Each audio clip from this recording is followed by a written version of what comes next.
never guess the places that I've been. You never guess the places that I've been. 'Cause everything is like a dream, yeah, but only in that dream that I live in. I'm never gonna let the day begin. Never gonna let the day begin. 'Cause everything is like a dream, yeah, but only in that dream that I live in. Oh, don't wake me up before you go, and I'll just make this bed my home. Oh, darling, please just let me sleep. Give me my dreams.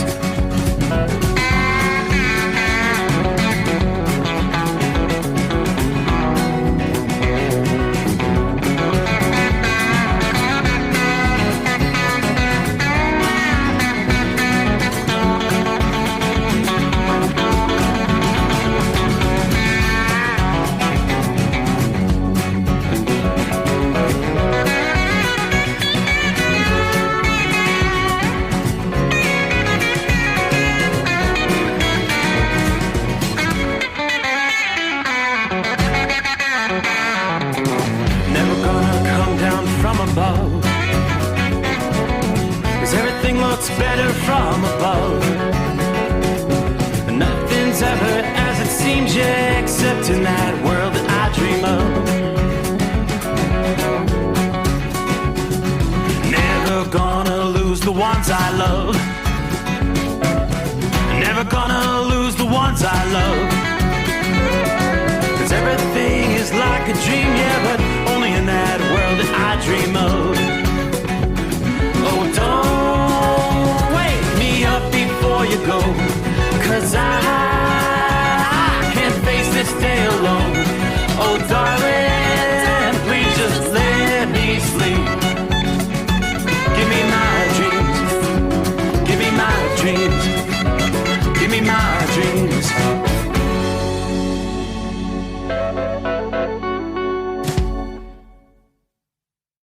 Feature story news in Washington, I'm Benji Haya. WikiLeaks founder Julian Assange is preparing to plead guilty to violating United States espionage law at a court in the American territory of North Mariana before making his way back to Australia after striking a deal that sets him free. He won't face a prison sentence after serving time behind bars in the UK and at the Ecuadorian embassy in London whilst fighting extradition to the US. His wife, Stella. If everything goes well, Julian will be on a plane on the way to freedom. Mr. Assange was responsible for one of the biggest leaks of classified material in American history back in 2010, a decision that US intelligence authorities long maintain put agents' lives at risk. His WikiLeaks site also published emails that Russian government hackers stole from Democrat Party servers in an effort to disrupt the presidential contest in 2016. But Australian Prime Minister Anthony Albanese says there was nothing further to be gained by keeping Assange incarcerated. Caroline Malone looks at what's to come.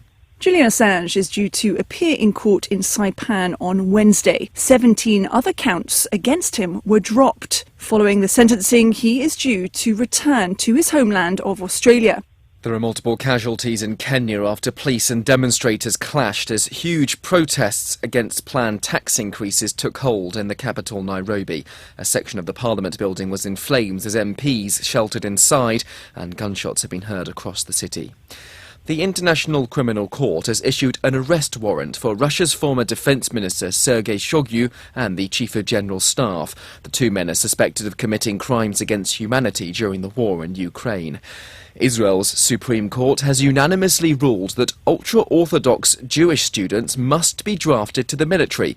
There's long been exemptions for conscription for the tens of thousands of young men registered in full-time religious study, but the conscription waiver has become a pressing social issue amid the ongoing fighting against Hamas in the Gaza Strip.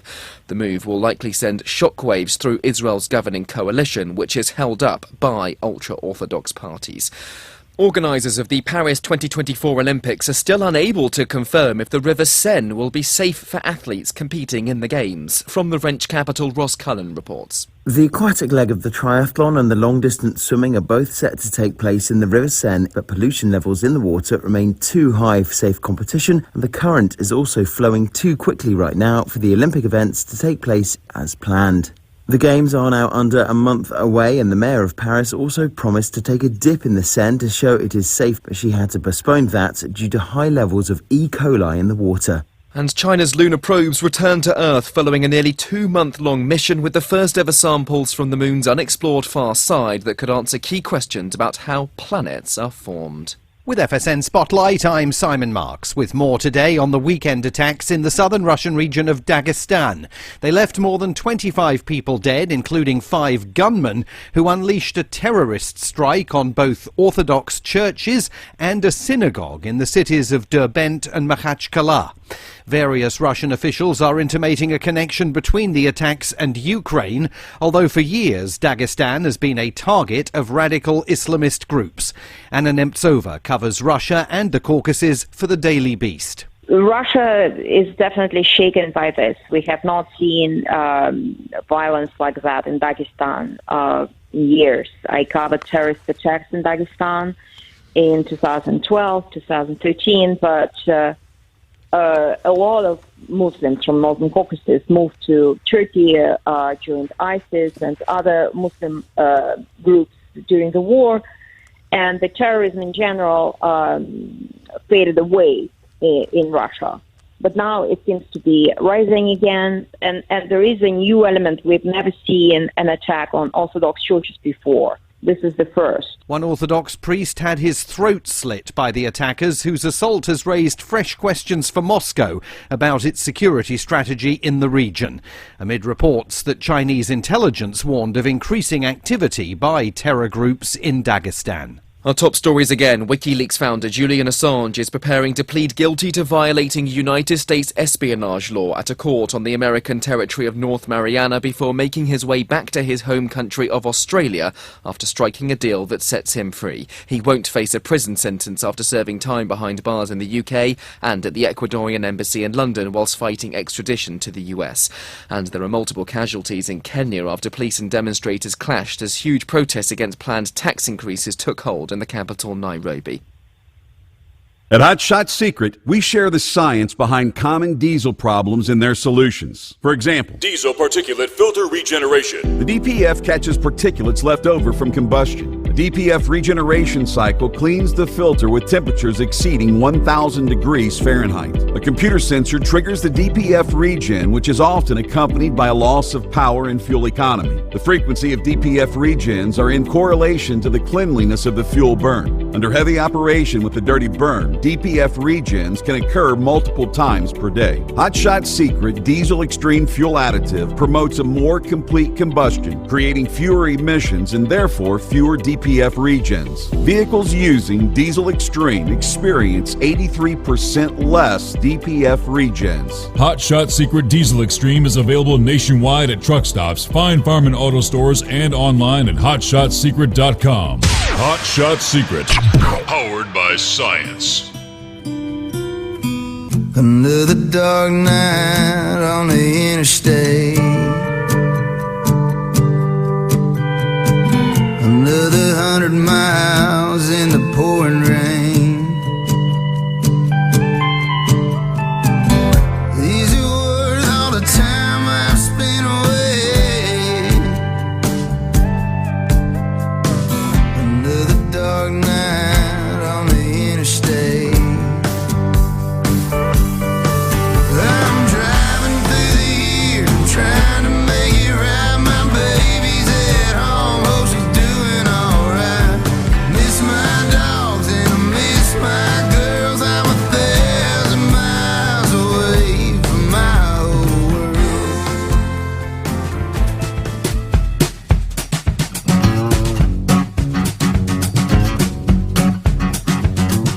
Alrighty then, here we go. It is showtime. Thank you much to Josh Malloy kicking things off there. I saw he made a post here a couple hours ago. Something along the lines, good Lord willing, this will be the final night as a family of 3. As the wife is due to give birth. All right, so good luck there, Josh. Hope all goes well. Smooth delivery. Soon to be a family of 4. How about that? Daddy for the second time. Welcome aboard the Steve Summers Overnight Drive live from the Hot Shot Secret Studios, coming to you live from our secret bunker deep in the heart of the Earth's crust here in Southwest Ohio. All right, a few clouds out there. Tonight, 73 degrees as we cross over the midnight hour in the Eastern time zone. And we'll kick things off, close out a Tuesday. Hey, what day is it? What day is it? Midweek coming on here. We will turn the page on the calendar, 26th day of June. Here we go. All righty, looking at our travelers' weather. My areas that really do not need additional rainfall are seeing a whole lot of it. At this hour, severe weather pushing through southern portions of Iowa once again, as many parts of Iowa continue to experience ravaging floods.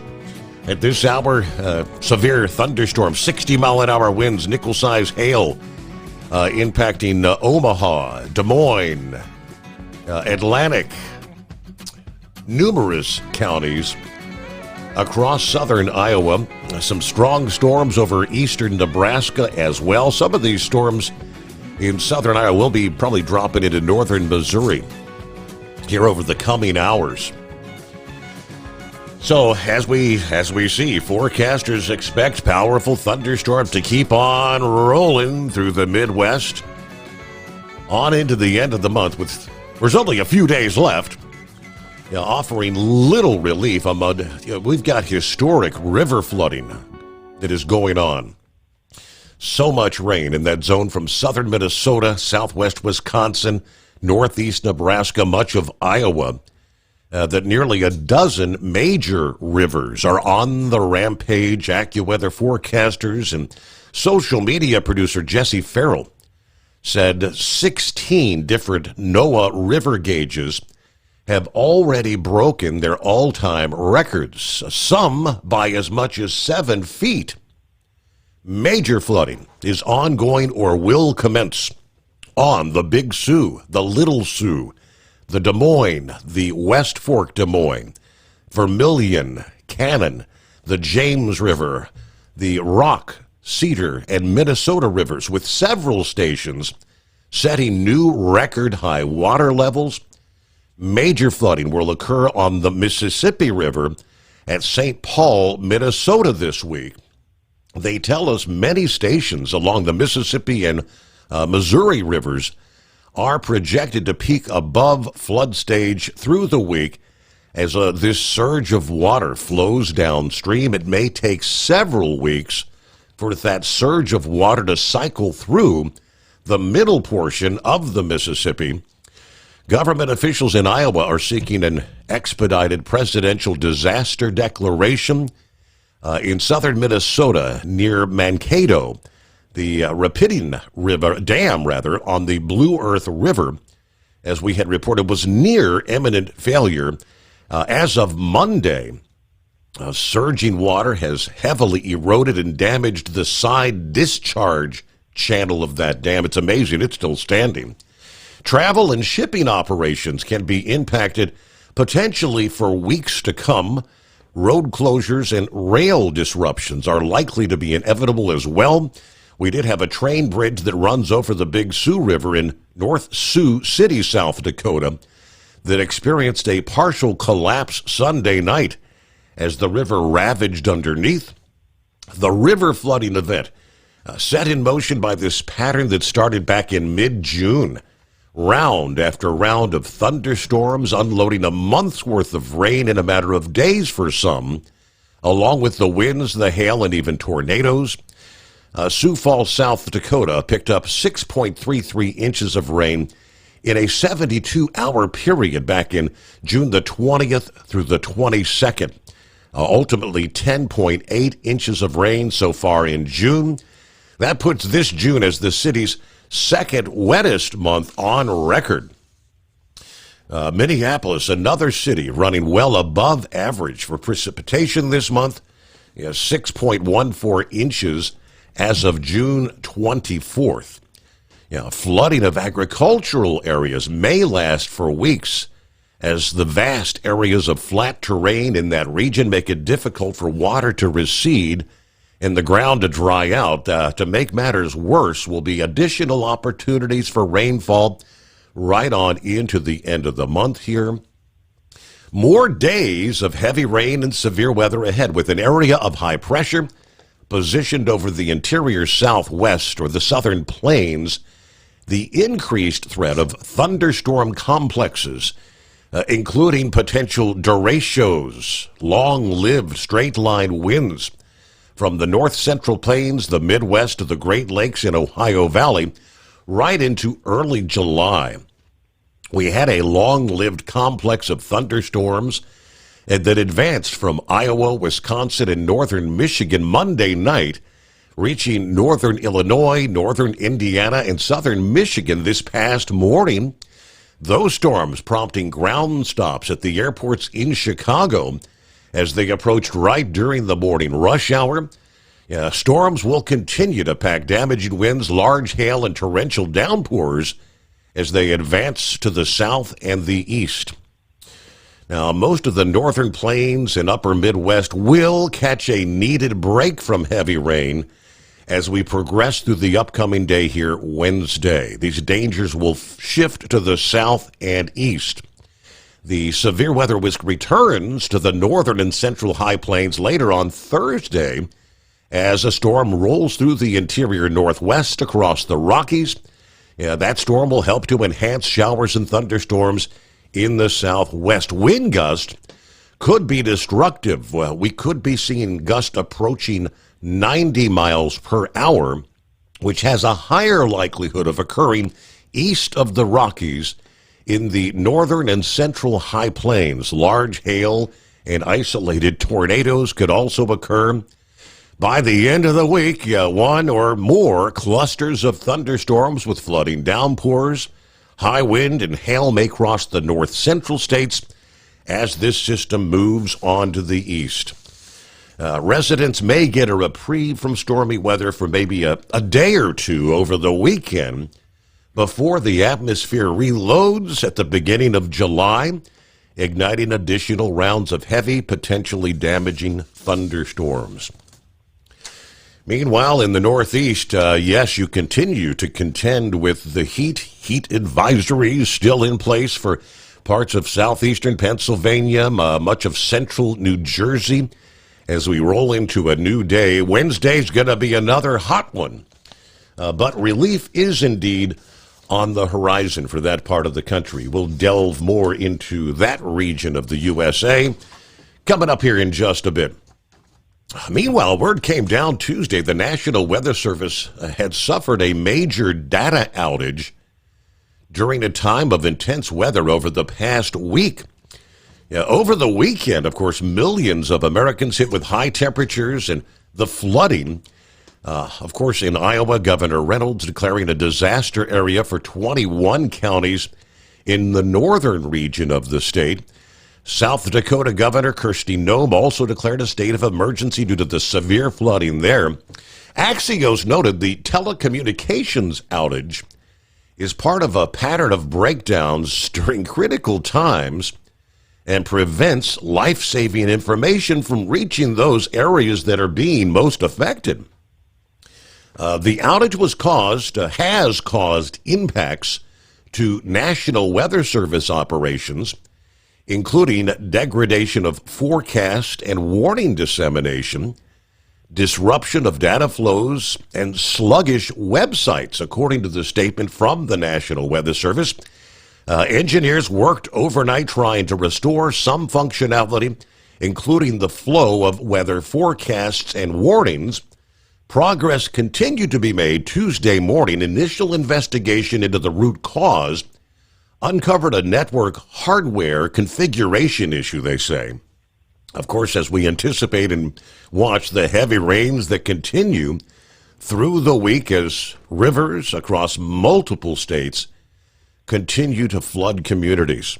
All right, nearly a dozen major rivers, as we had just mentioned, are on the rampage as we speak. Well, there is Philly Dan. Did you have a nice warm day? It's going to be a hot one. I think you're going to be approaching the century mark again here for Wednesday, but the cooler weather is on the horizon. The end is near, as they say. Country Bumpkin checking in from Waterford, Michigan. Good morning to the Overnight Drive family. Hello, Jerry. Morning, everybody. Thank you all for everything you do for us. And Steve, thank you so much for an amazing show. Be safe out there, everybody. Jeffrey checks in from Florida. Hello to the overnight crew. There's Pappy. Saddle up, nocturnal listeners. It's the midnight hour, and what day is it? What day is it? 74 degrees in the far side of southwest Hamilton County. I've got training videos to watch. So, hammer down and be safe. Oh, you got to love those training sessions, right? It doesn't matter how many years you've been on the force, you still have to go through all the updated training sessions, right? Hello to Roy. Good evening, good morning, whatever the case might be. I-77 northbound, there is Shorty, Mount Airy, North Carolina, 73 degrees, and we are Columbus bound. Morning, Steve, and the overnight crew. There's Dave checking in from Parsonsfield, Maine tonight. Good to have you on board. Good afternoon. Hammer down, be safe. 75 degrees, White Plains, New York. Hello, Larry. Headed to Hartford, Connecticut tonight. All right, see, checking in, Steve, and the overnight team. All the truckers keeping things moving out there on the highways. Pedal down. We're on Route 81 towards Roanoke. Sure is great to hear Steve on the airwaves. Thank you much. Marianne, hi there. She's in the house. Good morning, Steve and the overnight family. There is Buckeye Boy, now checking in from Effingham, Illinois, 77 degrees. Came through some pretty good lightning and some rain around Mount Vernon, Illinois. Looks like from the radar, things could get interesting here in another hour or so if those storms stay together, but they might lose some of their punch. Hope they do. Heard an interesting fact on the Bongino podcast that the husband of Dana Bash, who is one of the moderators at the presidential debate, was one of the 51 intelligence officials who actually signed the letter stating the Hunter Biden laptop was Russian disinformation. Now, we now know, as we all expected, that this is indeed legitimately owned by Hunter. I just find that quite interesting. Anyway, have a great night, and everybody be careful out there. Yeah. No, they're going to be totally, come on, they're going to be totally impartial come Thursday evening, right? Ha, very funny. Around the country, it's 844-844-3388. Phone lines are open. Who wants to be first out of the box as we kick off a brand new day? As an independent trucker, you work hard to meet your goals. The Owner-Operator Independent Drivers Association has been helping small business truckers for over 50 years with benefits, services, information, and discounts. You work hard, but OOIDA works even harder to give you advantages that large fleets enjoy. And all of our programs support our representation on your behalf in Washington, D.C. Become a member at OOIDA.com, making a difference in the lives of truckers. Fuel filtration is a big deal. Poorly filtered diesel fuel can damage injection systems, reduce efficiency, and rob horsepower, among other things. By removing the water, air, and debris from fuel, fast fuel systems can triple the life of your injection system while restoring power, optimizing fuel economy, and more.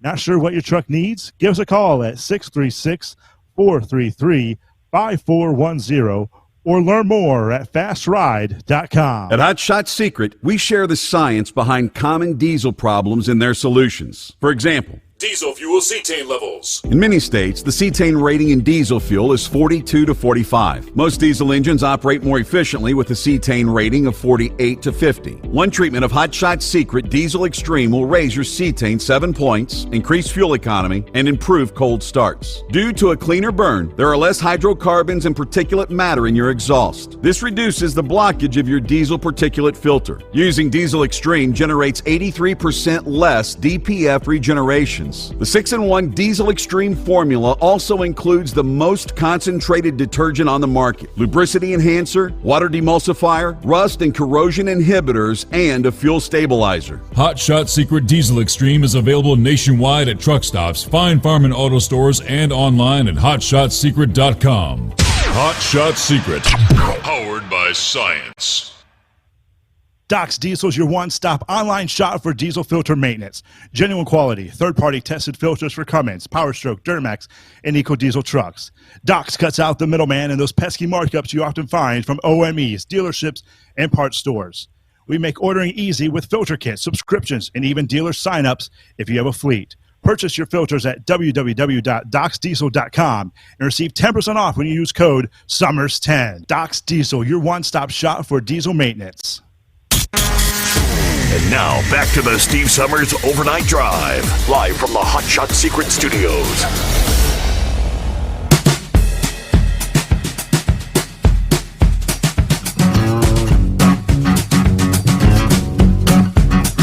All right, as we turn the page on the calendar, kick off a new day, let's get over to some of our industry headlines. First out of the box, it looks like a new streak has begun, but it's not in favor of American drivers. According to the numbers from the Petroleum Administration for Defense District, diesel fuel prices are either holding steady in most regions or have ticked up at least slightly. There's overall a slight increase in prices nationwide. National average up about 3 cents from $3.73 to $3.76. Largest increases regionally are two regions on the East Coast where diesel has raised on the lower Atlantic from $3.72 to $3.77 per gallon, and in the New England region jumping from $3.83 to $3.87 per gallon since the Father's Day weekend. California diesel prices remain largely unchanged at $4.91 per gallon. But this is the second week in a row that prices have indeed increased, even if slightly, after what had been a 10-week run of falling prices that ended on the week of June the 10th there. And yes, overall, it is costing you more to run your trucking operation. The American Transportation Research Institute this past day released the findings of the 2024 analysis of the operational costs of trucking. The current economic environment makes cost management essential to successful operations, according to PGT Trucking President Greg Trillian. ATRI's operational cost report provides the targeted cost and operational benchmarks necessary to identify operational opportunities to reduce expenses and how to best act on those opportunities in our fleet. The annual report analyzes line item cost, operating efficiencies, revenue benchmarks by fleet sector and size. Now, the overall marginal cost of operating a truck hit $2.27 per mile last year, while the increase was only 0.8% over the previous year. When surcharge protected fuel costs are excluded, marginal costs were up 6.6%. Overall, 2023 expenses rose moderately across most categories. Average cost across line item increased at least half the rates experienced during 2021 and 2022. Truck and trailer payments grew by 8.8% to 36 cents per mile. Driver wages grew by 7.6% to 77 cents per mile. Repair and maintenance cost up by 3.1%, 20 cents per mile. The exception to the trend was truck insurance premiums, which grew by 12.5% to 0.9 cents per mile after 2 years of negligible change. The soft 2023 freight market posed many challenges for operational efficiency, as tracked into the report. Deadhead mileage, a crucial financial drain, rose to an average of 16.3% for all non-tank operations. Driver turnover rose by 5 percentage points in the truckload sector. Those pressures, combined with low freight rates, straining profitability across the entire industry. Average operational margins were 6% or less in all fleet sizes and all sectors other than LTL. The truckload and specialized sectors experienced drops in per mile or per truck revenue. Most saw other cost expenses outside of the core marginal line items increase as a share of total revenue. Now, they also looked at an analysis of cost trends for this year and beyond, including the first time carrier reported changes in the first quarter of 2024. It is 844-844-3388. From a feature story news in Washington, I'm Benji Haya. WikiLeaks founder Julian Assange is preparing to plead guilty to violating United States espionage law at a court in the American territory of North Mariana before making his way back to Australia after striking a deal that sets him free. He won't face a prison sentence after serving time behind bars in the UK and at the Ecuadorian embassy in London, whilst fighting extradition to the US. His wife, Stella. If everything goes well, Julian will be on a plane on the way to freedom. Mr. Assange was responsible for one of the biggest leaks of classified material in American history back in 2010, a decision that US intelligence authorities long maintain put agents' lives at risk. His WikiLeaks site also published emails that Russian government hackers stole from Democrat Party servers in an effort to disrupt the presidential contest in 2016. But Australian Prime Minister Anthony Albanese says there was nothing further to be gained by keeping Assange incarcerated. Caroline Malone looks at what's to come. Julian Assange is due to appear in court in Saipan on Wednesday. 17 other counts against him were dropped. Following the sentencing, he is due to return to his homeland of Australia. There are multiple casualties in Kenya after police and demonstrators clashed as huge protests against planned tax increases took hold in the capital, Nairobi. A section of the Parliament building was in flames as MPs sheltered inside, and gunshots have been heard across the city. The International Criminal Court has issued an arrest warrant for Russia's former defence minister Sergei Shoigu and the Chief of General Staff. The two men are suspected of committing crimes against humanity during the war in Ukraine. Israel's Supreme Court has unanimously ruled that ultra-Orthodox Jewish students must be drafted to the military.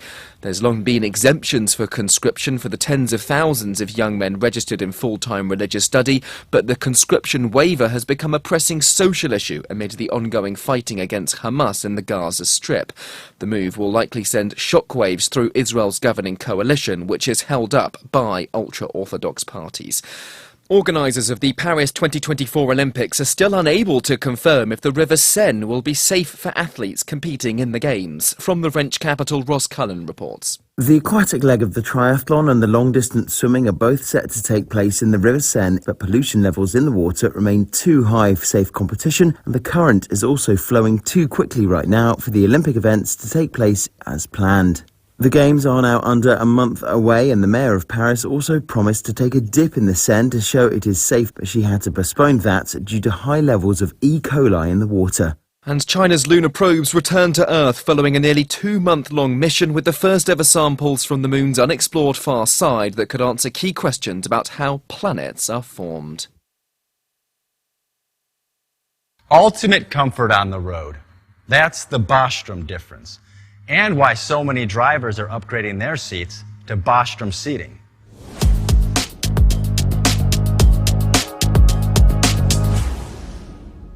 With roots dating back to 1935, we know seating. We've developed a full line of high-quality products with the right seat for your application, all made right here in the USA. From our top-of-the-line Wide Ride Plus Serta for the long-haul driver to our entry-level Baja series for the vocational driver, we provide you with the comfort you deserve at the price point you're looking for. We know you're busy. You don't have time to search every distributor and dealership for the right seat, only to find the one you want won't fit in your truck. That's why we created BostromSeating.com. It's a complete seating solution. You can build the perfect seat with the features and options you desire, and we'll help you be certain it'll fit in your cab. Once you've built the perfect seat and have the part number in hand, you can shop pricing and availability. Our Where to Buy feature allows you to pick up a seat right where you are or anywhere along the road you'll be traveling. When you install a Bostrom seat, you become part of the Bostrom family. A family that includes other drivers who recognize this is more than work. It's a ride, one that requires the next level comfort and support only Bostrom can provide. Go to BostromSeating.com to design your ride with ultimate comfort for the open road. Hands on the wheel, hands off invoicing. At Transcap, we're built for high speed and service, just like you. Our fast freight factoring helps you make more money, not chase it down, because we handle all the invoicing BS and back office work. Apply for fast funding at transcap.com/getcash. It takes just 60 seconds. Or call 888-250-TCAP. That's 888-250-TCAP. And mention Steve Summers Overnight Drive.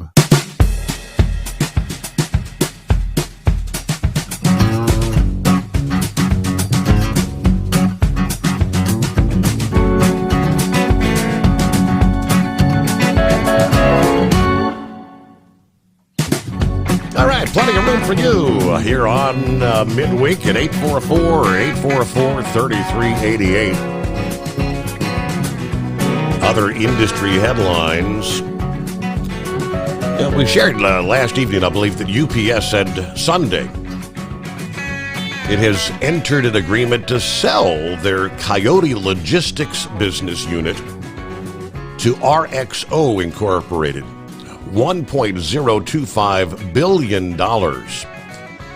Based in Chicago, Coyote Logistics, a leading global third-party logistics or 3PL provider, working with 100,000 network carriers, managing 10,000 loads per day. The word was, as UPS positions itself to become the premium small package provider and a logistics partner in the world, the decision to sell our Coyote Logistics business allows a greater focus on the core business. That was the word from the Chief Executive Officer, Carol Tomé. Tomé had warned back in January that UPS would make what she called some bold moves to shore up revenues and stabilize their business after closing the books on a rough 2023. A selling price, though, of $1.025 billion is a far cry from the $1.8 billion that UPS had paid to acquire Coyote Logistics almost exactly 9 years ago. Under the terms of the agreement, RXO will pay $1.025 billion in cash. They will continue to serve UPS's brokered transportation needs under a contract that runs through January of 2030. The combination of Coyote Logistics and RXO's existing capabilities creates the third largest provider of brokered transportation in North America. RXO's chief executive officer noted the acquisition of Coyote immediately increases the scale of their brokerage business, providing customers with more capacity across a wide array of power lanes. We will realize significant synergies from the acquisition by quickly integrating Coyote's business into RXO and leveraging our cutting-edge technology. Now, this will diversify our vertical mix and increase the number of customers that do more than $1 million in business with us by approximately 80%. This acquisition will provide RXO with both immediate and long-term opportunities for revenue and earnings growth, and will generate significant returns for shareholders. I believe I saw someone had sent me an email that I think UPS stock prices were up pretty healthy this past day. I'll have to pull that up, see if we can get the latest numbers. Let's jump to the phone, see what's going on. I believe Vic is going to join us first here on a Wednesday morning. Hello, Vic. Hey, Steve. I noticed, did you do something to your left arm, or should I ask there? It looked like you had a cast or a wrapping. It's a little bandage wrap. I cut it on the fence working over at my son's house the other day. It was deep enough to have 3 little stitches put in. Oh, okay. Speaking of your son there, I know that there are 2 different origins for Stryker there. I imagine he was part of a Stryker group in Afghanistan, and that's probably why he come up with that name for his dog. I don't know. Absolutely, that is correct, yes. Well, the odd part about it is that kind of leads into what I want to talk about with this deal with Hamas and Biden messing up all over the place, because I think those people that are protesting against Israel, I think part of their punishment should be that they should have to watch how the anti-Semitism or anti-Jewish thing came about in Nazi Germany, and the guy in charge of that was actually named Stryker, and he was hung at the Nuremberg trials, but he had quite an interesting story, and he assigned all the ills of Germany to the Jewish people and everything else. And when I seen a video of people, I think it was in Los Angeles, beating up on Jewish people and everything, I'm thinking to myself, have these people studied absolutely no history whatsoever? And the people they're taking the side of, the Hamas, they're a well-known terrorist organization. And it's like Biden, he's just kind of whistling along there, totally oblivious to everything. He definitely projects no power on the world stage. I don't care what anybody else says.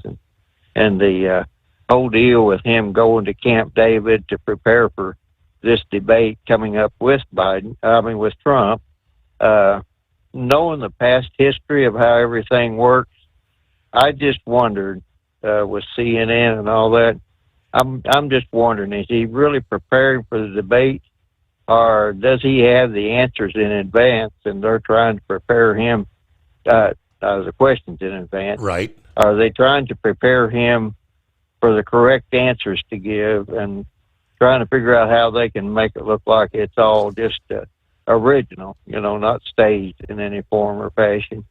And the stuff that the Biden administration is doing right now, as far as the actions they're taking, they have to have something up their sleeve for this election, and anybody can guess what that would be. But one of the examples that I could give you is, we've talked about renewable diesel and all that. Well, renewable diesel, that's like your soybean oil and things of that nature. And oddly enough, here a week or so ago, after the farmers went out there and worked to get the renewable diesel with the vegetable oils, Biden comes along and says, well, he's not going to put a tariff on used cooking oil coming from China. So basically, he was giving China a break to undercut our farmers. And it just one thing after another. So I don't know exactly what he's trying to prove, but we're doing absolutely nothing to project any power on the world stage, and the Houthis, I guess they've sank 2 or 3 vessels now. They're in the Red Sea.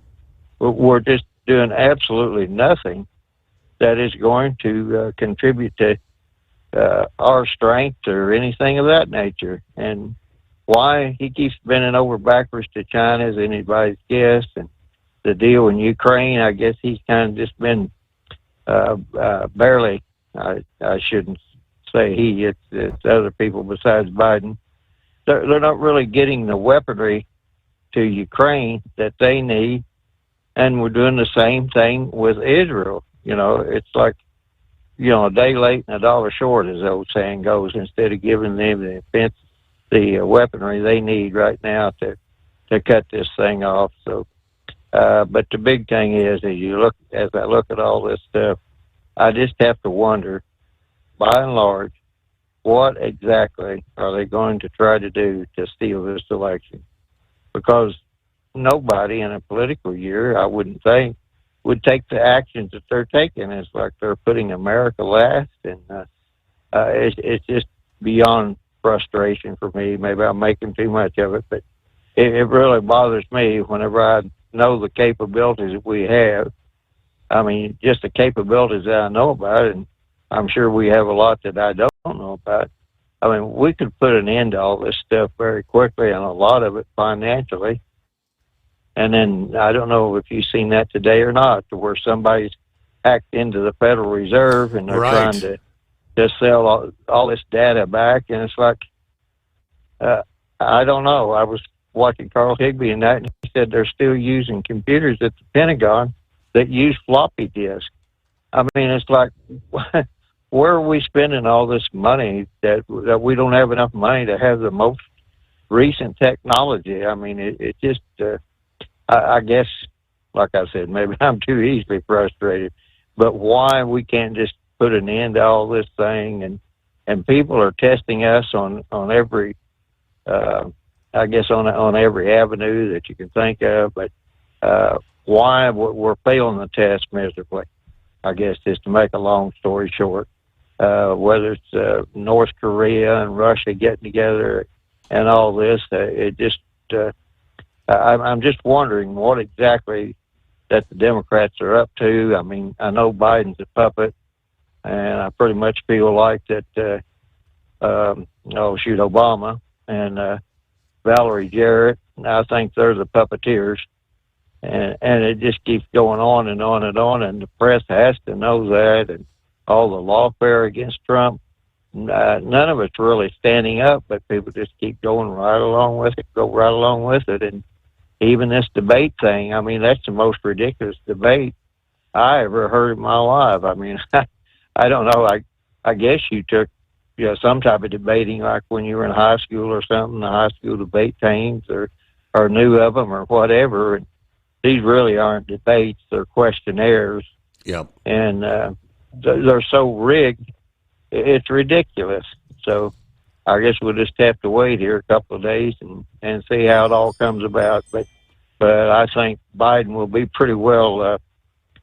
He will be pretty well prepped, not necessarily for the debate, because that's why they want to make sure that the debate stays focused right down a certain path, and that really doesn't give you a full measure of anybody. So I kind of rambled around there a little bit, but by and large, the whole thing is that I just don't understand what exactly the Democrats plan to do.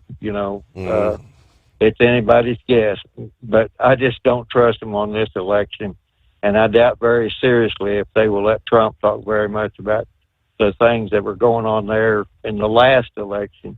And the one thing that really struck me as curious was whenever they shut down that auditorium there in Atlanta that night, I thought a main pipe had busted to it, and come to find out it was just an overflowing lavatory that they thought might mess up some ballots or something or whatever.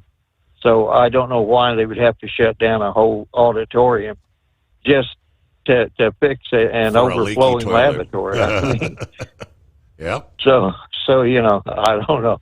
But and not only that, only the fire chief in Atlanta could shut the thing down anyway, according to Georgia law and Atlanta law. So I don't know. I don't know exactly what subjects they were broaching in that debate, but that's going to be one of the interesting things that when I'm going to try to watch it. I might have to give up on it, but the whole thing is I just want to see what subjects they really cover, because the subjects they will avoid will be the ones that they want to make sure the public doesn't really get to see Biden give an answer to, and Biden hid in his basement anyway, and all this stuff with COVID and everything. Now they're coming out and they're finding out.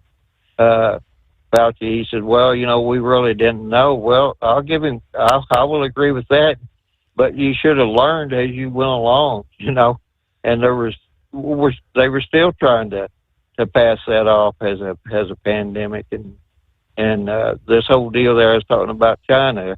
China's having floods and they're having droughts, and they're not really buying hardly any of our agricultural products right now, and they had a round with African swine fever in their hogs, and they also had a round with this avian flu there in their poultry flocks. So I don't know if China really is going to be able to feed all their people, and China is having a lot of difficulties right now.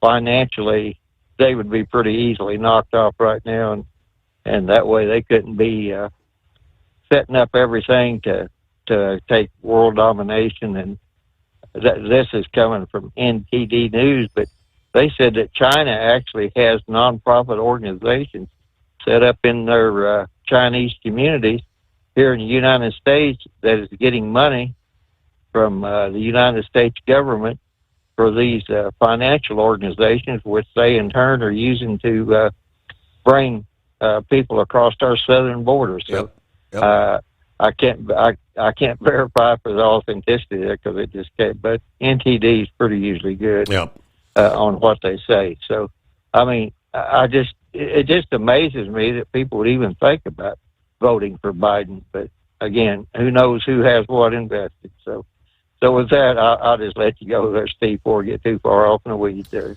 All right. Thank you much, Vic. You have a great morning. And all right, plenty of room for you. It's 844-844-3388. I have updates on China and what is the purpose? There is something more than meets the eye with bringing all these thousands and thousands of Chinese nationals into the U.S. And why would their government actually be helping them get here? You maybe just try to put the puzzle pieces together. We have an update as well on as Joe Biden is hidden in the bunker there at Camp David. He's debate prepping. What are they prepping? Interesting report on that from this past day. First, let me get back. I had it totally wrong. I mentioned I thought UPS stock was up this past day. It was quite the opposite. It was down pretty dramatic at one point. I think by the end of the day, it was down just over 4%. It was actually, I knew I had seen somebody's stock was up dramatically. It was FedEx, the exact opposite. The full story is FedEx had forecast fiscal year 2025 profit above the analyst estimates this past day, anticipating that the cost reductions planned for the year will indeed deliver margin gains, even as revenue remains challenged by lackluster demand for parcel shipping. Shares of FedEx were up 15.3% at $295.49 a share in extended trading after the company targeted fiscal 2025 earnings of $20 to $22 per share, the midpoint of which was slightly above the analyst estimates of $20.92. Now, that helped investors shake off their concerns that gains from slashing cost and merging operations were diminishing. Memphis-based FedEx's earnings, excluding items, grew to $1.34 billion, or $5.41 per share for the fourth quarter that ended May 31st. Yeah, that was up from $1.25 billion, or $4.94 per share a year earlier. Operating margin also improved to 8.5% from 8.1%. Yeah, these results are unprecedented in this current environment. According to the FedEx CEO, we expect this momentum to continue in fiscal year 2025. So at the close of trading on Tuesday, FedEx shares had posted a 12-month gain of 10% versus a 12-month loss, 20% drop for the rival United Parcel Service. Again, they were, I believe, down 4% this past day. So, all right, we'll return right after this. At Hot Shot Secret, we share the science behind common diesel problems and their solutions. For example, Diesel fuel cetane levels. in many states, the cetane rating in diesel fuel is 42 to 45. Most diesel engines operate more efficiently with a cetane rating of 48 to 50. One treatment of Hot Shot Secret Diesel Extreme will raise your cetane 7 points, increase fuel economy, and improve cold starts. Due to a cleaner burn, there are less hydrocarbons and particulate matter in your exhaust. This reduces the blockage of your diesel particulate filter. Using Diesel Extreme generates 83% less DPF regeneration. The 6-in-1 Diesel Extreme formula also includes the most concentrated detergent on the market, lubricity enhancer, water demulsifier, rust and corrosion inhibitors, and a fuel stabilizer. Hot Shot Secret Diesel Extreme is available nationwide at truck stops, Fine Farm and auto stores, and online at hotshotsecret.com. Hot Shot Secret, powered by science. Doc's Diesel is your one-stop online shop for diesel filter maintenance. Genuine quality, third-party tested filters for Cummins, PowerStroke, Duramax, and EcoDiesel trucks. Doc's cuts out the middleman and those pesky markups you often find from OMEs, dealerships, and parts stores. We make ordering easy with filter kits, subscriptions, and even dealer sign-ups if you have a fleet. Purchase your filters at www.docsdiesel.com and receive 10% off when you use code SUMMERS10. Doc's Diesel, your one-stop shop for diesel maintenance. And now, back to the Steve Summers Overnight Drive, live from the Hot Shot Secret Studios.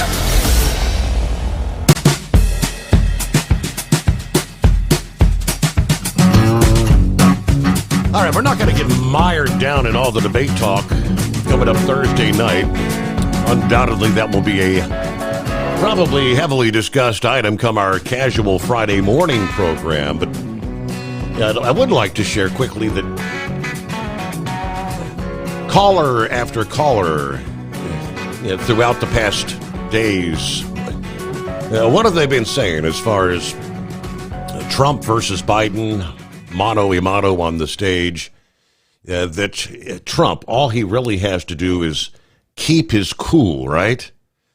Don't go off the rails, don't go off the deep end, and lash out in a way that is, I don't know, would be unprofessional. He tends to do these sort of things, but it looks like that is part of the plan for Biden's preparation for this debate.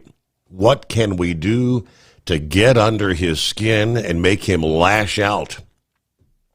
As part of debate prep, Joe Biden's aides are training him to trigger or get under the skin of Donald Trump when they square off Thursday, according to three familiar with the matter that spoke to NBC News. Biden and several aides left Washington last week, reportedly preparing for the presidential debate at Camp David. It's 9 o'clock Eastern this Thursday, by the way. NBC sources said Biden aides are prepping him for all kinds of tactics that Trump might employ, while sharpening his own attacks and insults ahead of Thursday. If I were advising Biden, I'd try to make fun of Trump. That was the word from former Vice President Dan Quayle. Try to ridicule him. That'll get him mad. Three familiar with Biden's debate prep told NBC that the president might reference the 2020 election, suggesting that Trump snapped and incited the January 6th breach. Yeah, the thinking among Biden's allies, they said, is Trump may lash out if he feels like a loser on the debate stage. He hates to be a loser. Aides are trying to prepare Biden to stay on topic at hand while also responding to Trump's policy proposals. Of course, they go into all these gaffes as of late.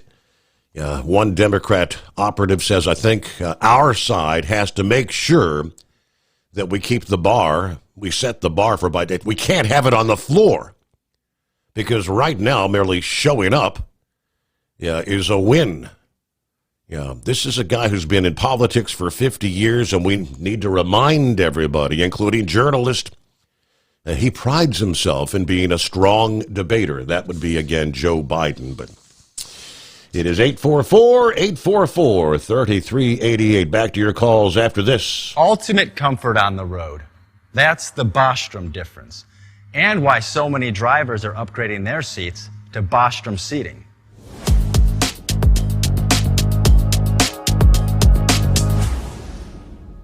With roots dating back to 1935, we know seating. We've developed a full line of high-quality products with the right seat for your application, all made right here in the USA. From our top-of-the-line Wide Ride Plus Certa for the long-haul driver to our entry-level Baja series for the vocational driver, we provide you with the comfort you deserve at the price point you're looking for. We know you're busy. You don't have time to search every distributor and dealership for the right seat, only to find the one you want won't fit in your truck. That's why we created BostromSeating.com. It's a complete seating solution. You can build the perfect seat with the features and options you desire, and we'll help you be certain it'll fit in your cab. Once you've built the perfect seat and have the part number in hand, you can shop pricing and availability. Our Where to Buy feature allows you to pick up a seat right where you are or anywhere along the road you'll be traveling. When you install a Bostrom seat, you become part of the Bostrom family.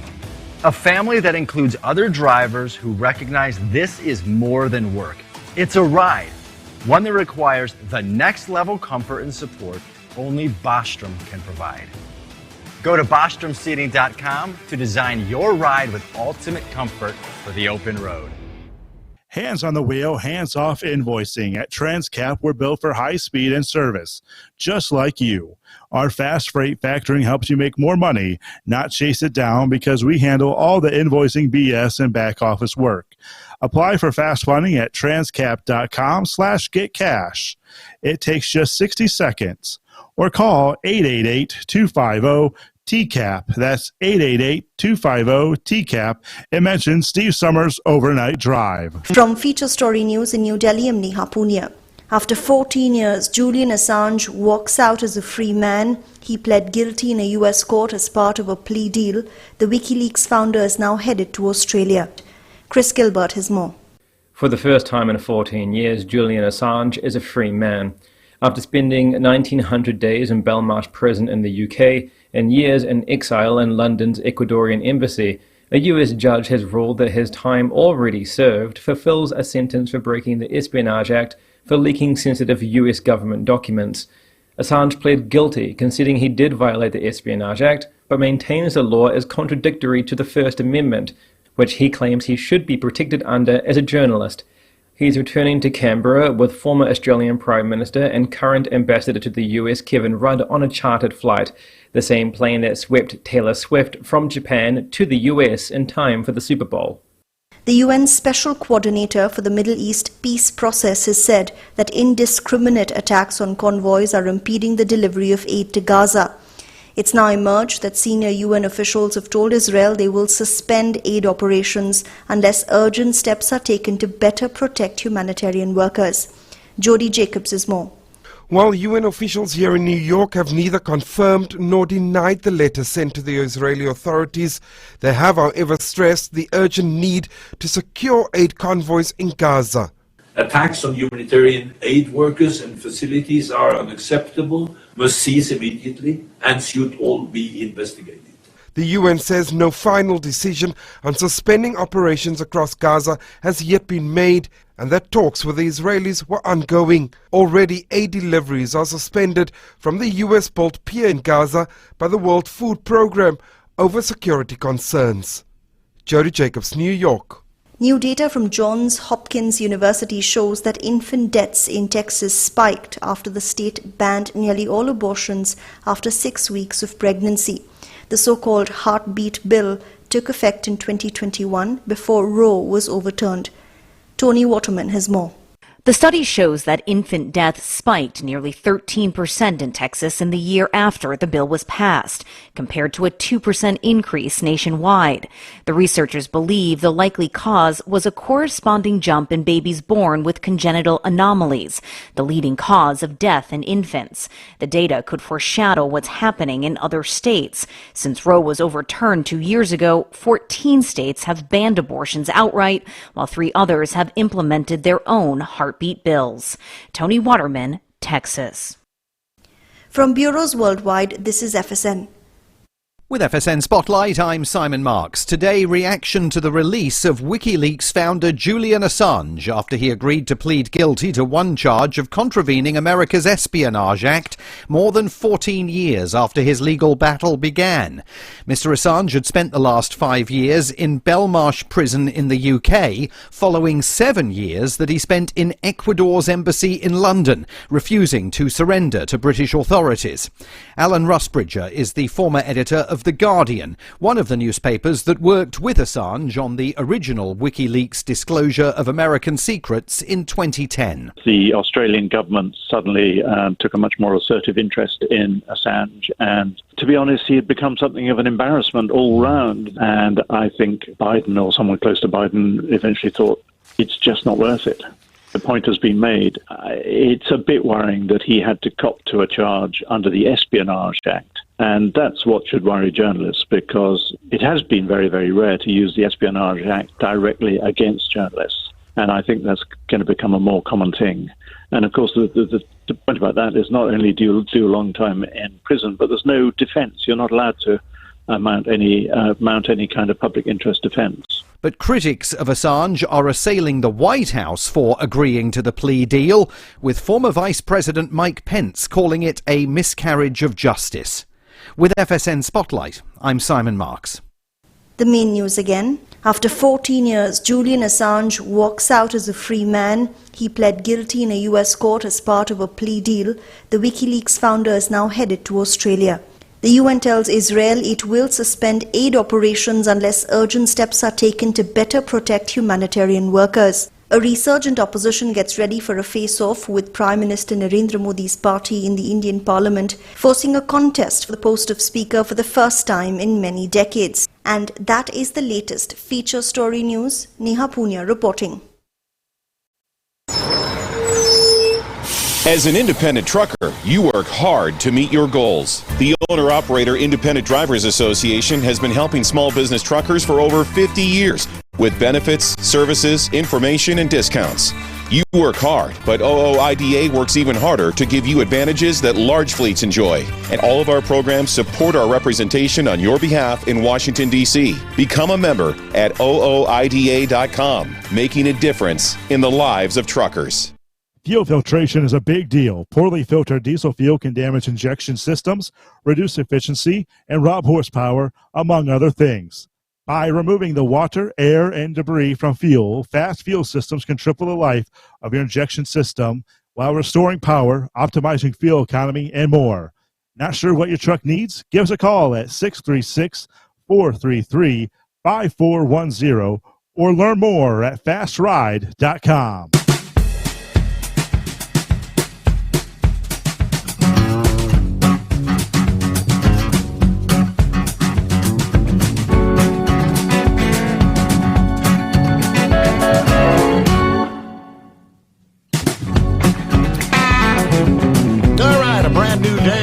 Your way. How about looking weather-wise? Well, let's take a look here. Temperatures and humidity still ticking up for your Wednesday across the Northeast. But this latest surge will be short-lived. AccuWeather forecasters say as an approaching cold front triggers some gusty thunderstorms. On into Wednesday night, a large complex roared across the Midwest Monday night to Tuesday morning. And some of those thunderstorms continue to move along, reaching parts of the eastern Great Lakes and central Appalachians tonight. But with the cold front still well to the west, thunderstorms later today will reignite in that building warmth and humidity. As far to the north as Ontario and Quebec, Canada, and as far to the south as the southern Appalachians.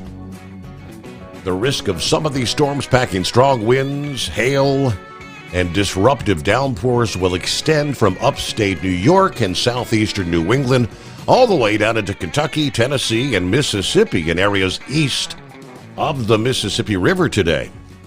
Forecasters have outlined a moderate risk of severe weather for Wednesday afternoon to Wednesday night for the lower Hudson Valley of New York to the middle Mississippi Valley in Arkansas and Tennessee. A moderate risk. That means numerous storms are in store for that zone that could produce damaging winds, hail, and flash flooding. Portions of the New York City, Philadelphia, Baltimore, and D.C. metro areas are in that moderate risk zone. They're along the I-95 corridor.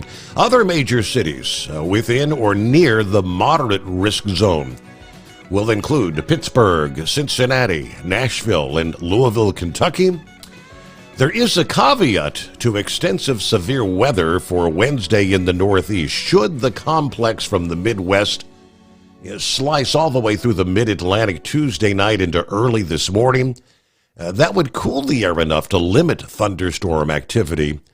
Later in the day, Wednesday, some of the strongest storms might be confined to the southern Appalachians with maybe only a bit of spotty activity further to the north on Wednesday afternoon and evening. But a separate complex may form further west over the Midwest Tuesday night. Now, that could also rob energy from some of the storms for the Northeast later in the day. A thunderstorm does not have to be severe to bring danger, though. Lightning, by far the most dangerous aspect of any thunderstorm that can strike without notice. In the wake of that front by Thursday, or where the rain and thunderstorms occur early in the day, Wednesday, your temperatures and humidity levels will again be trimmed back. Highs will trend down by maybe 10 to 15 degrees from your midweek peaks by Thursday.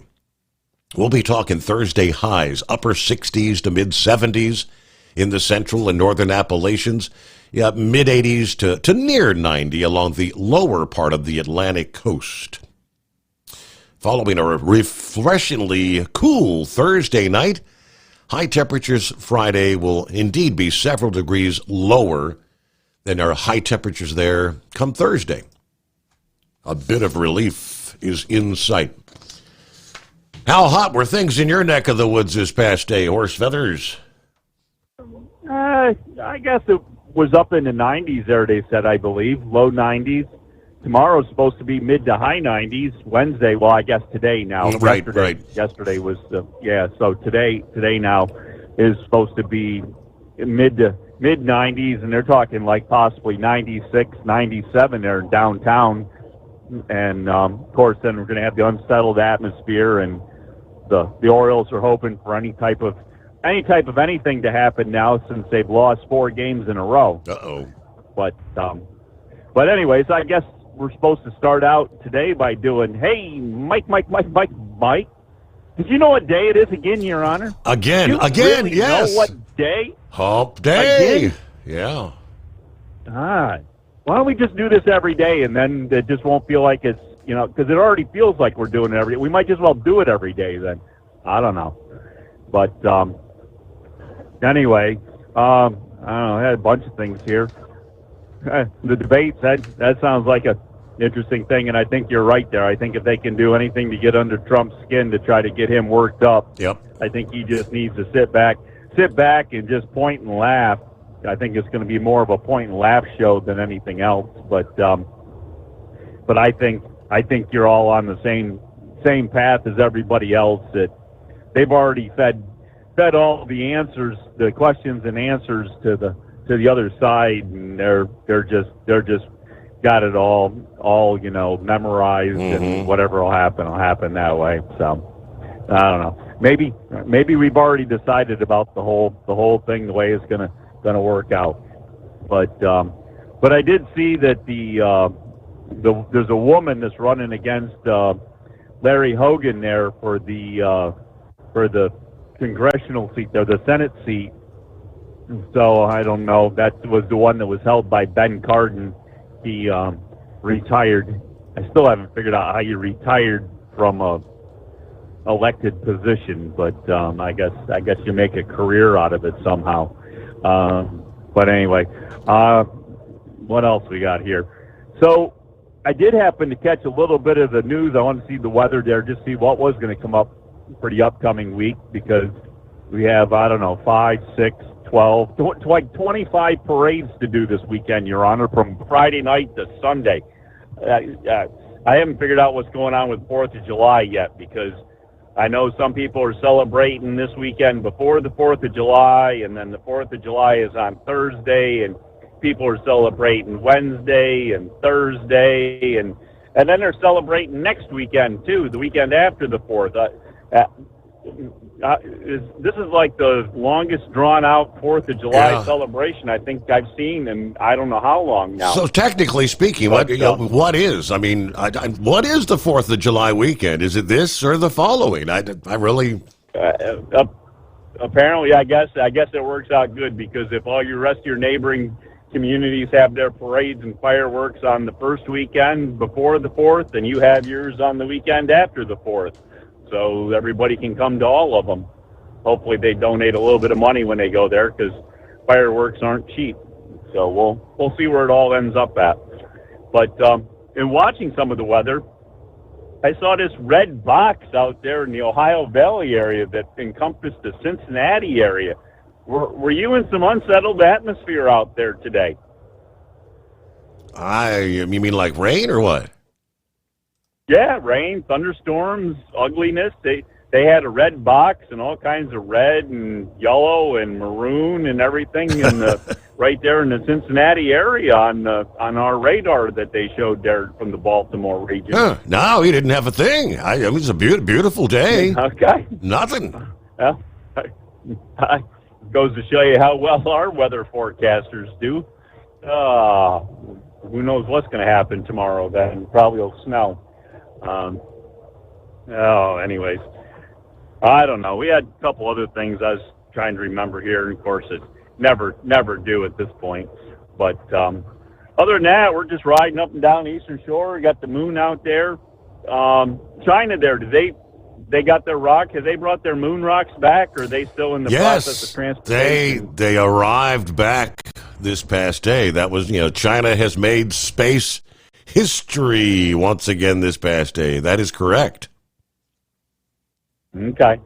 So anyways, hey, one of the things I was trying to remember there, because you believe everything you see on the internet, right? When something's on Facebook or something, that's the absolute truth.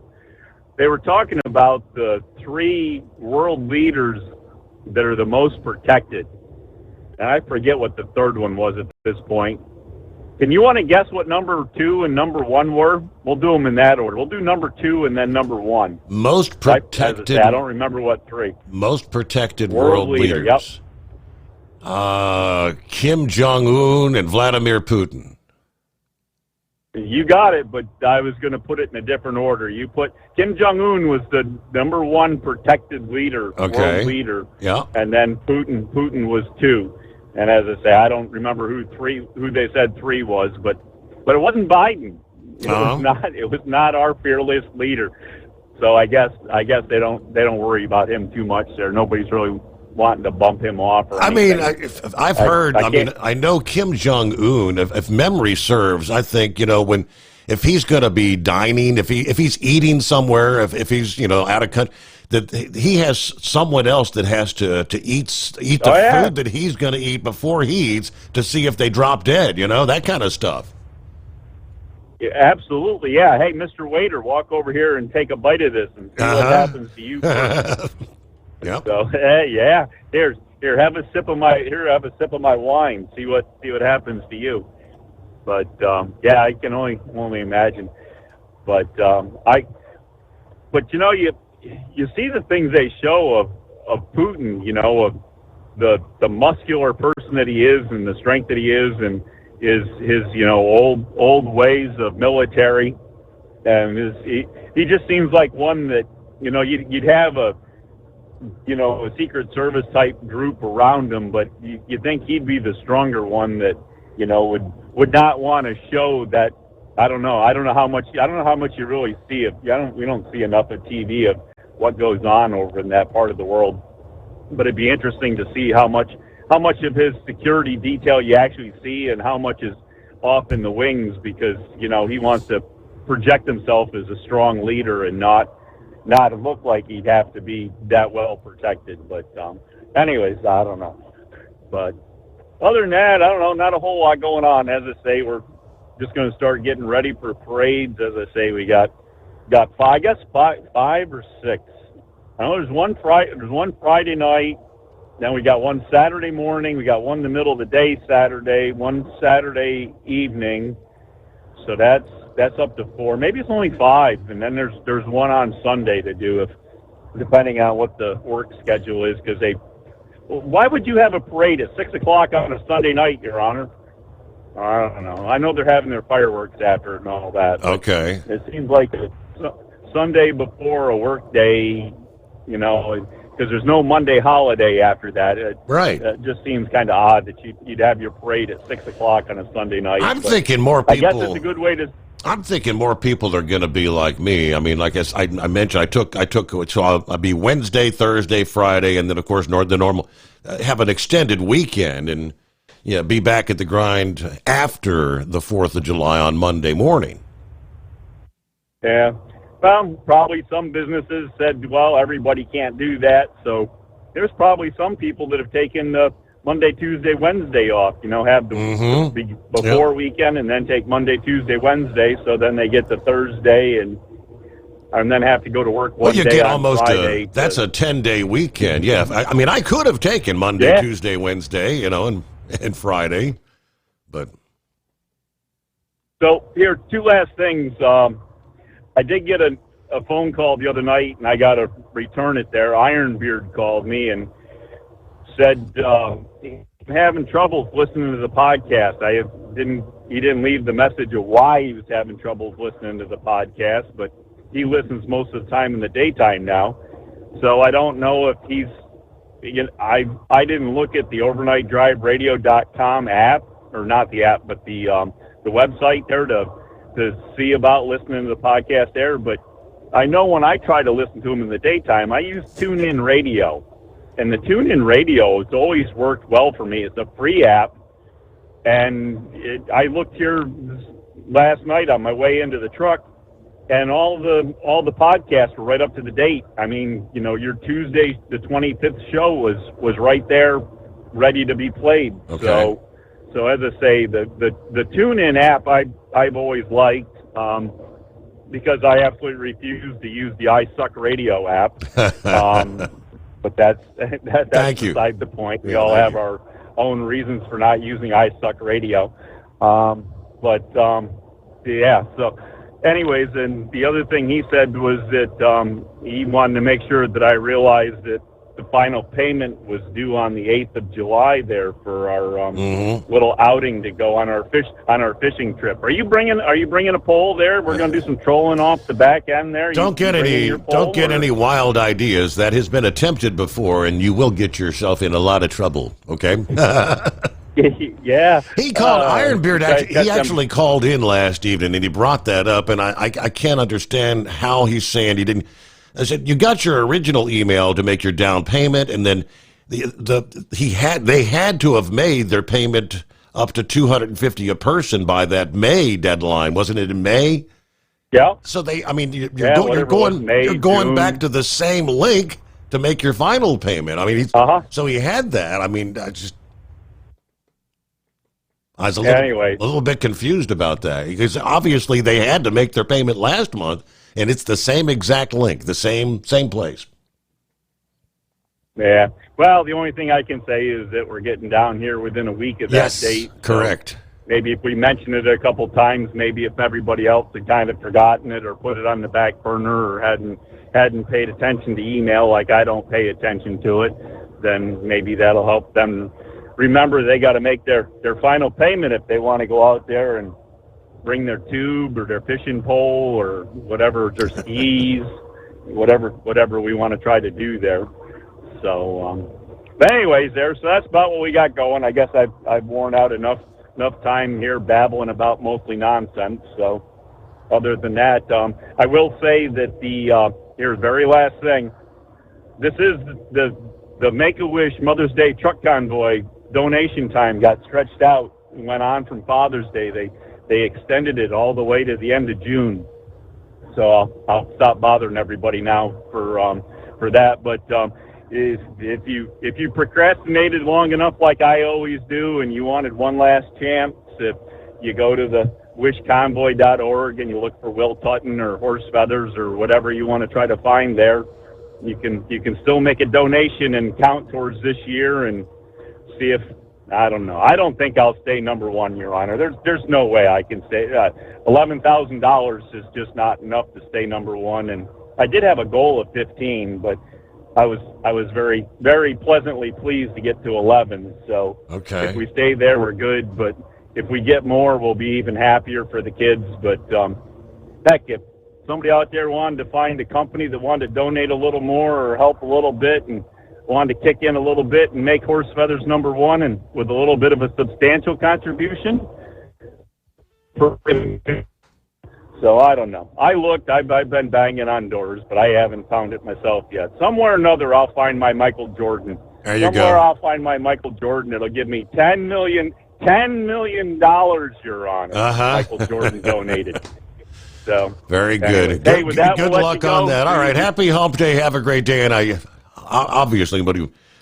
figured out what he was talking about. The Baltimore weather was showing the map with all the pretty red yellows and in reds for the coming day in our area. That wasn't for yesterday though. That's for later Wednesday into Wednesday night.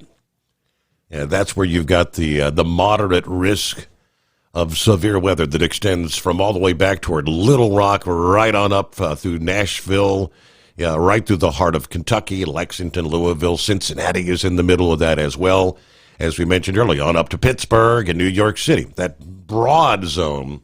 So that's for later today. But we had a beautiful day on Tuesday. And what we're obviously watching is some of those complexes of thunderstorms that are now impacting at this hour. I mentioned in hour one, southern Iowa, those strong storms are now prompting severe thunderstorm warnings. Numerous counties, north central Missouri, northwestern Missouri. So I'm looking here, from Rockport to Grant City, Bethany, Trenton, Missouri, Chillicothe. I mean, that entire zone. What are they saying?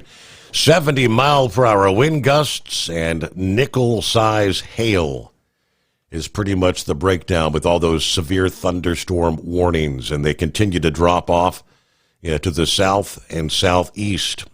They're in northern, and if they hold together, they're all progressing gradually to the east, right? That's what's going to make for a very active day ahead. That's 844-3388. So Vic had brought up the Chinese that are pouring into this country. We've been talking for quite some time about the Chinese purchasing land in our country. What gives with that? Chinese land purchases near strategic military bases in the United States are causing even more concern about the amount of political and strategic power that country wields here in America. In recent years, entities out of the People's Republic have purchased countless acres of U.S. farmland, some of it near military bases critical to our national security, right? Yeah, the purchases and other apparent infiltration of the American homeland underline an alarming fact about China's ability to project power. According to the New York Post, Chinese investors own more than 349,000 plus acres across the United States. At least 19 of these foreign holdings are located in worrying proximity to domestic military bases. Important posts include Fort Leonard Wood, Fort Irwin, the Yuma Proving Ground, Wright-Patterson Air Force Base. The last installation is maybe one of the most troubling. Wright-Patterson Air Force Base hosts personnel assigned to the Nuclear Command, Control, and Communication Integration Directorate. The directorate advises the Air Force Global Strike Command and Nuclear Command, Control and Communication Weapon Systems, the technical architecture, and informs key decisions regarding investment and modernization, according to an Air Force fact sheet. It's also responsible for the weapon systems configuration management, system tests, system verification, system certification. Wright-Patterson not only plays a key role in the maintenance and modernization of our nuclear stockpile, but it also houses a number of strategic air wings, as well as intelligence and research centers. Now the base is neighbors with a property owner out of China. Of course, a country infamous for exerting powers and privileges in supposedly privately held companies. Are we really to believe all these base-adjacent real estate being purchased across the country is simply it's just a coincidence? We have to pause there. News break. From Feature Story News in Washington, I'm Benji Haya. WikiLeaks founder Julian Assange is preparing to plead guilty to violating United States espionage law at a court in the American territory of North Mariana before making his way back to Australia after striking a deal that sets him free. He won't face a prison sentence after serving time behind bars in the UK and at the Ecuadorian embassy in London, whilst fighting extradition to the US. His wife, Stella. If everything goes well, Julian will be on a plane on the way to freedom. Mr. Assange was responsible for one of the biggest leaks of classified material in American history back in 2010, a decision that US intelligence authorities long maintain put agents' lives at risk. His WikiLeaks site also published emails that Russian government hackers stole from Democrat Party servers in an effort to disrupt the presidential contest in 2016. But Australian Prime Minister Anthony Albanese says there was nothing further to be gained by keeping Assange incarcerated. Caroline Malone looks at what's to come. Julian Assange is due to appear in court in Saipan on Wednesday. 17 other counts against him were dropped. Following the sentencing, he is due to return to his homeland of Australia. There are multiple casualties in Kenya after police and demonstrators clashed as huge protests against planned tax increases took hold in the capital, Nairobi. A section of the Parliament building was in flames as MPs sheltered inside, and gunshots have been heard across the city. The International Criminal Court has issued an arrest warrant for Russia's former defense minister Sergei Shoigu and the Chief of General Staff. The two men are suspected of committing crimes against humanity during the war in Ukraine. Israel's Supreme Court has unanimously ruled that ultra-Orthodox Jewish students must be drafted to the military.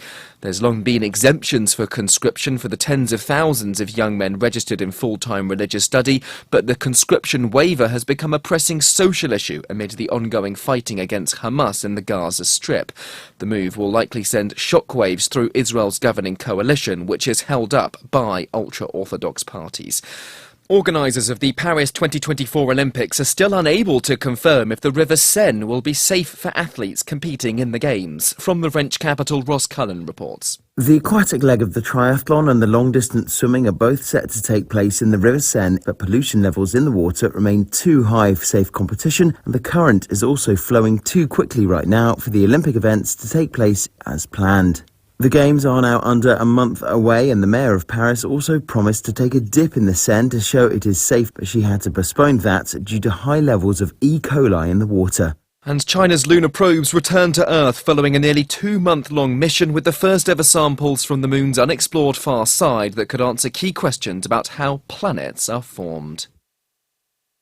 Ultimate comfort on the road. That's the Bostrom difference. And why so many drivers are upgrading their seats to Bostrom seating.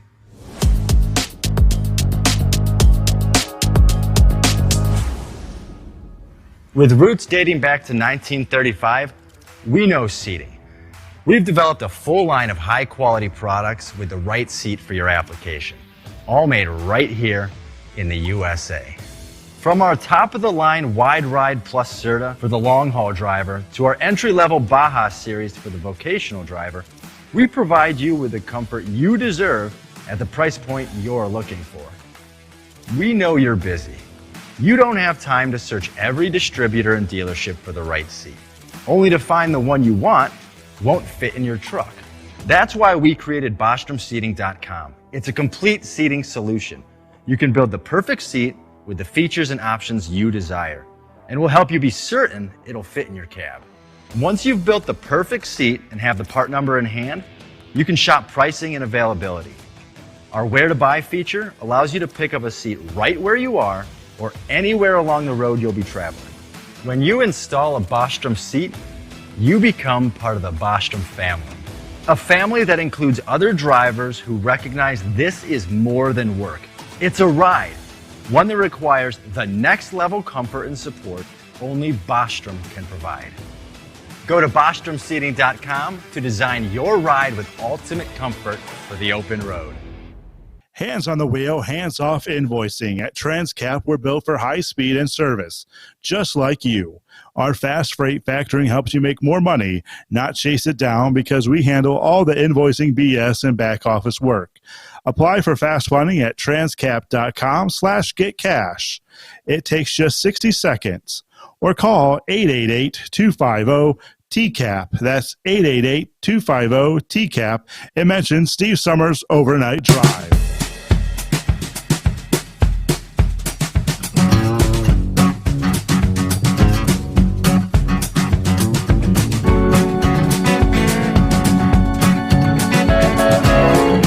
Thank you much. Real quick, let me get back to the whole.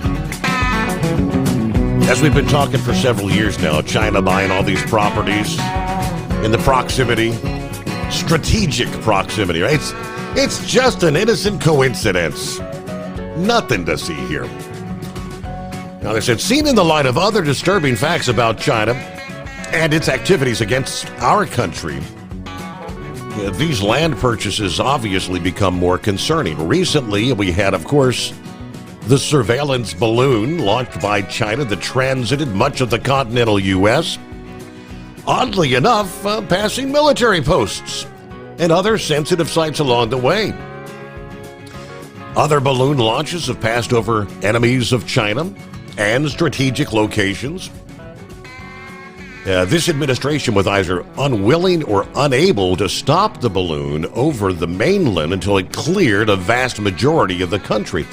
Countless Chinese are among the millions who are pouring over the southern border. It is unknown how many people from China have crossed into the United States. Amid the swarm over the border, it's likely that foreign governments have used all this chaos to infiltrate their own agents into American territory. For those who have been around long enough, it is pretty clear on the morning of September 11 of 2001, it became very clear what a small but well-organized, dedicated group is capable of. Just 19 men took active part in the multiple coordinated hijackings on that Tuesday morning, reshaping the world as we know it, literally in a matter of hours. Now, just imagine what a few hundred dedicated people could do, especially with heavy foreign investment and access to acreage near U.S. military installations. It's just another day, another scenario where we're talking about these bad players, bad characters that continue to pour into this country. Speaking of which, I know I have a story printed up here, and we'll pull that up. The latest, where there is basically another concerning plot that may be unfolding. Terrorism in this country. Why? Because that southern border remains wide open. Let's see what's going on with Eagle this morning. How we doing on a Wednesday, Eagle? Yeah, how you doing? I'm at a truck stop right now, getting ready to roll out.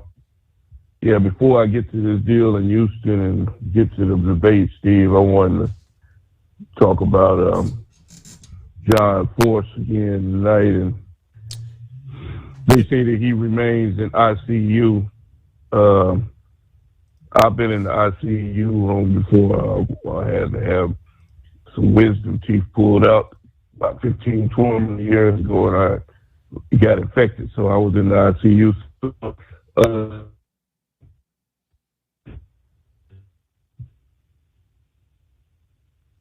Eagle, are you there? Check 1, 2. Are you still there? Yeah, I think we may have lost our connection. Sounded like I did a quick search before the program looking for an update on John Force, and nothing new. I can't really find anything as far as any mention of actual injuries suffered in that. Everything is from nearly a day ago. And we had last evening where they said ICU doctors were moving very slowly, and they would disseminate information in the coming days. And again, I did not see any sort of update from this past day. Meanwhile, it's 844-844-3388. I found the story I was looking for there. Another day. Another talk of concern about potential terrorists entering our country. This is significant. The Department of Homeland Security does not know the whereabouts of roughly 50 illegals who are subjects of concern. They were part of more than 400 brought into the United States by an ISIS-affiliated smuggling network, according to NBC News this past day. Those 400 were released into the U.S. per Biden administration border policy because they weren't on the terrorist watch list. Again, from NBC News. More than 150 have been arrested, some deported. Homeland Security knows the whereabouts of another 200 scattered across 17 states. However, there are 50 or so roaming the country that are actively being searched for by Immigration and Customs Enforcement, according to the report. The worry is an unknown number of the 400 are possibly linked to ISIS or its offshoot known as ISIS-K. Illegal migrants possibly from Tajikistan, Uzbekistan, Moldova, Kyrgyzstan, Georgia, and Russia. The fact that the whereabouts are unknown is clearly alarming, says the former FBI counterterrorism section chief, Christopher O'Leary. ICE has charged more than 150 arrested with immigration violations, a charge they will use against the remaining 50 if they find them. O'Leary says, I believe they're scrambling to locate these individuals, and using the immigration charges is not uncommon. They are in violation of the law, and if you need to take somebody off the street, that's a good approach to do it. None of the 150 have been charged with terrorism-related offenses. But this just 2 weeks after we were talking 8 Tajik natives with suspected ties to ISIS arrested in New York, Philadelphia, and Los Angeles. Further, a separate report last week said more than 1,500 Tajiks have entered the U.S. through the Mexican border between October of 2020 and last month. The Republican-led Homeland Security Committee sent a letter to DHS Monday requesting the unredacted version of the DHS Office of Inspector General's report that was released on June the 7th that found that DHS is failing to adequately screen and vet these asylum seekers. Hello? Committee Chair Mark Green highlighted part of that June 7 report, and he wants answers. The Department of Homeland Security's technology, procedures, and coordination were not fully effective to screen and vet non-citizens applying for admission into the United States or asylum seekers whose asylum applications were pending for an extended period. Although Customs and Border Protection deployed new technologies to enhance traveler screening, it could not access all federal data necessary to enable complete screening and vetting of non-citizens seeking administration or admission into the United States. That was part of the Office of Inspector General's report. And what has changed? And you look at the numbers there. Yeah, 1,500 Tajiks. We've got 50 ISIS-related, just wandering our country at this point in time. Who knows where, who knows what they are plotting and when they might act. Why? You think they might ask Joe Biden about that Thursday night? Yeah, right. Carolina Monkey Gouger, what's going on? Oh, boy, we living large in Reno, son. I'm Reno! We rocking and rolling, baby. How's the rodeo? We rocking and rolling. Oh, the rodeo's been good, man. Rodeo's been fantastic. Sold out crowds every night. We got to watch the Stutson boys make their return to rodeo this week, and Rusty won it tonight in the Saddleback riding, and Stetson got hurt during the Saddleback riding, and he did not get to ride the bull, so he, let's just say the horse stepped, we rearranged his conans for him, but oh boy, he was in a lot of pain. So. You think? Yeah, but it's been a mess. Steve, we have had an awesome time out here. I have paid the light bill until this morning, and the Lady Luck turned around, baby. I got on a hot street, and I'm about $450 to the good, so I'm happy right now. Debbie, she held her own. If it hadn't been for her, I'd have been broke a long time ago. I wouldn't be able to play no more. So everything's going good, but Steve, you touched on something a while ago that I wanted to bring up. At the rodeo tonight, we had 10 Muslims in their garb sat right in front of us. And they was, you know, they was behaving themselves until the Star Spangled Banner was played, and then half of them sat down. And I told Debbie, I took pictures of it and everything, and it really, a lot of people sitting around us, it didn't sit well, but everybody was behaved, you know, they let them do what they had to do, you know, and all that. But the other thing I want to say is, you know, a year makes a big difference. All right, last year when we was out here, they didn't have hotel staff to clean the rooms every day. And they was telling you know, if you needed clean sheets, anything, just throw them in the hall, and they would throw them in your, so, you know, you can make your own bed, and, you know, more or less clean your own room up. Well, they got an ample staff out here now. Ain't a damn one of them could talk no English. None. And you trying to, you know, you try to talk back and forth. So I'm just wondering if half of them 150 they looking for ain't in Reno working at the motels. You know? I mean, it's scary, man. It's really scary. But other than that, man, we have had a fantastic time. We're going on to SS Minnow tomorrow on a tour of Lake Tahoe and go coops around out there on it. But we've been drinking. I tell you what, they serve premium beer. They don't serve no skull busters out here. Everything. This is Coors country out here, baby. Oh, they drink them Yellow Jackets. And you're telling me that's premium beer, huh? Premium. Wow. That's premium beer. They just sponsor the rodeo, man. They got them little Coors girls running around in little skinny Daisy Dukes. I hope you get your eyes full. I damn sure have. I'll sure have get my eyes full. Yeah, she said you can look, don't touch. Well, let me ask you, Gouger, how many programs have you purchased this year? Programs? Would you believe that those little girls wasn't there this year? No? Oh, okay. No, but I did. Two of those. I don't know where them kids come from. And there were two kids standing. I want you to listen to this. They were standing there in front of me, and they was trying to get the money up to buy some French fries.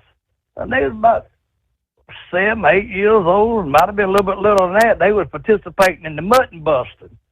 And the guy said, "Y'all short a couple $2 here." I said, I got it. You know, go on. I'll take care of it. I'll buy you dinner for you. You know, and I don't know where the parents were or what, but they were just moseying around the crowd over there. And I went back to Deb. I said, she said, "Who's them kids?" I said, "Hell, I reckon they belong to this rodeo, and you know, they got little stickers on them saying they're mutton busters." I said, "I bought the dinner for them." But that was kind of shocking. But the little girl with the programs, I hadn't seen them this year. Debbie said they finally found another sucker to take care of them this year. But see, we've had a fantastic time. Something else I will tell you is I don't believe I'll ever fly Southwest Airlines again. Oh yeah. They have cut the capacity in them planes. I mean, you know, every one of the planes, the flights has been just packed. And I mean, you sit down in this seat and you can't move. I mean, there's no room no leg room, no nothing. I told Deb, I said, "No, I ain't flying them no more. I'll find me something. We'll fly Delta or something, then we come back." But, well, were you and Debbie actually, were you able to sit side by side? I mean, a lot of times people get split up on Southwest too. Well, you know, Steve, I pulled a handicap card on Southwest, and we the first ones to load when they start loading people. Okay, yeah. You know, so anyway, we always get them front seats that's right there where you got the leg room. Mm-hmm. There's plenty of leg room right there, but you can't twist, you can't turn. And we had this old boy got on the plane beside us, and he sat down there beside Debbie, and Debbie let me, I feel like a damn sardine. I said, "I'll change with you, you know, if you gonna get, no, I'm all right." Boy, and I tell you, that was the longest 4-hour flight I ever had in my life. But, everything going good, man. I told you we were reporting, and we were going to call you earlier. And we was waiting for the Steve Stetson was going to ride the bull, and we never did see him, so I never seen him on the back of the chute. And I told Deb, I said, you know, the rodeo's been good, but I'm going to tell you something, Steve. The bull riding, we ain't seen nobody ride a bull in 2 days. I mean, they throw them off. I don't know if they got a bunch of rookies or whatever, but the bull riding ain't been all that great. But everything else has been awesome. I mean, the saddleback, bareback, barrel racing, it's all been good, man. Greatest sport on dirt. There you go. So we just checking in with you. All right. I'll let you know if we survive. How many more days you got left? Does that run to the end of the week or through the weekend? Or? Yeah, we gonna leave Friday. Okay. We're going to rodeo again tomorrow night, and then we gonna leave Friday, and I'll call tomorrow night and let you know if we survive the SS Minnow. And but I just wanted to check in with you and tell you hello, man. Have a great time. Wish y'all was out here. Thank you very much. All right, have a good time there. Hello to the better half, and be safe. Hey, Kenworth owners, is your AC and heating performing poorly with little airflow in the cab? Soaring Eagle HD Truck Parts is here to solve your worries. Offering aftermarket replacement HVAC boxes and stainless steel with high output blowers receiving 50 to 100% better airflow, guaranteed. Not only that, but they also manufacture many other aluminum and stainless steel storage accessories. Check out their website at www.soaringeaglehd.com or call toll-free 1-833-455-2473. Serving you yesterday, today, and for the future. Keep your gas-powered engines running like new? Stable's proprietary formulas are proven by third-party testing to outperform the competition in keeping fuel fresh, preventing corrosion, and cleaning the entire fuel system. With Stable, you can have confidence you are doing the right thing for your engine's long-term health.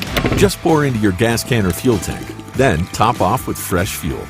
At every fill-up or when you store, start with Stable.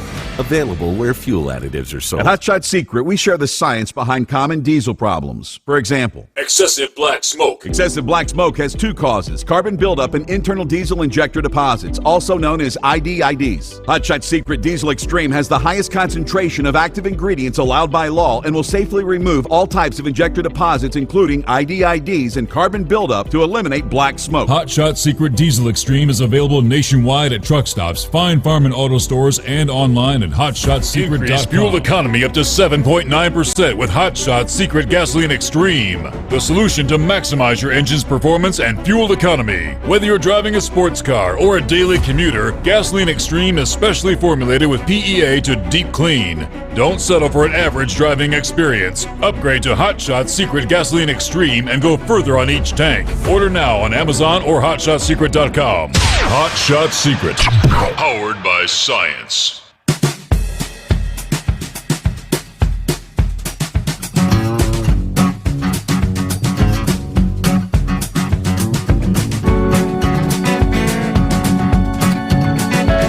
Horse Feathers had asked the question, did we get the moon rocks back? Well, not us, but China. China has made spaceflight history yet again. Yeah, their robotic Chang'e 6 mission. Actually returning material from the moon's mysterious far side this past day. Something that had never been done before. The milestone moment occurred Tuesday at 2:07 a.m. Eastern Time, right about 24 hours ago, when the Chang'e 6 return capsule landed in China's Inner Mongolia Autonomous Region. The Chang'e 6 consists of 4 modules: the lunar lander, return capsule, an orbiter, and an ascender, a small rocket carried by the lander. Launched on May the 3rd, arrived in lunar orbit 5 days later. On the 1st of June, touching down inside the Apollo crater, which lies within the South Pole Atkin Basin, which is a 1,600-mile-wide impact feature on the moon's far side. Collected about 4.5 pounds of lunar material using a scoop and a drill. The precious cargo loaded aboard the Ascender on June 3rd, then met up with the mission's orbiter a few days later. The orbiter, carrying the samples in the return capsule, began headed toward the Earth on around June 21st. The sample's long journey coming to an end this past day with the return touchdown of the capsule. The Chang'e 6, not the first successful lunar sample return mission. The Soviet Union and the United States and China have all brought back material from the Earth-facing side, but those precious efforts all collected dirt and rocks on the near side, always facing the Earth. The far side, which is very different from the near for some reason, is more difficult to explore because the far side faces away from Earth, a relay satellite required to communicate with the spacecraft that operate there. The far side, therefore, is very little studied, so scientists are pretty excited to get a close-up look at these samples, which I'm not really not understanding why one side would be so much different than the other. This material could help answer some vexing questions about the solar system's early history. For example, the SPA basin, they say formed 4.26 billion years ago, a few 100 million years after most lunar craters, which were blasted out by asteroids and comets during a violent stretch known as the Late Heavy Bombardment. Was the SPA formed during, as a part of that Late Heavy Bombardment, or was it a separate event? Now, they say by obtaining precise dates for the basin and the craters overlaying it, we will better be able to understand the moon's history. This also has implications for understanding the origins of life on Earth. So says the Planetary Society. Okay, all this stuff, it's the things science fiction is made of, but we'll get back to your calls coming up here as we hit the top of the hour, get a news break, cross it into another brand new day in the Mountain Time Zone at this hour. So if you'd like to chime in, plenty of room for you at 844-844-3388. The Steve Summers Overnight Drive, live from the Hot Shot Secret Studios. Ultimate comfort on the road. That's the Bostrom difference. And why so many drivers are upgrading their seats to Bostrom seating.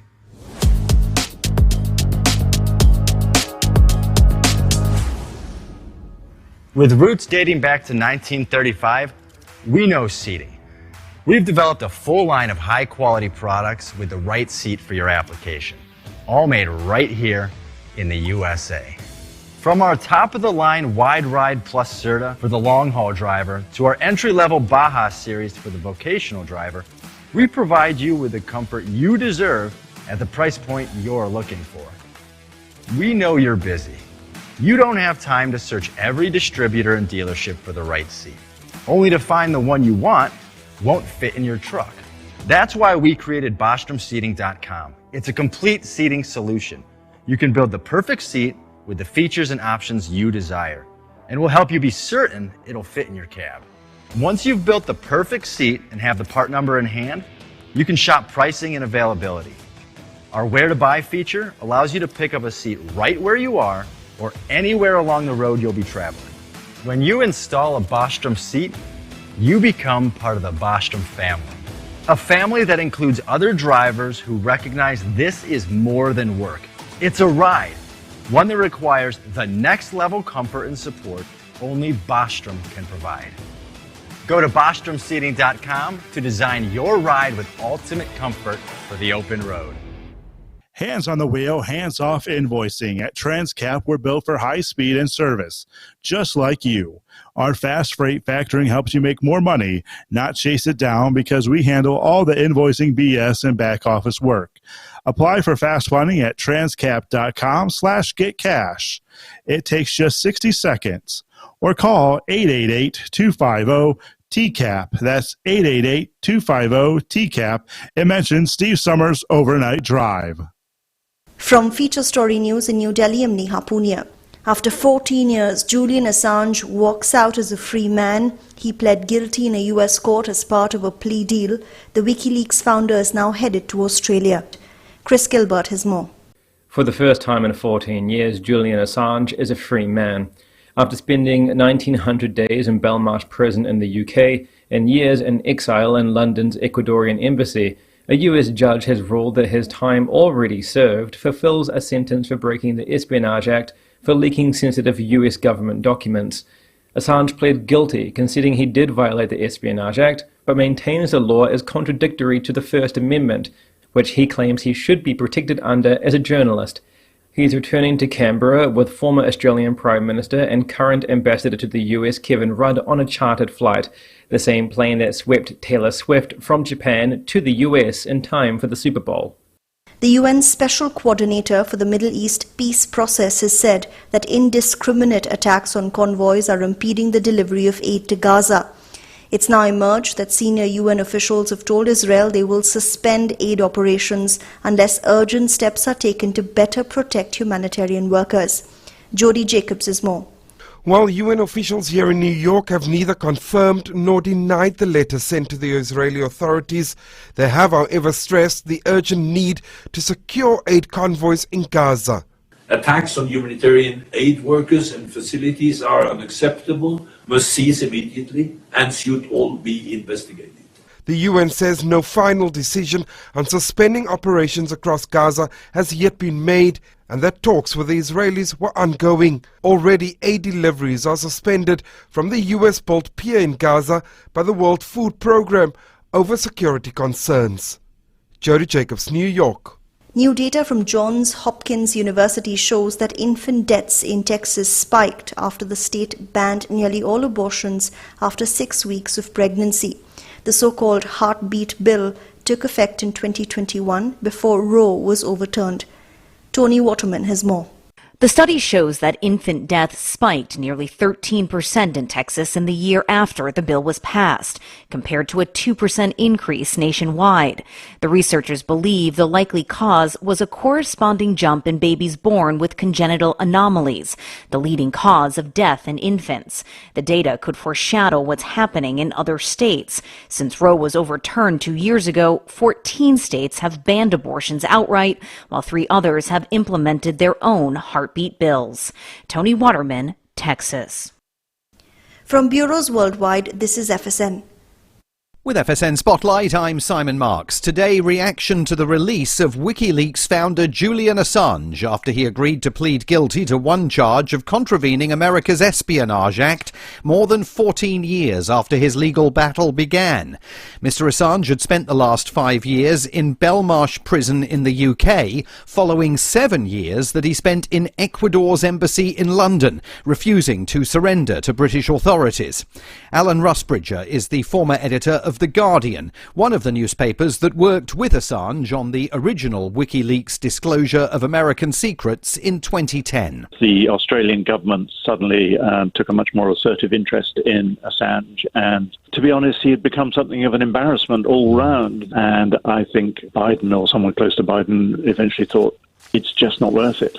The point has been made. It's a bit worrying that he had to cop to a charge under the Espionage Act. And that's what should worry journalists, because it has been very, very rare to use the Espionage Act directly against journalists. And I think that's going to become a more common thing. And of course, the point about that is not only do you do a long time in prison, but there's no defense. You're not allowed to mount any kind of public interest defense. But critics of Assange are assailing the White House for agreeing to the plea deal, with former Vice President Mike Pence calling it a miscarriage of justice. With FSN Spotlight, I'm Simon Marks. The main news again. After 14 years, Julian Assange walks out as a free man. He pled guilty in a US court as part of a plea deal. The WikiLeaks founder is now headed to Australia. The UN tells Israel it will suspend aid operations unless urgent steps are taken to better protect humanitarian workers. A resurgent opposition gets ready for a face-off with Prime Minister Narendra Modi's party in the Indian Parliament, forcing a contest for the post of Speaker for the first time in many decades. And that is the latest feature story news. Neha Punya reporting.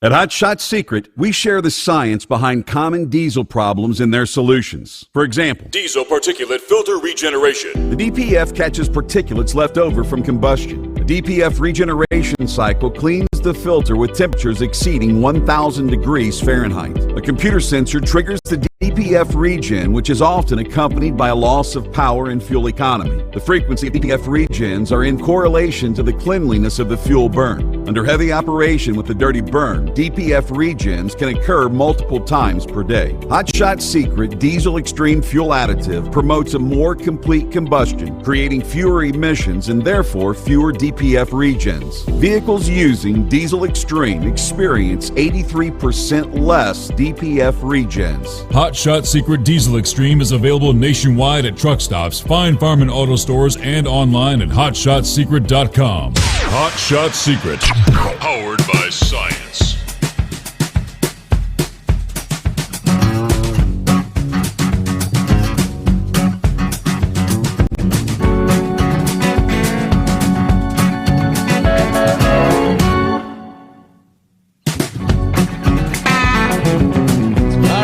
Back at it here. Another hour underway as we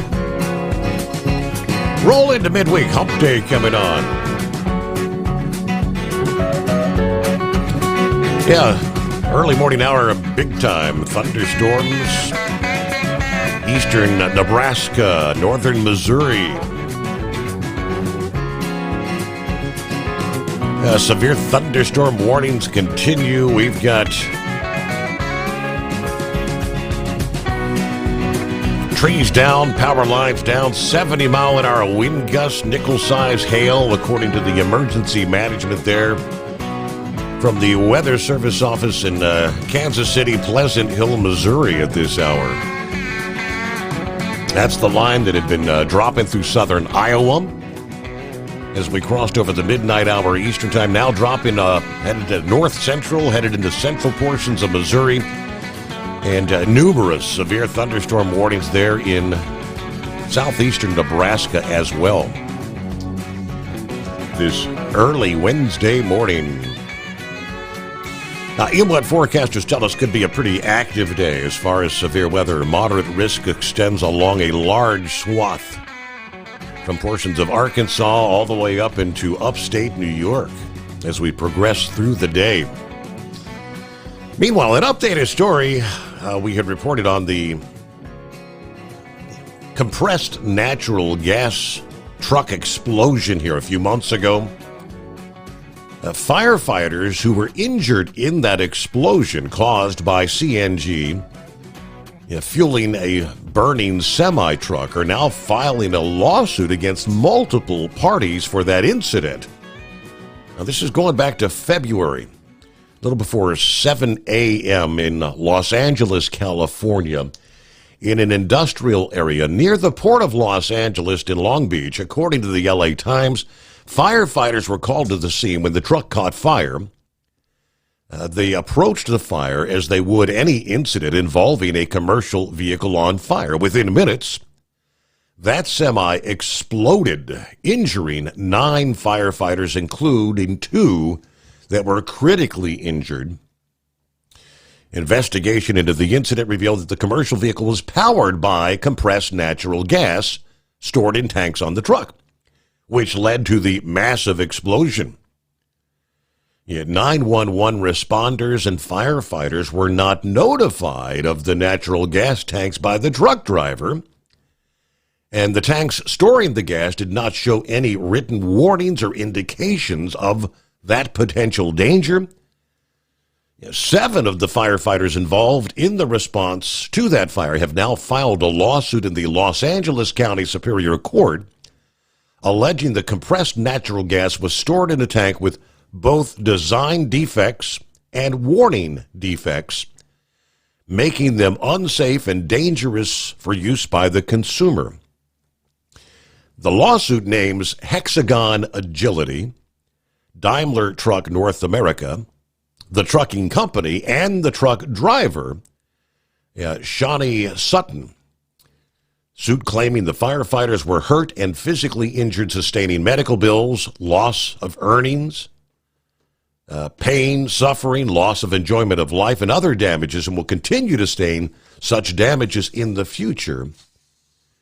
It is unacceptably dangerous that a truck running on compressed natural gas can fail like this, exploding in the middle of a city street like a bomb, as opposed to releasing pressure safely. That, according to the attorney representing the firefighters, this would not have occurred had the product not had hidden defects preventing the safe release of pressure. Daimler says they do not comment on pending litigation. Hexagon Agility did not respond to request from the LA Times there.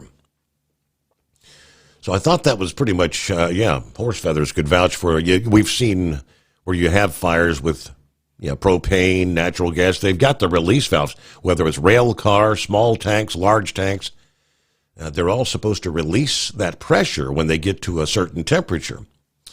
All right, Eagle made it back through here. I think you lost your cell there earlier. Welcome back. Take two. Yeah. Can you hear me now? Yes, sir. We got you. Welcome back. Hello? Yep. Yeah. I don't know what happened to the phone the first time, but I appreciate you putting me back on. Listen, Steve. I got a couple of things to talk about tonight. I want to try to give an update on John Force. I don't know if you heard any news information about him. No. From what I'm understanding, he's still in the ICU room. I'm surprised. I thought his family would have came out. His wife or his one of his daughters might have came out with some information about his situation. I think it might be a little bit more than what they're giving out. I think he probably had some kind of head injuries. This is when you hit a wall going 300 miles an hour. He probably has broken bones. I know those cars are safe, but I'm pretty sure he has broken bones because he had a wreck back in 2007 in Dallas, Texas, and he sustained a lot of injuries, and it was a bad accident, but it wasn't as bad as this one. And he had a broken leg and hand and some other things. So this time there's no telling, what type of injuries he has, but I'm pretty sure he has some type of injuries. And like I said, the NHRA, they're not giving no new details, and I looked on the Googled his name tonight, and they're just saying that he's in ICU. Right. And they're not saying what his injuries are and when he might, and when his race team or anybody might get some information, because they got a race coming up this weekend. I forgot where they're supposed to be at this week, but they didn't say if they had another driver for his car this weekend. I don't know what track they're gonna be at this week, but I don't think they're gonna run his car this week, John Ford's car. So like I said, I was just checking with you to see if you had heard anything new, but because I haven't heard anything new since I talked to you yesterday. Did you say you haven't heard anything either? Not a thing. I did a quick search, and everything that I could find was like 18 hours or older, and so nothing this past day. Not a thing. Yeah, that's the same thing. Like I say, I looked at Google. I Googled his name, and there's, like you say, 15, 18 hours old information. So, I don't know what the hell is going on. So hopefully they'll update it in the next day or so, and let his fans, the fans have a right to know what's going on. These people, he has a lot of fans, so people support him. They wish him the best, So hopefully they'll update people and let them know what the hell's going on. Okay. Now, Steve, the next thing I want to talk about is this situation in Houston that happened with this girl. Some more very disturbing details came out again today. I told you yesterday that they found a video of the sexual assault. These clowns made a video of them doing what they did to this girl. Okay. Now they said that they were in contact. Well, one of them had a beard. If you look at the surveillance video, both of them shaved their beards off to try to hide their identity after they did what they did. And then they said that they were planning on trying to get the hell out of town, trying to get back to across the border, back to Mexico or wherever, Venezuela. Because they said that I don't know who they contacted, but they said they had contacted somebody and was trying to get the hell out of the U.S. because they knew that they was in trouble for what they had done, but they didn't get out of town in time. So, as far as that go, and the other guy was in court. Like I said, they gave him a $10 million bond. Like I said, they don't even deserve a bond, but they're not going to be able to make that bond anyway. But yeah, like I said, people in Houston are outraged. I still got family that live in Houston, even though I don't live there no more. And people are, they're not very happy with what transpired. And like I said, the bad part about this deal, Steve, is that these guys, they came back in through Texas. I think they said they came in through El Paso less than 30 days ago. In less than 30 days, and they already took somebody's life. So it's a very bad situation. And the sad part about it, Steve, is that Joe Biden and the Democrats, they still haven't shut the border. They got TV sets, they got news reports, radios. They hear what's going on, and yet they still haven't made a decision that they should have shut the damn border down after that girl in Georgia got killed, and that was months ago. So it's obvious that what these people are not going to do anything because they're more concerned. And it's really a damn shame, Steve. They're more concerned about getting Joe Biden reelected. And, remember I told you way back in January, I thought that I didn't even think Joe Biden could stoop that low, Steve, to let somebody vote in our election that wasn't a U.S. citizen. These millions and millions of people that's coming in. That's the goal. That's the ultimate goal. Because they know that any rational thinking American with a brain in his head would not stoop to their level to go vote for Joe Biden after what he has done for 3 years. So they have to go to another third world countries to bring these people in because these people are desperate for a new lifestyle, a new way of life. So they're going to vote for Joe Biden. You can bet your last dollar that those people are not going to vote for Donald Trump. Well, like I told somebody today, why would you vote for Donald Trump? When he has already said first day he get in the White House, he gonna ship those people back out of the damn country. So you and I both know who those individuals are gonna vote for, and I promise you the Democrats know it too. So there was a process of getting Joe Biden reelected or whoever the hell they want to get reelected, so they can continue ruining the U.S. in this really sad, and I do mean sad situation. And like I told you last night, Steve, as far as the debate goes on Thursday night. I'm ready. I already got my popcorn. I got the TV set up. I'm headed home right now to make sure that I'm sitting in front of my set on Thursday to see this. But I'm not gonna say I'm not gonna get disappointed because these people are as crooked as they're as crooked as Donald Trump say. He used to say they were going by what he said in his the deal in Philadelphia over the weekend. He said these people were crooked as a $2 bill, but he said I'm not gonna say that no more because they make $2 bills. He said they're as crooked as a $3 bill because they don't make three, and that's exactly right. Now, you and I both know that as far as I'm concerned, they're not going to ask Joe Biden about the immigration. They're not going to ask Joe Biden about these two innocent, the girl in Georgia and the girl in Houston that got killed. They're going to ask them damn questions. They're not going to ask them about the economy, why the gas prices are sky high, why the food prices are sky high. They're going to lowball him and give him the easiest possible questions out there. And but from what I'm understanding, Steve, I don't know if you got this new information. I got this during the day, and I'm shocked as hell. They said that the judge in this New York City case has taken some of the gag orders off of Donald Trump.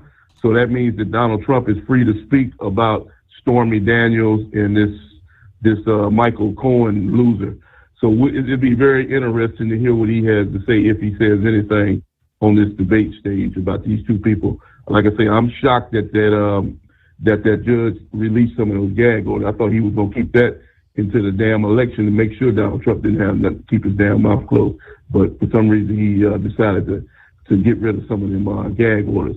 But like I say, you could best believe that Jake the Snake, and that's what he is a snake, that they're gonna definitely try to lowball Donald Trump and give him the hardest possible questions, and they're probably gonna, if he doesn't give them the answer that they want, they're gonna call him a liar and say you're not telling the truth.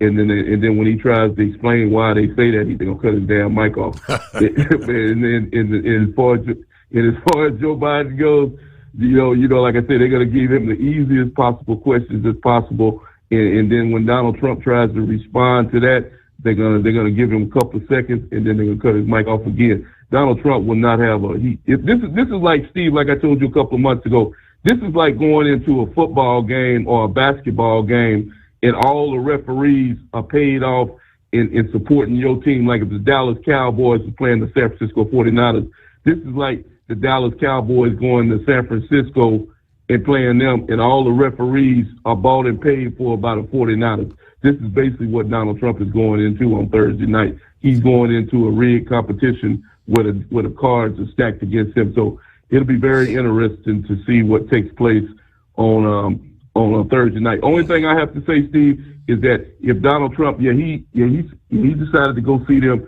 but Donald Trump should have also requested that they go to his venue, that Biden would come to his network or some network that's going to show Donald Trump a little bit of favoritism. That would have been the only way I made that deal. I'll go to CNN, but you're going to have to go to my network. You're going to have to go to my people, so I get a fair chance too. If they wasn't willing to make that deal, then I would have told them to kiss my ass, and the deal is off. And thank you for taking my call tonight. All right, Eagle, have a good morning. Hello to Hillbilly. Good morning, Steve. Hey, did they say if it was distracted driving that caused the person to get hit on I-75 yesterday morning in Monroe? Prayers for his family and the people who witnessed it. Well, we finally got everything moved to our farmhouse. Hopefully, this will be my last move for me for the rest of my life. I so much despise moving. 4th of July coming up a week from now. Remember, everyone, you get to throw the firecrackers before they explode. Always enjoy the free shows as I drive during the nighttime hours. If I remember right, America will be turning 249 years old. We're fixing to warm up dinner and listen in for a while, then check my eyelids for leaks. Everybody keep it between the lines, be safe, and have a great show. The update I had seen, Eskimo Mom, I believe, had forwarded to me, said for whatever reason, this was a little after 2 o'clock in the morning, that accident on I-75. The vehicle had stopped like in the middle of the interstate for no apparent reason.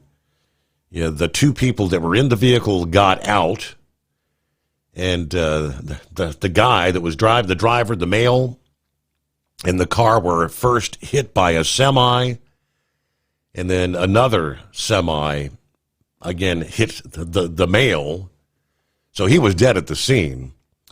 The female, I do believe, was hospitalized. I don't recall what her injuries were, but I had not seen any particular. Why? Unless you, I mean, if your car, if you're breaking down, I've done it more than once. I mean, when you run out of gas, I mean, you try to get your damn car off into the emergency lane, but you don't stop right in the middle of the interstate. So I'll see if I can find anything more on that. But that was the latest I had seen from, I believe it was some WHIO there in the Dayton area.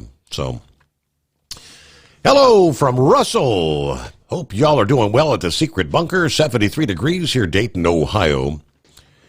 Can't wait till Thursday night. Got the popcorn in hand. Hope everybody out there's doing well. Ready for another good show. Truckers, be careful, be safe. May God protect you and bless you all safely to your destinations. Have a great night, day, and keep those in our prayers. The ones dealing with the flooding and the storms. Very good. Let's see. Buckeye Boy said, did you see where Hooters is not even immune from inflation? Some are going bust. Good play on words.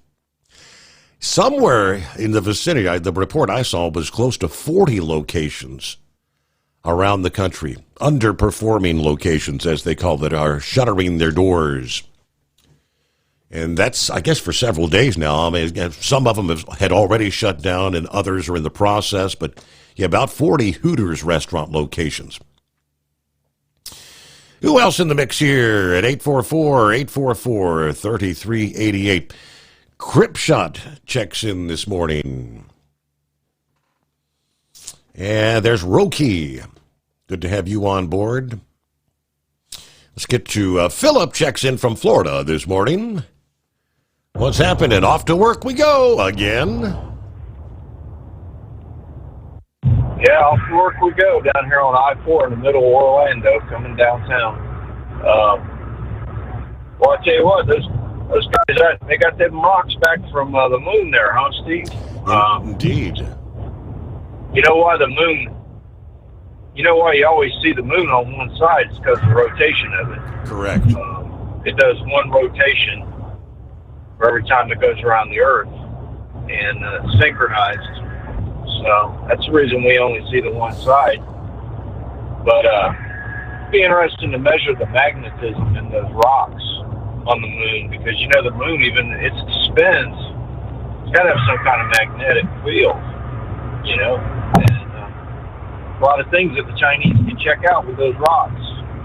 We still got our rocks in a laboratory packed away somewhere. So, but it was a great launch yesterday. I saw the GOES satellite take off with the Falcon Heavy. Saw the takeoff, but I didn't see the boosters come back, but I heard them, and they were loud. We had a lot of clouds, so we didn't get to see them. I watched it later, the replay on the internet. So, Eagle's talking about John Force's accident, and I hope John gets through it. And, looks like we're getting close to that time, Steve. You want me to hold over? You're right. We're about a minute from, well, we've got a couple of minutes, actually, but yeah, I'll put you on pause there, as they say. And also, I did see the other space-related update was, again, the Starliner, the Boeing Starliner capsule. They keep pushing off the return date. Last Friday, they said they no longer had a planned return date, continued to do the testing, see if they can make any fixes. They've got plenty of supplies on the International Space Station, and they said there's no urgent need to bring the two astronauts back. They canceled the planned departure Wednesday, today, conflicting timelines with a series of planned spacewalks. And, of course, you got Monday the 24th was a planned spacewalk, and they canceled that one once again. And Tuesday, July the 2nd, although two of the spacecraft thrusters failed during the flight, the spacecraft managed to reach the ISS, delivering that 500 pounds of cargo.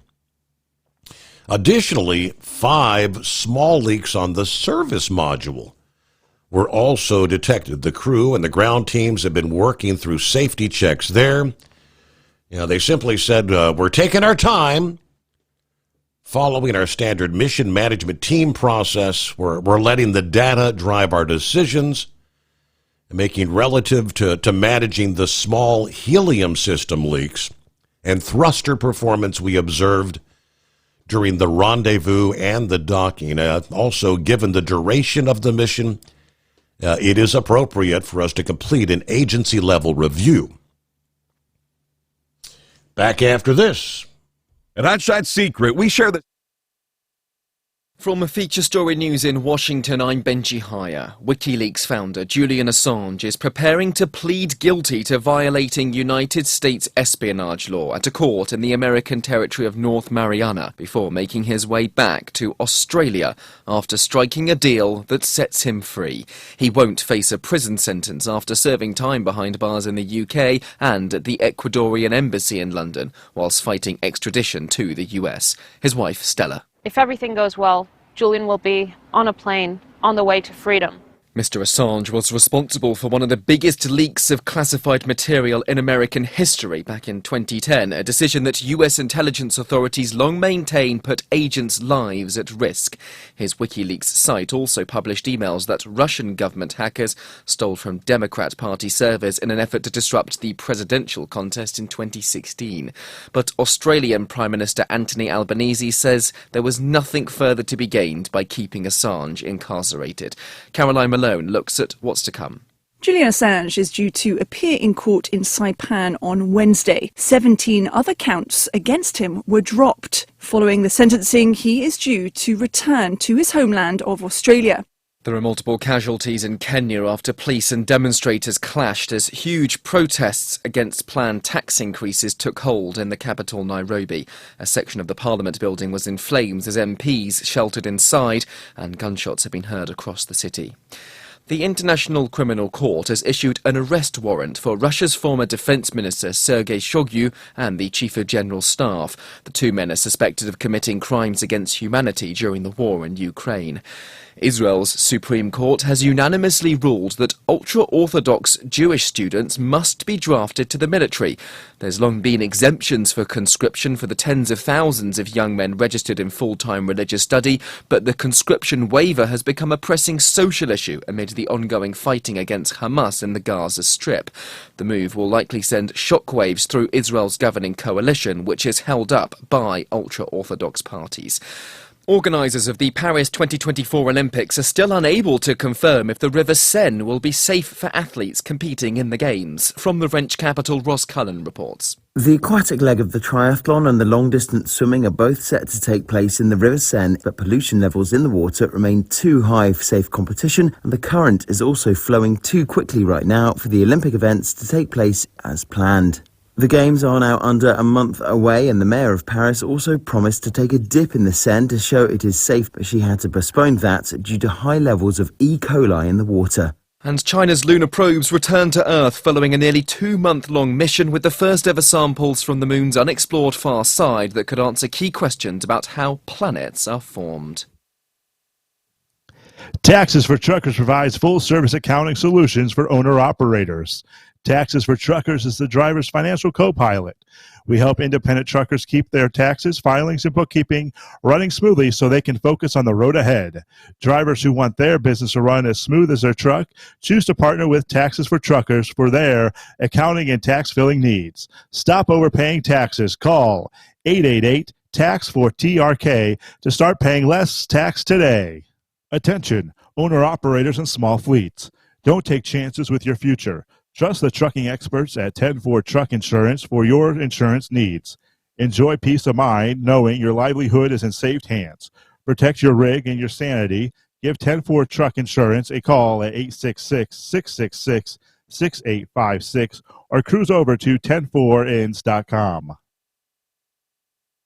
At Hot Shot Secret, we share the science behind common diesel problems and their solutions. For example, Diesel particulate filter regeneration. the DPF catches particulates left over from combustion. The DPF regeneration cycle cleans the filter with temperatures exceeding 1,000 degrees Fahrenheit. A computer sensor triggers the DPF regen, which is often accompanied by a loss of power and fuel economy. The frequency of DPF regens are in correlation to the cleanliness of the fuel burn. Under heavy operation with the dirty burn, DPF regens can occur multiple times per day. Hot Shot Secret Diesel Extreme Fuel Additive promotes a more complete combustion, creating fewer emissions and therefore fewer DPF regens. Vehicles using Diesel Extreme experience 83% less DPF regens. Hot Shot Secret Diesel Extreme is available nationwide at truck stops, fine farm and auto stores, and online at hotshotsecret.com. Hot Shot Secret, powered by science.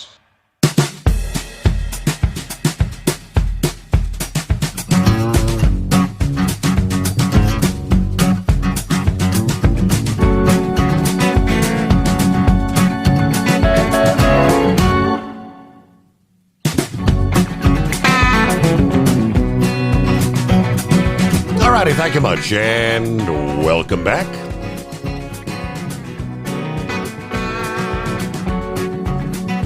What else we got in the news? Lots to cover here as we roll into a Wednesday. Hey, what day is it? Hump Day, right? Yeah, for a brief period of time, last couple of weeks, hadn't really heard much about the bird flu, right? Yeah, the bird flu, and of course being found in dairy cattle. Now we get an update on that coming up here. Apparently, they are continuing to find more and more dairy herds that are indeed infected with the bird flu, and they're going to be, I guess, begin testing more milk off the shelves around the country due to that. Again, give you the full report coming up. First, let's get back to Philip. Hey, buddy. was talking earlier about John Force's accident. I'm getting ready to talk about it. Those funny cars that Force and those guys drive, they have a body on top of them. They are like a dying breed because back in the day, they moved the motor to the back behind the driver on top fuel cars because of that kind of stuff that happened with John Force. The funny car guys stayed with the motor up front. Big Daddy Don Garlitz, I know a lot of guys that know drag racing know who he is. He lost part of his foot because of a motor explosion like what happened with John. You know, so I mean, it's not to play with. It's a serious business. And I mean, looking at the pretty close. Looking at the video, that engine looks like it went off like a bomb. Well, it is a bomb, essentially. I mean, you think about what they're burning, nitromethane, and the pump that pumps the fuel into the engine is pumping upwards of 60 gallons a minute, but it's only running for a few seconds, if you know what I mean, Steve. And it's a dangerous thing. It's not as easy as it looks, you know, and when you have that kind of explosion, it lets go. I mean, they have to make sure that everything's tethered on that car so it doesn't go back into the crowd. Did you notice, Steve, how that car crumbled and it kind of went around the frame of the car? Did you see that? Everything's kind of tethered together, right? It's all tied together. Absolutely. There's a series of cables in there that tether everything. I mean, even the tires on that car, even though they broke off the axle, and you'll see that in the accident, you can see that the back tires break off the axle. They still stayed with the car, you know, and it's a very violent accident when you see one of those. I mean, that's the reason those cars, when they crank them up, are so loud. I mean, it's like a 10,000 horsepower engine that's in that thing.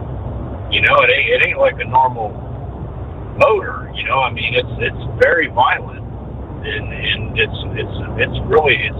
takes a lot to drive one of them, and it's basically like a automatic car, and you step on it. What you're doing is you're letting the throttle up as far as you can, and then you're letting off of the transmission, and then the transmission takes it and launches.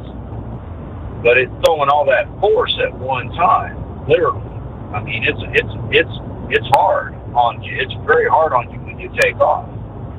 You know, so it's a lot of people say, "Oh, I could drive a funny car on top fuel." No, you can't, because you got to have the eye to do it.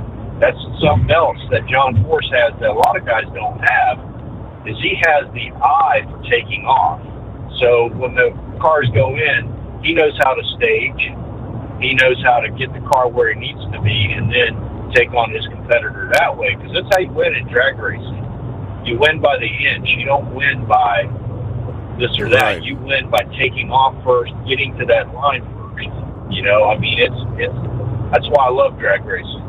I mean, I love it. I like it even more. I love it more than NASCAR. But it's very dangerous, and you can see what can happen when things go bad. And it could be something simple as a little fitting getting loose on the motor that caused that fire. It could be a lot of different things. But my concern was about the chutes. Did you see that, Steve? No chutes? Right. Yeah. And I haven't heard why that the chutes did not deploy. Does John have to pull a release for those, or do they automatically? No, there's a handle. Okay. They pull a handle. Okay. Generally, that handle's on a lot of drag cars. That handle's on the top. It's up by the roof, and you'll see the drivers in some of them. They'll pull up. Now with the top fuel cars and the funny cars, you can't really see it. I think the top fuel cars, the handle's down by their side, just like the brake that holds the car when they launch. You know, and I'm pretty sure that John's car probably had the same kind of setup. Now, John might have been concentrating more on steering the car than he was about pulling the parachutes. That's something else. The deal with Scott Coletta which that coincided pretty close to the date of John's accident. I mean, they were a day or two apart. Coletta's, the chutes didn't open, and he went into the net at the end, and the net took the top of the car off. Okay, and we don't want to talk about that, but that was one of the most horrific accidents that in drag racing that I ever saw, and I seen on TV. I didn't. Thank God I wasn't there live. I mean, it was horrific. It was very horrific. But that John Force accident was bad, and sure, he might have been good to get out of the car, but after things start settling down with your head and you take a shot like that, concussions were the worst thing. But what about all of his internal? All of his internal organs obviously were jolted to that, to the left side when he hit that wall like that. Absolutely. You think about the accident that Dale Earnhardt had. Dale Earnhardt was probably going close to 200 miles an hour when he hit that wall. Okay, that's the reason why they have the Hans device to keep the head from stopping suddenly. That sudden stop is what kills you. Okay, and that's what technically happened with Dale Earnhardt. Was his brain stopped suddenly and it jolted away from his skull. Okay, and it causes a lot of different things going on medically, like hemorrhages and whatnot, and that's what technically killed him. And that's what kind of killed Scott Coletta. His was a lot different, but John took a heck of a hit. I mean, a heck of a hit. When you're talking 300 miles an hour into a concrete barrier, and the car was still scrubbing speed off as it was falling apart. You know, because that speed's got to go somewhere. When you've got that much energy, you've got to stop. You got to stop the car. It takes that much energy to stop it. Right. You know, you got. It's a bad situation, and let me tell you what, it was a pretty bad accident. I hope John gets through it. I appreciate John. John has done a lot for the sport. I mean, his records, just his win-loss records were crazy. I mean, it's just ridiculous when you see some of the stuff that he's done. You're like, how in the heck did he do that? You know, and he's been doing it for so long. I mean, he's 75 years old. You know, and I know his daughter Brittany stayed with him pretty much through the whole thing until they got him into the hospital. I'm pretty sure that Brittany and all them were still hanging out with him wherever he's at in the hospital. Yep. I'm pretty sure they flew his wife and his kids there. I know he's got a really tight family. They're really tight. So, getting off of drag racing now, you and Horse Feathers were talking about North Korea earlier and how Kim Jong-il is like one of the most protected guys. Well, y'all guys were talking about number one and number two. You know, there's a number two thing that goes on with North Korea, Steve. Don't you know? They can't get nitrates in North Korea. So guess what they don't have a lot of? They don't have a lot of fertilizer in North Korea. So you know what they do? They recycle their own fertilizer, if you know what I mean, Steve. Wow. So they keep their own stuff and fertilize everything to do it. And a lot of people don't know that. I didn't know that until recently, until I seen a documentary on North Korea. With all the sanctions in the world on them, they can't get nitrates that are primarily in fertilizer and things like that. And that's what they do. So, but hopefully they'll get that Starliner. They'll get it going. I don't think they're going to have quick fixes for it. Those thrusters are in an area on the capsule that's going to be really tight to get to. And I don't know. I don't think it's going to be something that they can fix right away and get right to where they need to for that helium leaks. So we'll just see how it plays out. So that's all I got today, buddy. Y'all have a safe day, and we'll catch you later. Have a good morning. Thank you much. 24 hours ago, we had mentioned the fact that, and I said at the time, you know, that's just going to piss off Kim Jong-un. That's the U.S. aircraft, joint aircraft fleet arrived in South Korea. So North Korea Less than 24 hours, North Korea fires a ballistic missile toward the eastern waters.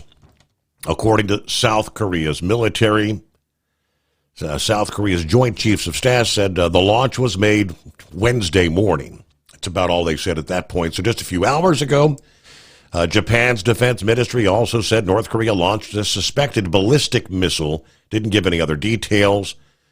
This just hours after South Korea said North Korea floated flying balloons carrying trash and whatnot across the border for another second consecutive day.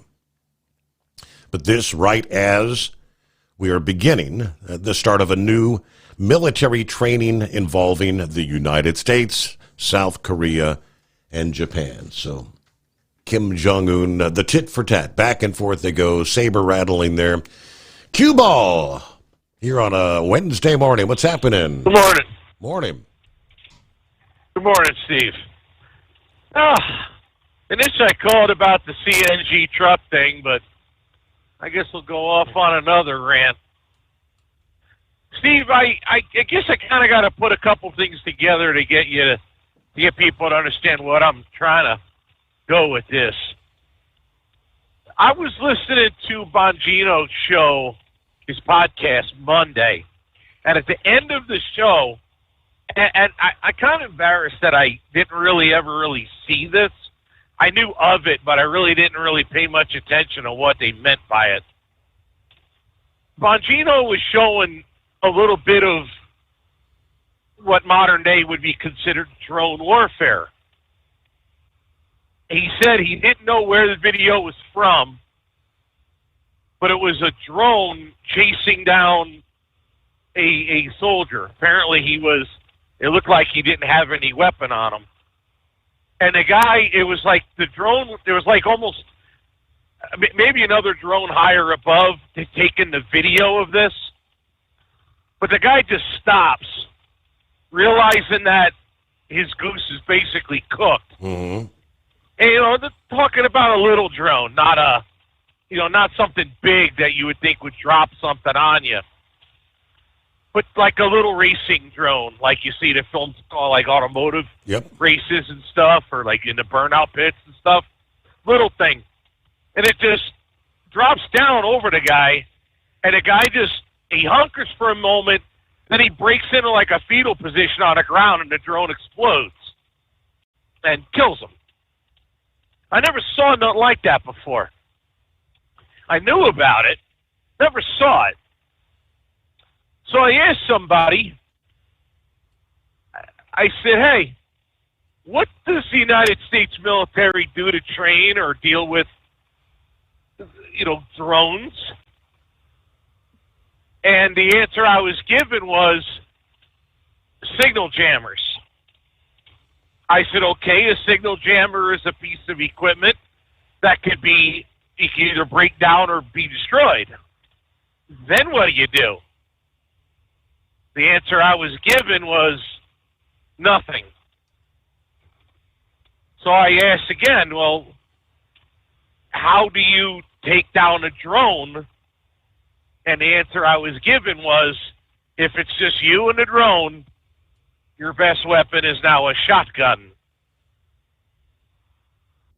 That's pretty scary. Mm-hmm.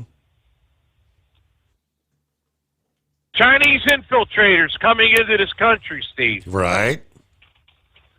I'm often wondering, I'm not saying, also the Chinese buying up land near the bases. To me that's pretty obvious why they're doing that. They're listening or trying to get close enough to get the radio frequencies, the signals, and so on. Steve, what took down Captain Sully Sullenberger's aircraft? Why did it land in the Hudson? Birds, right? What was it, a bird, a goose? What was it? Birds. Birds. There's a training video that we took when I was in the Air Force. It's a very famous video of a man getting sucked into the intake of an aircraft. Mm-hmm. And what saved his life was his headphones, his earmuffs, I should say, fell off his head as he got sucked in and went into the engine, FODing out the engine, F-O-D, foreign object damage. FODing out the engine, thus destroying it. He then crawled out of the intake and then barfed on the flight deck. But what saved his life were the headphones. Now, let's go back, way back in history.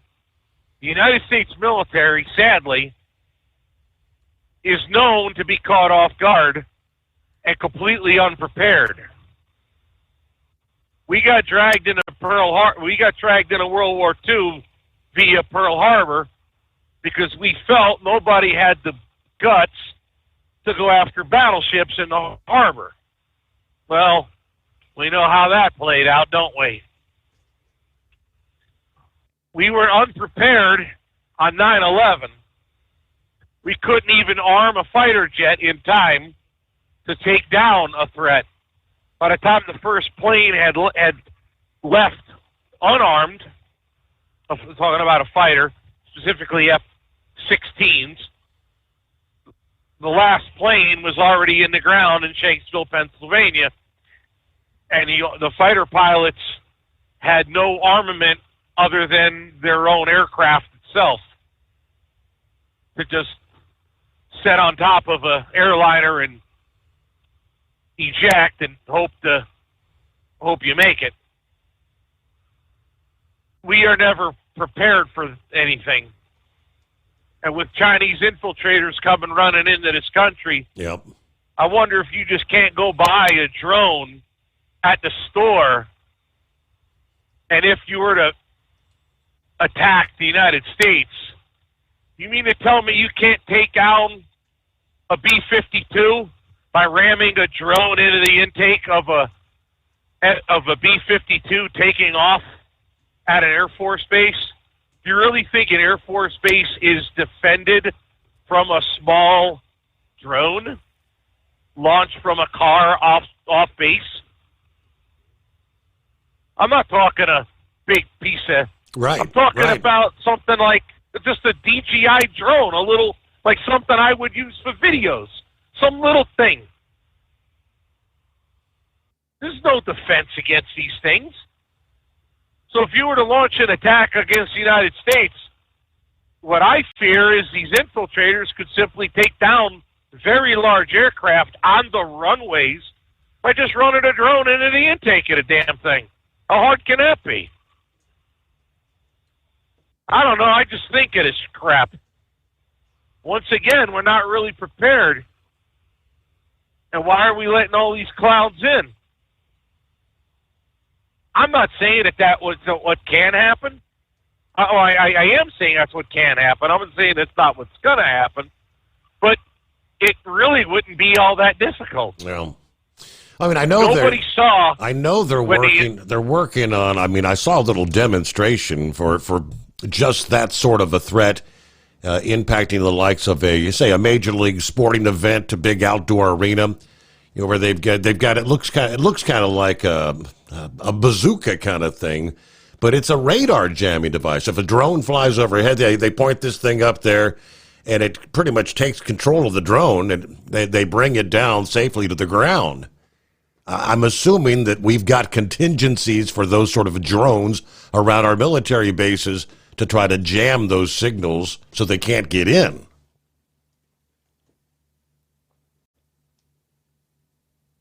I would hope so.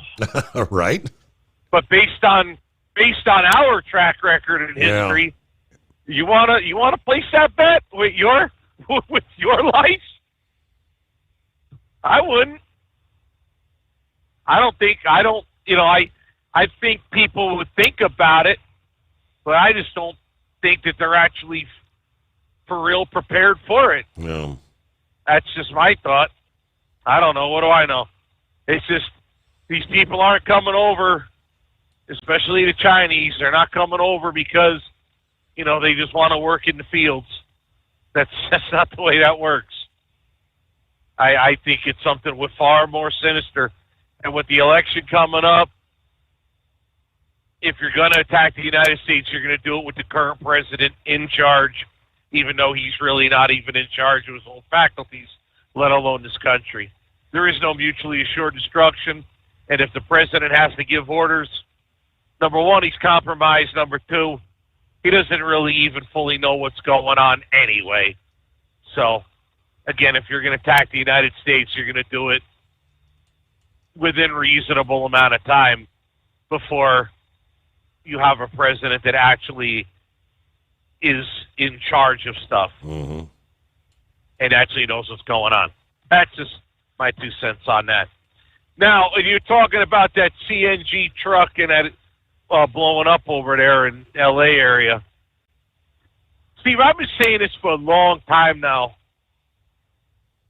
When they come up with these newfangled fuels, these exhaust systems, all this crap on these trucks, you know, they show they really don't give a rat's ass at all about a truck driver, the driver itself. I'm amazed that nobody's taken anybody to task. Maybe this is a good direction to do it. If now they're not tanks on these. I've never seen them way back when he first started coming out with them, when I used to haul out to California back in the day. They're not fuel tanks. They're actually technically vessels. Now, same thing like if you're, like the compressed gases that I have, like for my blowtorch in my shop. If they were to be in a fire, there's something built in the valve that would melt and thus release the contents of the tank. Granted, it would burn as it goes into the fire, but it would not be an explosion. I'm imagining these vessels are supposed to be built the same. Imagining, I really don't know. But we've seen on video many times these things going off and going up, and it's not, even if it's a controlled release in a fire, still a hell of a fire. And depending on where that truck is parked, that could be a major issue. But what about the crashworthiness of these things? Right. To survive? Right. Whether it's liquefied or compressed or... Yeah, but what about hydrogen? I thought hydrogen was pretty volatile as well. We pause. Ultimate comfort on the road. That's the Bostrom difference. And why so many drivers are upgrading their seats to Bostrom seating.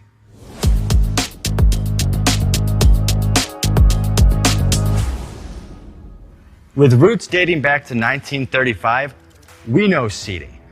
We've developed a full line of high-quality products with the right seat for your application, all made right here in the USA.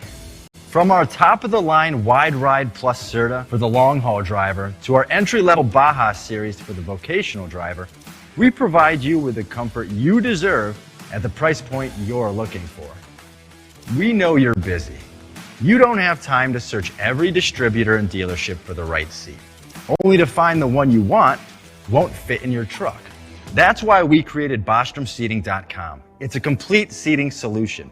You can build the perfect seat with the features and options you desire, and we'll help you be certain it'll fit in your cab. Once you've built the perfect seat and have the part number in hand, you can shop pricing and availability. Our Where to Buy feature allows you to pick up a seat right where you are or anywhere along the road you'll be traveling. When you install a Bostrom seat, you become part of the Bostrom family. A family that includes other drivers who recognize this is more than work. It's a ride, one that requires the next level comfort and support only Bostrom can provide. Go to BostromSeating.com to design your ride with ultimate comfort for the open road. Hands on the wheel, hands off invoicing. At Transcap, we're built for high speed and service, just like you. Our fast freight factoring helps you make more money, not chase it down, because we handle all the invoicing BS and back office work. Apply for fast funding at transcap.com/getcash. It takes just 60 seconds. Or call 888-250-TCAP. That's 888-250-TCAP. And mention Steve Summers' Overnight Drive. From Feature Story News in New Delhi, I'm Neha Punia. After 14 years, Julian Assange walks out as a free man. He pled guilty in a US court as part of a plea deal. The WikiLeaks founder is now headed to Australia. Chris Gilbert has more. For the first time in 14 years, Julian Assange is a free man. After spending 1,900 days in Belmarsh prison in the UK and years in exile in London's Ecuadorian embassy, a US judge has ruled that his time already served fulfills a sentence for breaking the Espionage Act for leaking sensitive US government documents. Assange pled guilty, conceding he did violate the Espionage Act, but maintains the law is contradictory to the First Amendment, which he claims he should be protected under as a journalist. He's returning to Canberra with former Australian Prime Minister and current Ambassador to the US Kevin Rudd on a chartered flight, the same plane that swept Taylor Swift from Japan to the US in time for the Super Bowl. The UN Special Coordinator for the Middle East peace process has said that indiscriminate attacks on convoys are impeding the delivery of aid to Gaza. It's now emerged that senior UN officials have told Israel they will suspend aid operations unless urgent steps are taken to better protect humanitarian workers. Jody Jacobs has more. While UN officials here in New York have neither confirmed nor denied the letter sent to the Israeli authorities, they have, however, stressed the urgent need to secure aid convoys in Gaza. Attacks on humanitarian aid workers and facilities are unacceptable, must cease immediately, and should all be investigated. The UN says no final decision on suspending operations across Gaza has yet been made, and that talks with the Israelis were ongoing. Already aid deliveries are suspended from the US-built pier in Gaza by the World Food Programme over security concerns. Jody Jacobs, New York. New data from Johns Hopkins University shows that infant deaths in Texas spiked after the state banned nearly all abortions after 6 weeks of pregnancy. The so-called Heartbeat Bill took effect in 2021 before Roe was overturned. Tony Waterman has more. The study shows that infant deaths spiked nearly 13% in Texas in the year after the bill was passed, compared to a 2% increase nationwide. The researchers believe the likely cause was a corresponding jump in babies born with congenital anomalies, the leading cause of death in infants. The data could foreshadow what's happening in other states. Since Roe was overturned 2 years ago, 14 states have banned abortions outright, while 3 others have implemented their own heartbeat bills. Tony Waterman, Texas. From bureaus worldwide, this is FSN. With FSN Spotlight, I'm Simon Marks. Today, reaction to the release of WikiLeaks founder Julian Assange after he agreed to plead guilty to one charge of contravening America's Espionage Act more than 14 years after his legal battle began. Mr. Assange had spent the last 5 years in Belmarsh prison in the UK, following 7 years that he spent in Ecuador's embassy in London, refusing to surrender to British authorities. Alan Rusbridger is the former editor of The Guardian, one of the newspapers that worked with Assange on the original WikiLeaks disclosure of American secrets in 2010. The Australian government suddenly took a much more assertive interest in Assange, and to be honest, he had become something of an embarrassment all round. And I think Biden, or someone close to Biden, eventually thought it's just not worth it. The point has been made. It's a bit worrying that he had to cop to a charge under the Espionage Act. And that's what should worry journalists, because it has been very, very rare to use the Espionage Act directly against journalists. And I think that's going to become a more common thing. And of course, the point about that is not only do you do a long time in prison, but there's no defense. You're not allowed to mount any kind of public interest defense. But critics of Assange are assailing the White House for agreeing to the plea deal, with former Vice President Mike Pence calling it a miscarriage of justice. With FSN Spotlight, I'm Simon Marks. The main news again. After 14 years, Julian Assange walks out as a free man. He pled guilty in a US court as part of a plea deal. The WikiLeaks founder is now headed to Australia. The UN tells Israel it will suspend aid operations unless urgent steps are taken to better protect humanitarian workers. A resurgent opposition gets ready for a face-off with Prime Minister Narendra Modi's party in the Indian Parliament, forcing a contest for the post of Speaker for the first time in many decades. And that is the latest feature story news. Neha Punya reporting. As an independent trucker, you work hard to meet your goals. The Owner-Operator Independent Drivers Association has been helping small business truckers for over 50 years with benefits, services, information, and discounts. You work hard, but OOIDA works even harder to give you advantages that large fleets enjoy.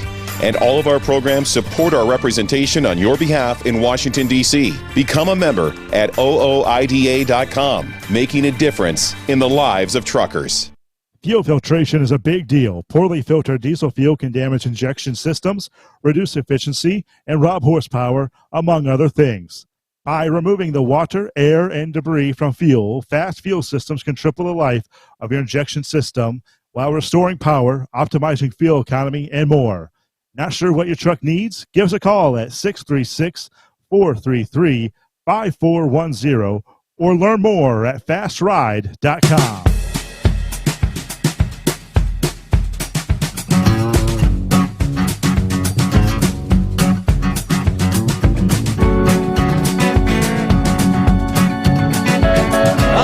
Just like that, a brand new day. We cross over the midnight hour on the West Coast. Welcome into a Wednesday or hump day. And maybe check out some of the other industry headlines coming up here. A little bit of this day in history, they tell us. First, let me get back to cue ball. We left off there. We were talking about with the new technology, first of all, the electric vehicles, we're noticing all the battery fires, which are nearly impossible to put out. Yep. Compressed natural gas, liquefied natural gas. I mean, all these things are very volatile. Yeah, that's the thing. Steve, I bring up a point where it's like, it sounds stupid, but, they make all these rules and regulations, but they don't ever really look into what's for the best of the driver of the vehicle. Steve, you remember the Fast and Furious movies, the actor Paul Walker? Mm-hmm. Remember he died in a car crash? Yes, sir. What killed him what part of that crash killed him? I'm guessing it was the sudden stop. I don't know. Was it that or was that an explosive crash? I can't remember. The fire. The fire. The fire. What happened was the car had crashed, and then it caught fire. He did not sustain any fatal injuries from the crash, but he was injured bad enough to where he couldn't egress the car because of his injuries. The car then caught fire, and him and the guy who was driving the car burned to death in the car. The fire got him. Had the car not burnt, he'd still be making movies. Steve, these trucks with the modern emissions on them, the exhaust systems on them by themselves. See, most people don't realize this. Diesel is not gasoline. That's why gasoline tanks on cars, they're hidden up inside the car where it's a little bit difficult to get to it in a crash. But the semi-trucks, the tanks are just held saddle tanks on the outside of the frame. And they're thin aluminum. You could perforate one just by swinging a roofing hammer on it hard enough. You'll perforate that tank. But diesel is not gasoline. If you throw a bunch of diesel fuel on the floor and throw a lit match on it, what happens? It's not going to explode. The match will go out. Yeah. Yep. No, the match will go out. Yep. The match is not hot enough to set the fuel on fire. Now, do it with gasoline, you have a pretty good little fire, depending on how much gas you throw on the ground. But diesel won't ignite. It takes a lot to get diesel to burn. Well, the modern truck exhaust systems burn way hotter, plenty hot to light off diesel fuel. We've never crash protected the truck's fuel tanks. In fact, on some of these smaller trucks, you'll see the emission system directly in front of an exposed aluminum fuel tank. It's like right there. It would not take much at all in a crash to light that fuel up. All you got to do is perforate the tank. Again, you could do this with a claw hammer or a roofing hammer, I should say. Not hard to do. Assuming the driver is in a crash and isn't injured badly in a crash, he should be able to get out of the vehicle if it were to be burning. But if the crash injured the driver, his next problem is the truck going to burn while he's trapped inside it, unable to get out because he's too injured to egress the vehicle? Nobody thought of this. And by the time somebody did, no one gave a rip. These alternative fuel systems, they're not any better. And now we're dealing with, like I said, they forced this technology down our throats, but yet they really, honest to God, never really gave a rip about what we're supposed to do. Mm-hmm. Steve, you ever see, because of you see these more aerodynamic trucks, you ever see where some of these exhausts come out on some of these modern trucks? Right behind the sleeper, underneath it. So if you're idling, your exhaust is coming out like literally underneath where you're sleeping. I don't know about you, it just doesn't sound like a good idea to have your tailpipe directly underneath your bed. Well, that discussion came up a few weeks ago when we were talking about, it was a driver that had succumbed to carbon monoxide somewhere out in Colorado or something, and I don't pay enough attention. I thought the stacks always went up the side and then above, your sleeper berth. That sounds more commonsensical. Oh no. Yeah, but not. Kenworth invented that in like the 30s. The idea of getting the stack, getting exhaust up in the air away from people. That had more to do with just not blowing the smoke right in people's faces, on like the streets next to where the truck was driving. But if you get stuck in a snowstorm in your car, you got to dig out your tailpipe. Mm-hmm. You get stuck in a snowstorm in one of these trucks, you're just funneling all them fumes right into your cabin. And with the modern, I would say carbon monoxide, that sounds more like a gasoline generator than it does, diesel. However, with the modern truck and all this bullcrap after treatment and cat piss, diesel, death fluid, I just call it cat piss.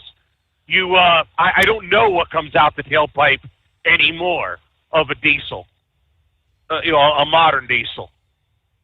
But I always felt that any truck with a sleeper mandated should have stacks. I don't care if it breaks the airstream. If you have a sleeper on a truck, it better have a stack.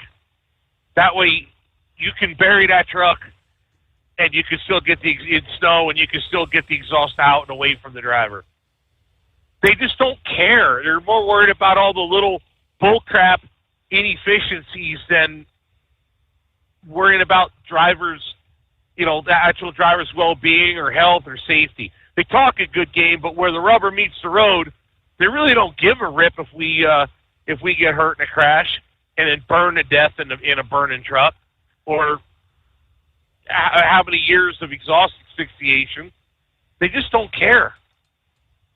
That's just part of it.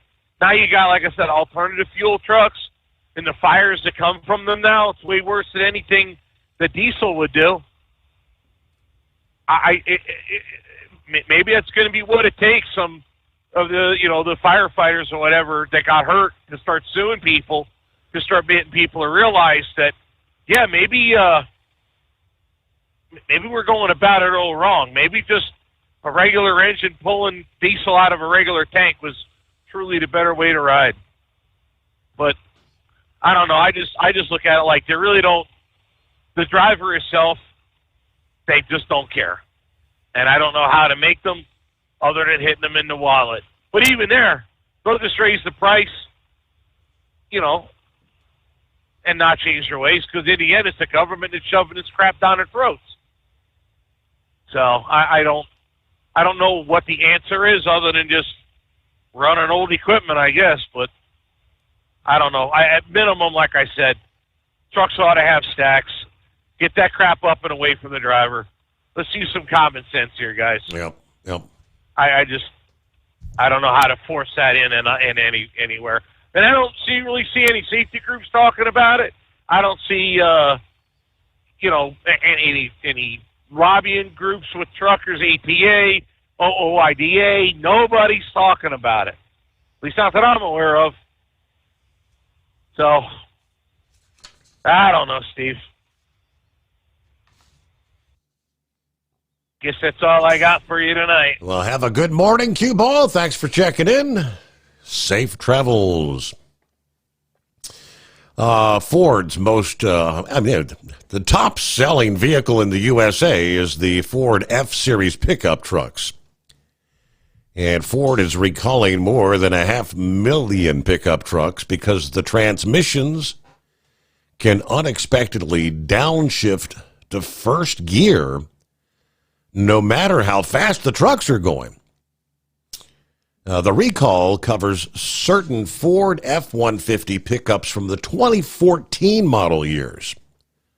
So these are 10-year-old trucks. Ford says in documents posted this past day by safety regulators that the downshifting can cause drivers to lose control of the trucks, increasing the risk of the crash. So if you're going highway speed and suddenly you hit first gear, I'm thinking that would destroy the transmission, wouldn't it? This after safety regulators in March began investigating complaints from more than 540,000 Ford pickup trucks from 2014 can abruptly downshift to a lower gear. Documents say the problem is caused by a lost signal between a transmission speed sensor and the powertrain control computer. There also could be corrosion and problems with connector pins. Dealers will update the powertrain control software at no cost to owners who will be notified by letters coming up early in July. In a statement yesterday, Ford said they expect repairs to be available in the third quarter of this year. Owners will be able to use mobile service or pickup and delivery at participating dealers. Documents posted this past day by the National Highway Traffic Safety Administration that it has 396 warranty and field reports and 124 customer complaints about the problem, covering 482 trucks.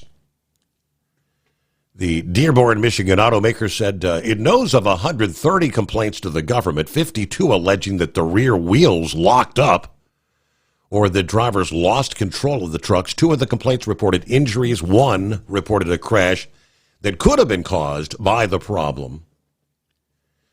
They said before the truck's downshift, drivers could see a malfunction indicator light on the dashboard. In some cases, signals can be restored while the trucks are moving, and they can be driven normally. In other cases, drivers may need to stop and restart the engine to get the transmission to work properly.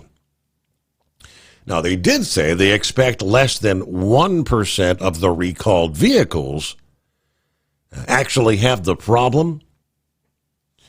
All right, they're looking into whether those trucks should have been included in previous recalls. NTS, Traffic Safety Administration, said they're investigating in March after getting complaints about sudden downshifts in automatic transmission. Now, they started recalling trucks and other vehicles from the 2011, 2012 model years back in 2016. They added 2 recalls in 2019 covering pickups from the 2011 to 13 model years. Those recalls covered about 1.5 million vehicles. And it's 844-3388, the Steve Summers Overnight Drive. Hot Shot Secret, we share the science behind common diesel problems. For example, Turbocharger spool time. Turbochargers are designed to increase the efficiency and power of the diesel engine by forcing compressed air into the combustion chamber. Temperatures inside the turbo can reach upwards of 400 degrees. The oil meant to lubricate the bearings will burn, leaving behind a sticky residue called stiction. The turbo's ability to spool up quickly is hindered because the stiction-covered bearings can't spin properly. Hot Shot Secret Stiction Eliminator cleans the stiction from turbo bearings, reducing spool time, and builds maximum boost sooner in the RPM range. Stiction Eliminator is a synthetic cleaner plus nano lubricant that contains no harmful solvents and is formulated to be left in the engine to safely dissolve stiction for thousands of miles. It works as you drive. Hot Shot Secret Stiction Eliminator, available at truck stops, Tractor Supply, O'Reilly's Auto Parts, and online at hotshotsecret.com. Hot Shot Secret, powered by science. If that sound gives you nightmares, there's a cheap and easy way to avoid engines not firing. Stable, America's #1 fuel stabilizer, ensures quick and easy starts after storage. Stable's proprietary formula keeps fuel fresh for 2 years, outperforming competitors. Pour Stable in your gas can or directly into the tank of your car, truck, hybrid, boat, ATV, motorcycle, or lawnmower to prevent fuel-related engine problems that cost time and money. When you store, start with Stable. Taxes for Truckers provides full-service accounting solutions for owner-operators. Taxes for Truckers is the driver's financial co-pilot. We help independent truckers keep their taxes, filings, and bookkeeping running smoothly so they can focus on the road ahead. Drivers who want their business to run as smooth as their truck choose to partner with Taxes for Truckers for their accounting and tax filing needs. Stop overpaying taxes. Call 888-TAX-4TRK to start paying less tax today. Attention, owner-operators and small fleets. Don't take chances with your future. Trust the trucking experts at 10-4 Truck Insurance for your insurance needs. Enjoy peace of mind knowing your livelihood is in safe hands. Protect your rig and your sanity. Give 10-4 Truck Insurance a call at 866-666-6856 or cruise over to 104ins.com. The Grand National Point races have reached the 30% mark, more or less. The Hot Shot Secret bonus series, more like 60%. And once more, the winners will have misty watercolor memories from Toma. From National Tractor Pullers Association headquarters in Columbus, Ohio, this is the NTPA Overnight Radio Report. For the third consecutive weekend, Grand National polling was unceremoniously interrupted by precipitation. This time, it was the Budweiser Dairyland NTPA Super Nationals that got caught in the rinse-repeat cycle as heavy rains fell for significant periods during much of Thursday, Friday, and Saturday, and misted for nearly every one of its off hours. In the end, however, just one session on Friday night was called off, and those hardy fans with 3-day bans witnessed at least one of every division in this, the 49th year of the upper Midwestern spectacle of horsepower that is Toma, Wisconsin.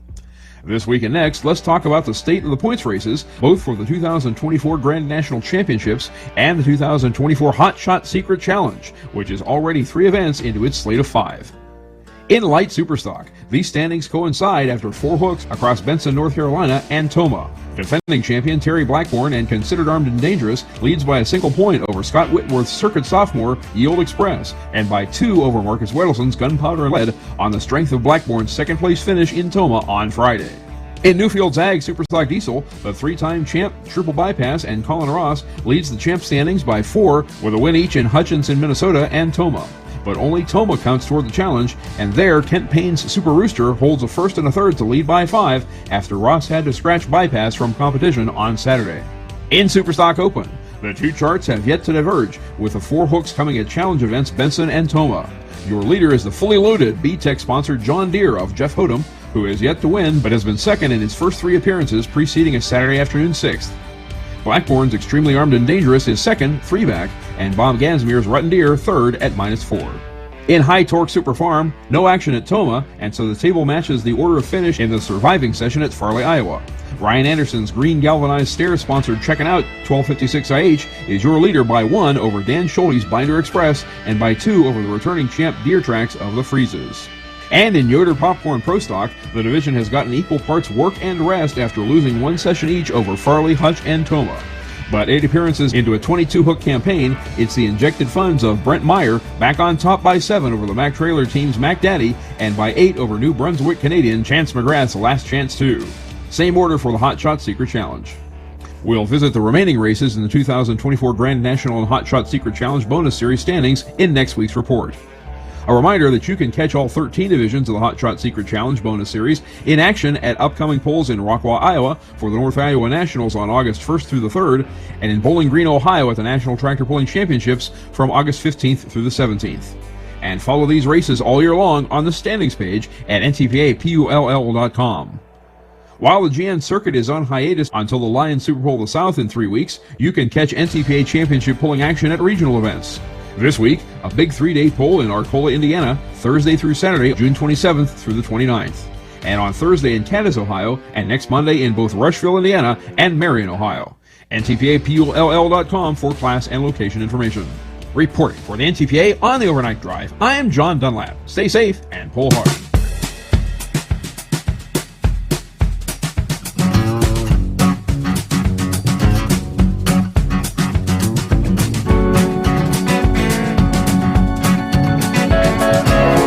Good morning to Dave Gillespie, who checked in a little bit earlier. Said, been a while since I've listened in. I'm glad to see you're still up and running. Well, I would say me too. Glad we're still here. Norman, I guess he's drifting off to dreamland now. Had some storms coming in a little bit earlier. Said the weather radio had gone off. That was some of those severe storms to parts of Nebraska. Now dropping on down through the heart of Missouri. Let me refresh here the screen, see where we got. Yeah, still looking at north central and northeast Kansas. I think most of the storms missed him off to the east. But a lot of severe thunderstorm warnings there. Northeastern Kansas, west central Missouri, right along the Kansas line, and right into central Missouri. It's been a lot of wind and a lot of hail. Meanwhile, let me give you the update. I mentioned the Food and Drug Administration announcing they've begun testing more dairy products for the evidence of the bird flu as outbreaks spread among dairy herds all over the country. Since the last update, last time I shared a story, I think it was about 30 dairy herds. They've now found the bird flu in more than 120 dairy herds in 12 different states since back in March. Federal officials have warned that further spread among dairy cows could heighten the risk of human infections. The risk to the general public remains low. Federal officials have said, although it is higher for those who work on the likes of dairy farms, they need to wear personal protective equipment to reduce the risk of infection. The focus of additional testing, which will sample, they tell us, 155 products to make sure the pasteurization process inactivates the virus, according to the update from the Food and Drug Administration and the FDA Center for Food Safety. Prior FDA testing of 297 retail dairy samples came back negative for evidence of the virus. So what we're talking about is, of course, dairy goes into all kinds of different things. It's not just the milk on the shelf, your cheese. I mean, hundreds of products. 297 different products. Now, they continue to strongly advise against consuming raw milk, obviously. No infected dairy cow herds are known to be contributing to the raw milk supply at this point in time. From Feature Story News in New Delhi, I'm Neha Punia. After 14 years, Julian Assange walks out as a free man. He pled guilty in a US court as part of a plea deal. The WikiLeaks founder is now headed to Australia. He has won his freedom in exchange for pleading guilty to breaking the Espionage Act in a deal with the US government. Chris Gilbert has more. For the first time in 14 years, Julian Assange is a free man. After spending 1,900 days in Belmarsh prison in the UK and years in exile in London's Ecuadorian embassy, a US judge has ruled that his time already served fulfills a sentence for breaking the Espionage Act for leaking sensitive US government documents. Assange pled guilty, conceding he did violate the Espionage Act, but maintains the law is contradictory to the First Amendment, which he claims he should be protected under as a journalist. He's returning to Canberra with former Australian Prime Minister and current Ambassador to the US Kevin Rudd on a chartered flight, the same plane that swept Taylor Swift from Japan to the US in time for the Super Bowl. The UN Special Coordinator for the Middle East peace process has said that indiscriminate attacks on convoys are impeding the delivery of aid to Gaza. It's now emerged that senior UN officials have told Israel they will suspend aid operations unless urgent steps are taken to better protect humanitarian workers. Jody Jacobs is more. While UN officials here in New York have neither confirmed nor denied the letter sent to the Israeli authorities, they have, however, stressed the urgent need to secure aid convoys in Gaza. Attacks on humanitarian aid workers and facilities are unacceptable, must cease immediately, and should all be investigated. The UN says no final decision on suspending operations across Gaza has yet been made, and that talks with the Israelis were ongoing. Already aid deliveries are suspended from the US-built pier in Gaza by the World Food Programme over security concerns. Jody Jacobs, New York. New data from Johns Hopkins University shows that infant deaths in Texas spiked after the state banned nearly all abortions after 6 weeks of pregnancy. The so-called Heartbeat Bill took effect in 2021 before Roe was overturned. Tony Waterman has more. The study shows that infant death spiked nearly 13% in Texas in the year after the bill was passed, compared to a 2% increase nationwide. The researchers believe the likely cause was a corresponding jump in babies born with congenital anomalies, the leading cause of death in infants. The data could foreshadow what's happening in other states. Since Roe was overturned 2 years ago, 14 states have banned abortions outright, while 3 others have implemented their own heartbeat bills. Tony Waterman, Texas. From bureaus worldwide, this is FSN. Increase fuel economy up to 7.9% with Hot Shot Secret Gasoline Extreme, the solution to maximize your engine's performance and fuel economy. Whether you're driving a sports car or a daily commuter, Gasoline Extreme is specially formulated with PEA to deep clean. Don't settle for an average driving experience. Upgrade to Hot Shot Secret Gasoline Extreme and go further on each tank. Order now on Amazon or HotShotSecret.com. Hot Shot Secret, powered by science. At Hot Shot Secret, we share the science behind common diesel problems. For example, ultra-low sulfur fuels. Fuel has 2 purposes, combustion and lubrication. Ultra-low sulfur fuels have diminished the fuel's ability to lubricate. Hot Shot Secret Everyday Diesel Treatment with LX4 restores lubricity, protects your engine, and optimizes performance. Everyday diesel treatment is available at truck stops, Tractor Supply, O'Reilly's Auto Parts, and online at HotShotSecret.com. Hot Shot Secret, powered by science.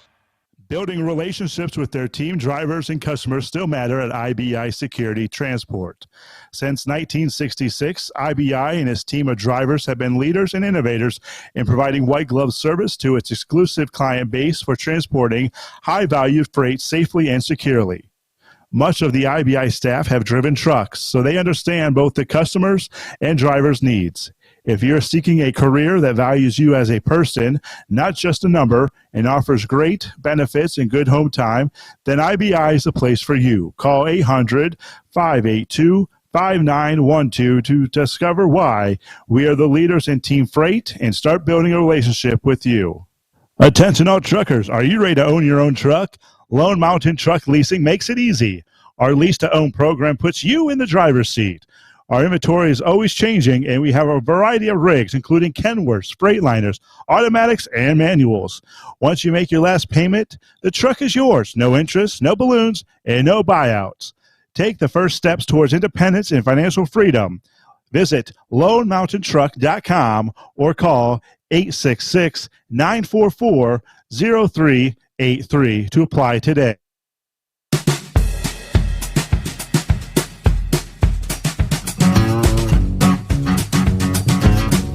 Okay, right back at it here. What do we have? Hello to Rick in Columbus. Good morning. Guess he's on his first or second cup of coffee here. All right, let me Get back to the phones at 844-3388. Hey, by the way, it is Hump Day. Hello, Pappy. What's happening, Steve? Here we are.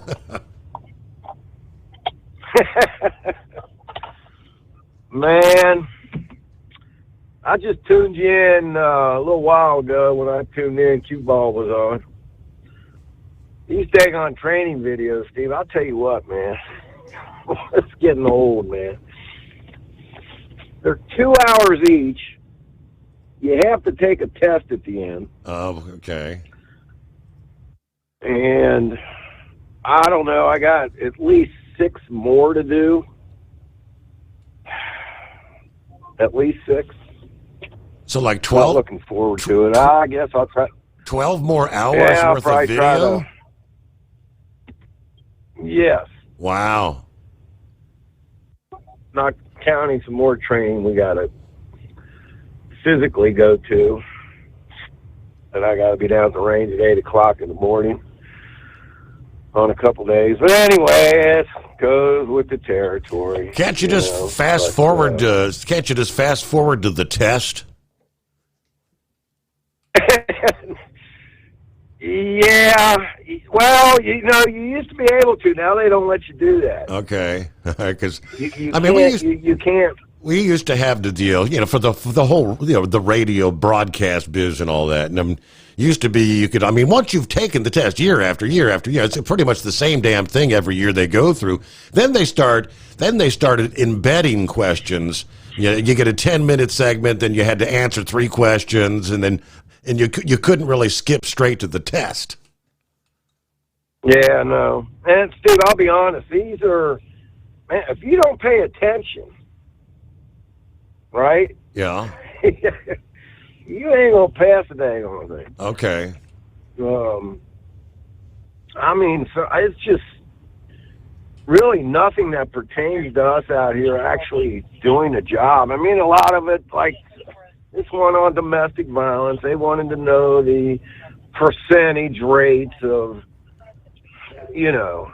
how many domestic violence. What do I care what the percentage rate is when I'm going to a call? You know what I'm saying? Yeah.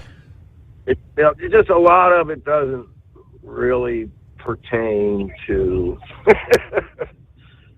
what we do as officers out here.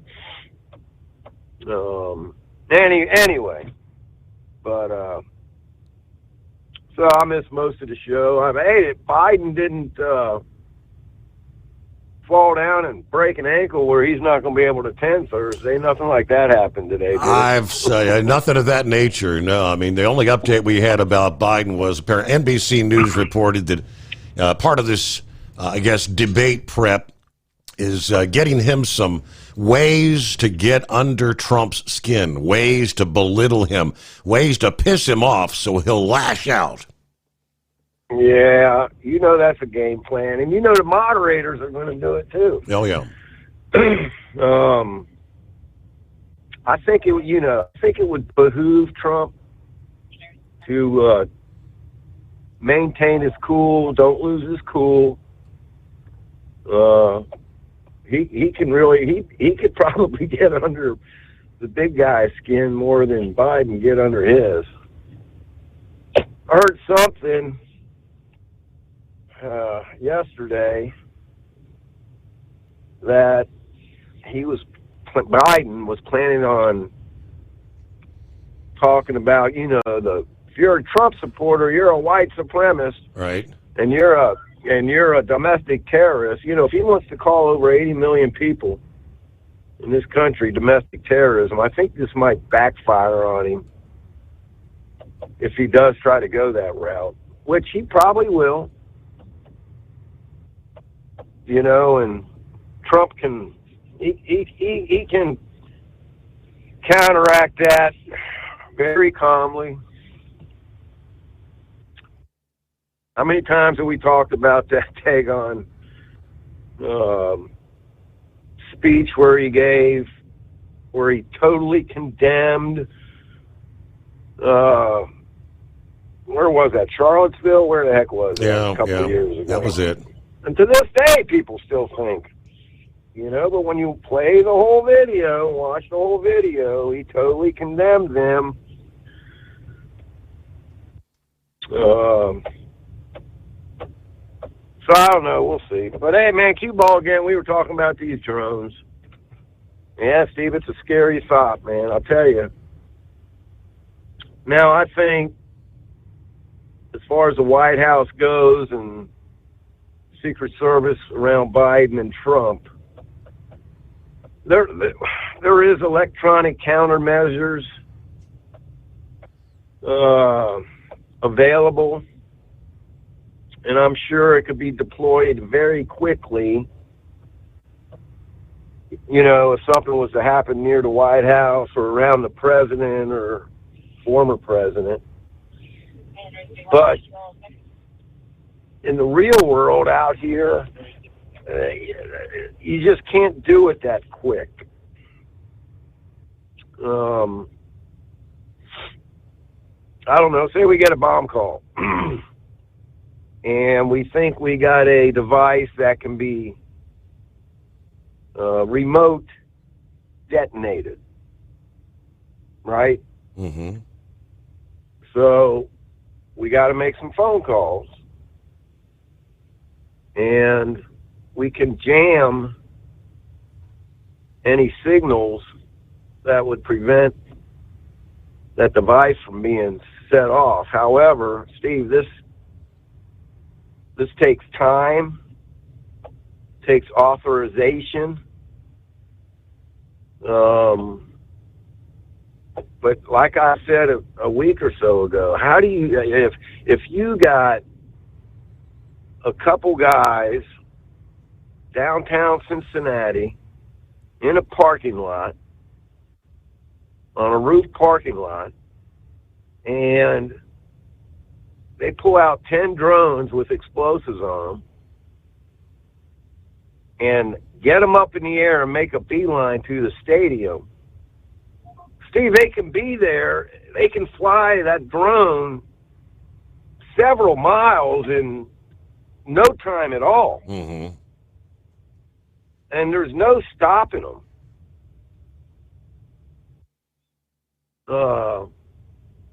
Cue ball did say, and it makes sense, I guess, if you're standing in your backyard, and we've had this happen out here, Steve. You're standing in your backyard and somebody's flying a drone over your house. Yeah, your best option is to pull out a shotgun with bird shot, like you're hunting birds, number 6 shot or number 8 shot, and put a round into that drone with a shotgun. But Steve, you got to be close. I mean, think about it. If you're out dove hunting or quail hunting, how close you got to be to that bird? When it's flying by, or duck hunting, man, you're at close range, man. You're. So I don't know how. It's not like we're talking. Well, you shouldn't be talking about this. You're giving ideas to the bad guys. Come on, man. Like they don't know this. Right. And that they're not thinking of this, that's...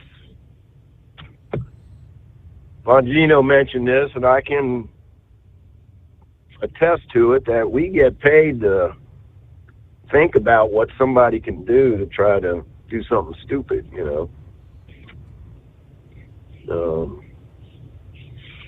I don't know. Worries me. But other than that, man, yeah, we're getting closer to Thursday. It's going to be a hoot, that's for sure. Like, I think Trump came out. I think I saw a quick news statement as I was getting ready for work today, that Trump was like, hey, don't underestimate this guy. Right. He might just be able to get up there and stand for an hour and a half or even sit. I mean, an hour and a half ain't really long for somebody to be able to, So, man, they get a couple pots of coffee in him, or who knows what else. Right. Got to be more than that. Got to be a little more than a pot of coffee. Yeah, I'm sure he's going to be able to stay awake and hang in there. But the benefit, I think, to Trump is, Stephen, I even thought of this, man. Who's to say with the technology they got, we're talking about the president, the secret, man, do they got some kind of listening device implanted in his ear that you can't even see? Right. You know what I'm saying? Yeah. Some hearing device or something where they can communicate back and forth with it. Man, Steve, I wouldn't put it past them. They cheat. If they can steal this election, they'll do it. I mean, think about this when you're growing up, man, and you're, I don't know, whatever, playing a baseball game, football game, whatever, and you cheat to win.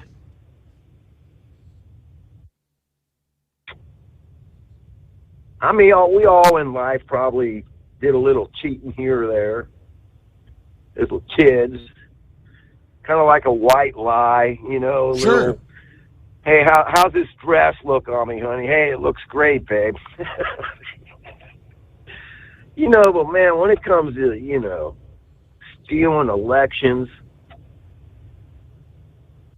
the amount of lies they tell, and it's not just the amount, it's the extent of the lies, you know. And I'll tell you what, I'll never forget when Bill Clinton, and Steve, I wasn't that upset, honestly, what he was doing in the White House with Monica Lewinsky. I mean, it is what it is. But when you want to stand on camera and look the American people straight in the face and lie to them, that's what pissed me off, man.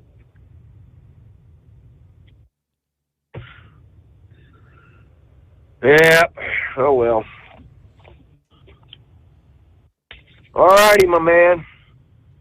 Be off here in about 13 minutes. I'll be in the driveway. Quitting time. Quitting time. Another long day in the books. Time. And then you get to look forward to more training videos. Yeehaw. Oh, yeah, when I get back Friday, Steve, that's... yeah, I'll try to knock it. At least you're not on the weekend, so I don't have to miss your show. We'll try to get them done by Sunday night, so be able to tune in. So, all right, everybody, hammer down, be safe.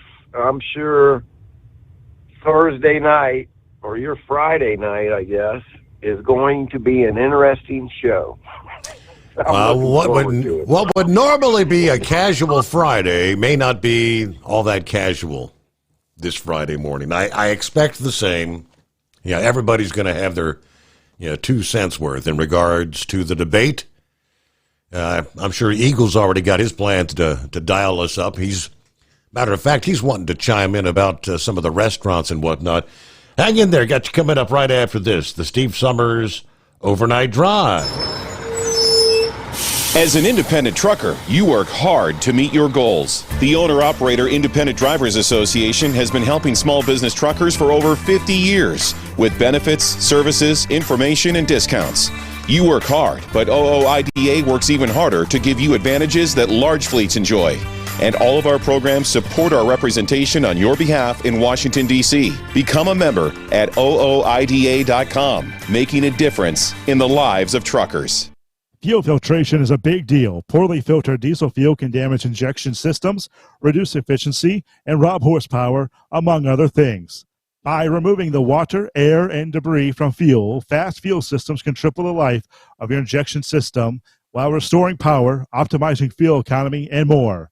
Not sure what your truck needs? Give us a call at 636-433-5410 or learn more at fastride.com.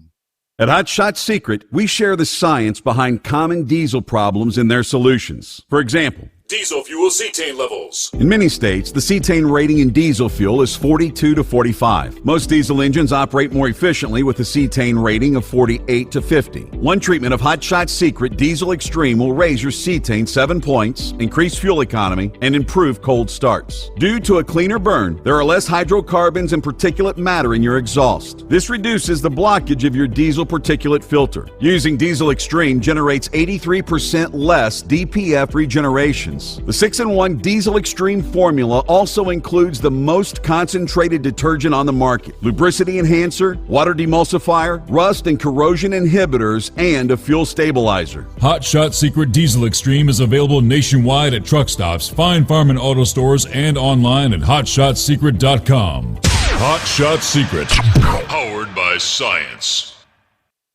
Doc's Diesel is your one-stop online shop for diesel filter maintenance. Genuine quality, third-party tested filters for Cummins, PowerStroke, Duramax, and EcoDiesel trucks. Doc's cuts out the middleman and those pesky markups you often find from OMEs, dealerships, and parts stores. We make ordering easy with filter kits, subscriptions, and even dealer sign-ups if you have a fleet. Purchase your filters at www.docsdiesel.com and receive 10% off when you use code SUMMERS10. Doc's Diesel, your one-stop shop for diesel maintenance. And now, back to the Steve Summers Overnight Drive, live from the Hot Shot Secret Studios.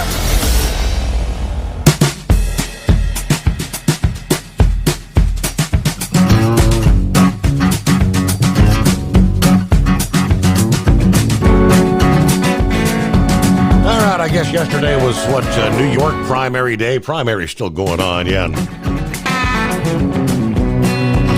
Looks like the word is, lo and behold, one of the squad members, Representative Jamal Bowman, in New York. His career in Congress will end after a single term, following a series of anti-Semitic controversies and a capital stunt resulting in his criminal conviction. Westchester County Executive George Latimer defeated Bowman Tuesday night in the most expensive House race in history, they're describing it.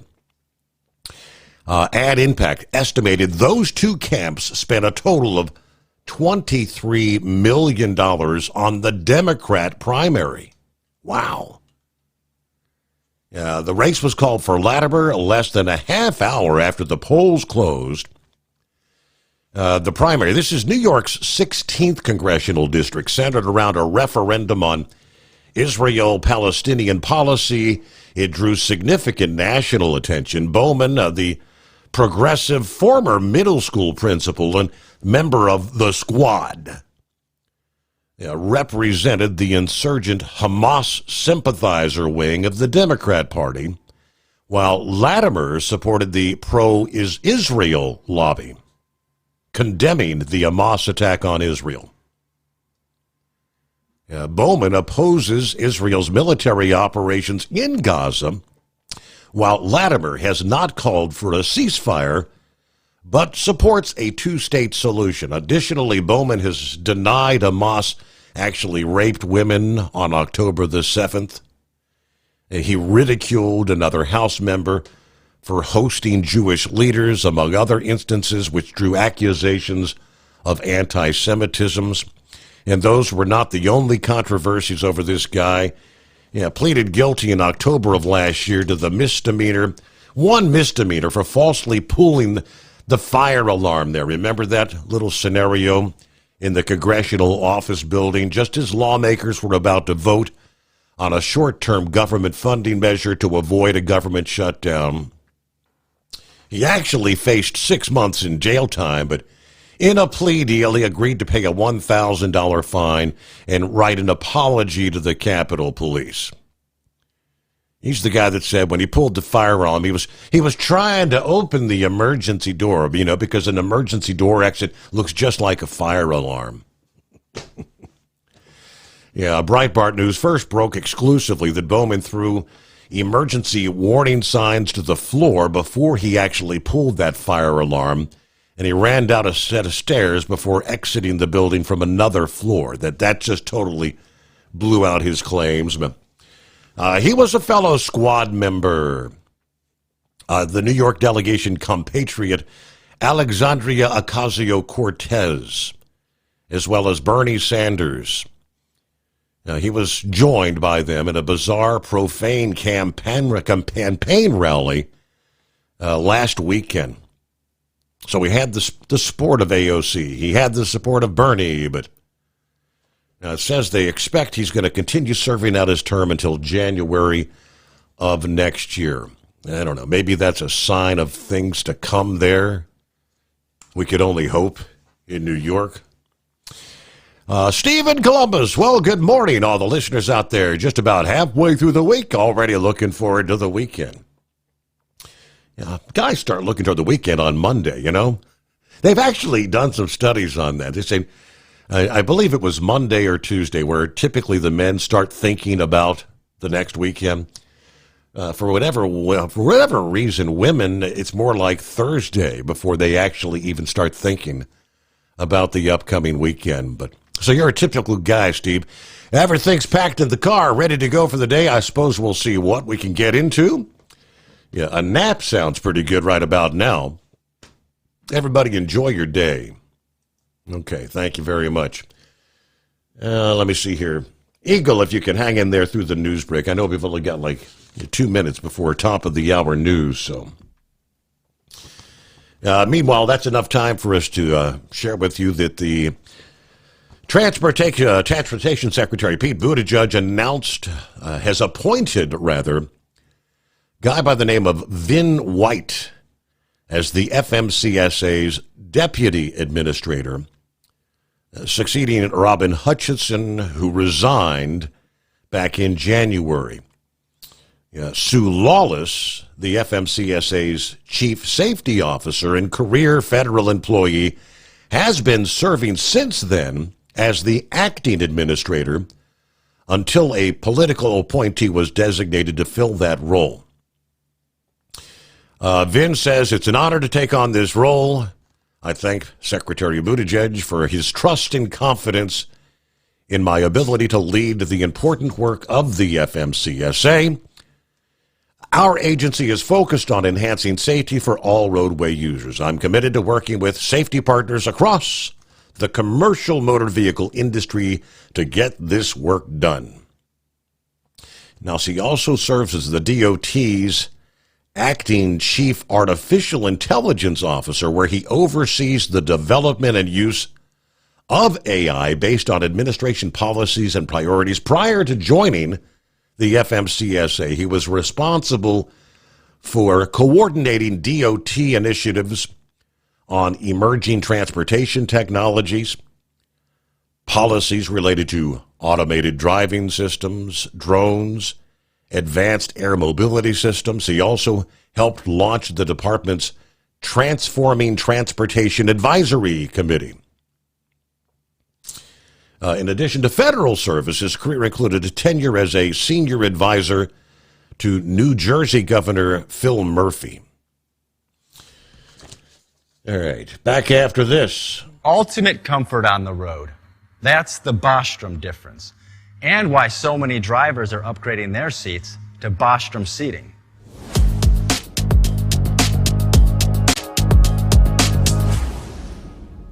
With roots dating back to 1935, we know seating. We've developed a full line of high-quality products with the right seat for your application, all made right here in the USA. From our top-of-the-line Wide Ride Plus Certa for the long-haul driver to our entry-level Baja series for the vocational driver, we provide you with the comfort you deserve at the price point you're looking for. We know you're busy. You don't have time to search every distributor and dealership for the right seat, only to find the one you want won't fit in your truck. That's why we created BostromSeating.com. It's a complete seating solution. You can build the perfect seat with the features and options you desire, and we'll help you be certain it'll fit in your cab. Once you've built the perfect seat and have the part number in hand, you can shop pricing and availability. Our Where to Buy feature allows you to pick up a seat right where you are or anywhere along the road you'll be traveling. When you install a Bostrom seat, you become part of the Bostrom family. A family that includes other drivers who recognize this is more than work. It's a ride, one that requires the next level comfort and support only Bostrom can provide. Go to BostromSeating.com to design your ride with ultimate comfort for the open road.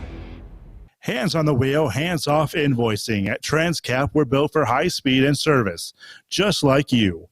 Our fast freight factoring helps you make more money, not chase it down, because we handle all the invoicing BS and back office work. Apply for fast funding at transcap.com/getcash. It takes just 60 seconds. Or call 888-250-TCAP. That's 888-250-TCAP. And mention Steve Summers' Overnight Drive. From Feature Story News in New Delhi, I'm Neha Punia. After 14 years, Julian Assange walks out as a free man. He pled guilty in a U.S. court as part of a plea deal. The WikiLeaks founder is now headed to Australia. Chris Gilbert has more. For the first time in 14 years, Julian Assange is a free man. After spending 1,900 days in Belmarsh prison in the UK and years in exile in London's Ecuadorian embassy, a US judge has ruled that his time already served fulfills a sentence for breaking the Espionage Act for leaking sensitive US government documents. Assange pled guilty, conceding he did violate the Espionage Act, but maintains the law is contradictory to the First Amendment, which he claims he should be protected under as a journalist. He's returning to Canberra with former Australian Prime Minister and current Ambassador to the US Kevin Rudd on a chartered flight, the same plane that swept Taylor Swift from Japan to the US in time for the Super Bowl. The UN Special Coordinator for the Middle East peace process has said that indiscriminate attacks on convoys are impeding the delivery of aid to Gaza. It's now emerged that senior UN officials have told Israel they will suspend aid operations unless urgent steps are taken to better protect humanitarian workers. Jody Jacobs has more. While UN officials here in New York have neither confirmed nor denied the letter sent to the Israeli authorities, they have, however, stressed the urgent need to secure aid convoys in Gaza. Attacks on humanitarian aid workers and facilities are unacceptable, must cease immediately, and should all be investigated. The UN says no final decision on suspending operations across Gaza has yet been made, and that talks with the Israelis were ongoing. Already aid deliveries are suspended from the US-built pier in Gaza by the World Food Programme over security concerns. Jody Jacobs, New York. New data from Johns Hopkins University shows that infant deaths in Texas spiked after the state banned nearly all abortions after 6 weeks of pregnancy. The so-called Heartbeat Bill took effect in 2021 before Roe was overturned. Tony Waterman has more.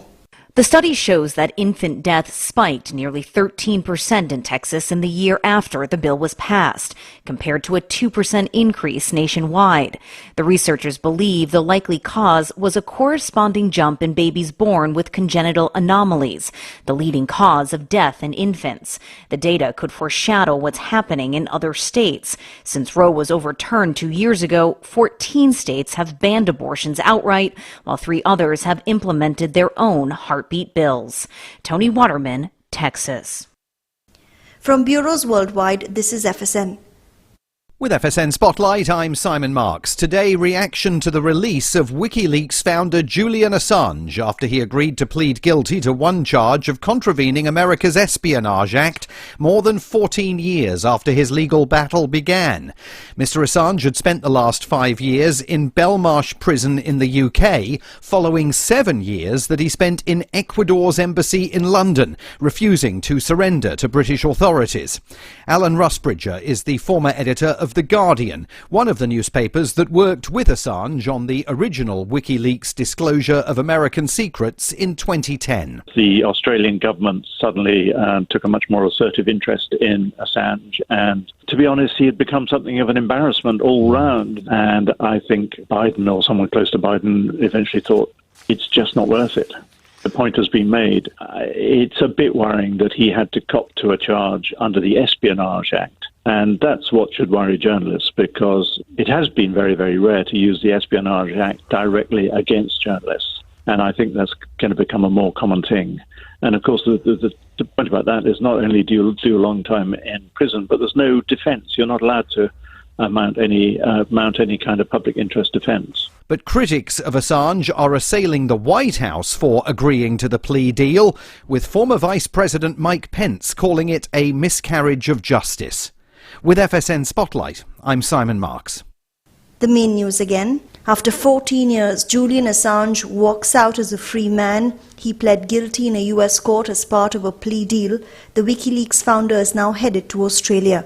The UN tells Israel it will suspend aid operations unless urgent steps are taken to better protect humanitarian workers. A resurgent opposition gets ready for a face-off with Prime Minister Narendra Modi's party in the Indian Parliament, forcing a contest for the post of Speaker for the first time in many decades. And that is the latest feature story news. Neha Punya reporting. At Hot Shot Secret, we share the science behind common diesel problems and their solutions. For example, Diesel particulate filter regeneration. the DPF catches particulates left over from combustion. The DPF regeneration cycle cleans the filter with temperatures exceeding 1,000 degrees Fahrenheit. A computer sensor triggers the DPF regen, which is often accompanied by a loss of power and fuel economy. The frequency of DPF regens are in correlation to the cleanliness of the fuel burn. Under heavy operation with the dirty burn, DPF regens can occur multiple times per day. Hot Shot Secret Diesel Extreme Fuel Additive promotes a more complete combustion, creating fewer emissions and therefore fewer DPF regens. Vehicles using Diesel Extreme experience 83% less DPF regens. Hot Shot Secret Diesel Extreme is available nationwide at truck stops, Fine Farm and auto stores, and online at hotshotsecret.com.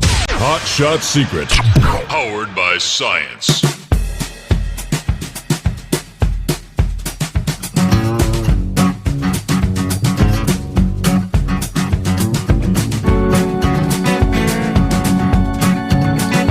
All right, here we go. Get that final hour underway. Rolling into a Wednesday, hump day, 26th day of June. Trust your week's going well. Update from the Georgia Department of Transportation. They'll be holding a handful of public meetings, getting input from the public on the Interstate 285, what they call the 285 Top-End Express Lanes project. Now, they'll be holding 4 separate occasions in the coming weeks. Public hearings. Public hearing open houses beginning on July the 8th. According to the Georgia DOT, the northern segment of I-285 is among the most heavily traveled and congested interstate highways in the entire country. Anyone who's traveled around 285 knows they can vouch for that. What the plan is, adding 2 barrier-separated express lanes in both directions of I-285 in Cobb, Fulton, and DeKalb counties will improve mobility, provide more reliable trip times, and enhance transit operations, according to the DOT.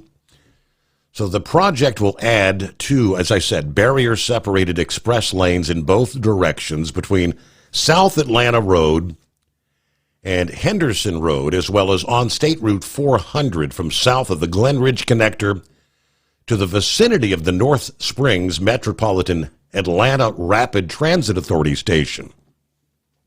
These optional express lanes will be managed by market-based pricing that reflects traffic congestion in real time.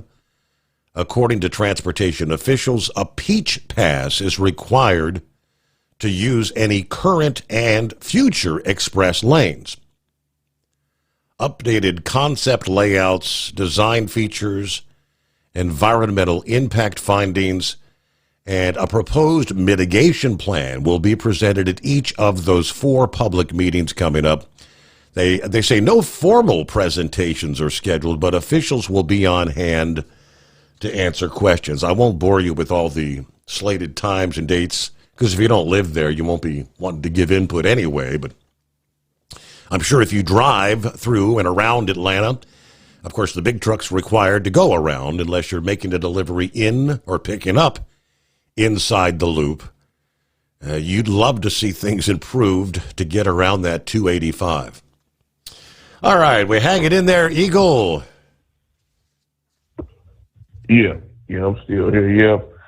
Yeah, Steve. Before I get back to something about John Force again, I want to talk about the Hooters restaurant. I didn't even know about that until I heard another caller call in and mention that Hooters was closing locations up around the U.S. And I've been going to Hooters since the 90s when I first started driving trucks because I like sports. I like football, auto racing, all kinds of sport. And I don't have no TV in my truck, so I used to always go to Hooters on the weekends, Saturday and Sundays, and watch college football or NFL football around the country, Alabama, Georgia, Florida, wherever I was at, Tennessee. And now these locations are closed up. Remember I told you that last night. If Joe Biden gets in for another 4 years, there's going to be a lot more people in the unemployment line.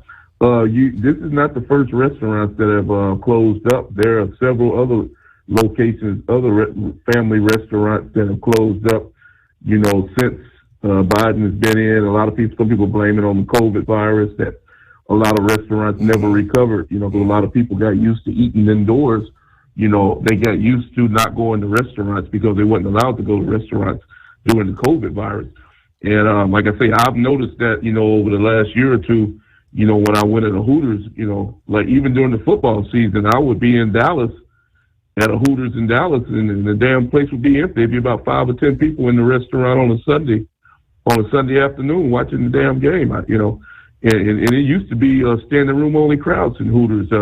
I went to a Hooters up there in Dayton, Ohio, not far from where you're at in Cincinnati. You might know where that location is, up on just before you get to the 70 split off of 75. There's a Hooters right in there, and that place is always empty. I went in there to watch a football game a couple of months ago, and the damn place was empty. So, and now the locations down in Texas that I used to go to all the time, all 3 of these locations are on that list to be closed. I Googled them while I was on hold. The one in Laredo, Texas has been shut down permanently. Yep. The one in Waco, Texas, I stopped at that one occasionally. Waco, Texas is shut down. And then they shut down another one in McAllen, Texas, down by Brownsville. All these locations are permanently closed. And there are locations in other states, Alabama, Georgia, and Florida, that they have closed the Hooters due to a lack of business. They call it underperforming. And like I said, you know that, Steve. You talked about this over the last couple of months about restaurants that are going out of business due to people not going.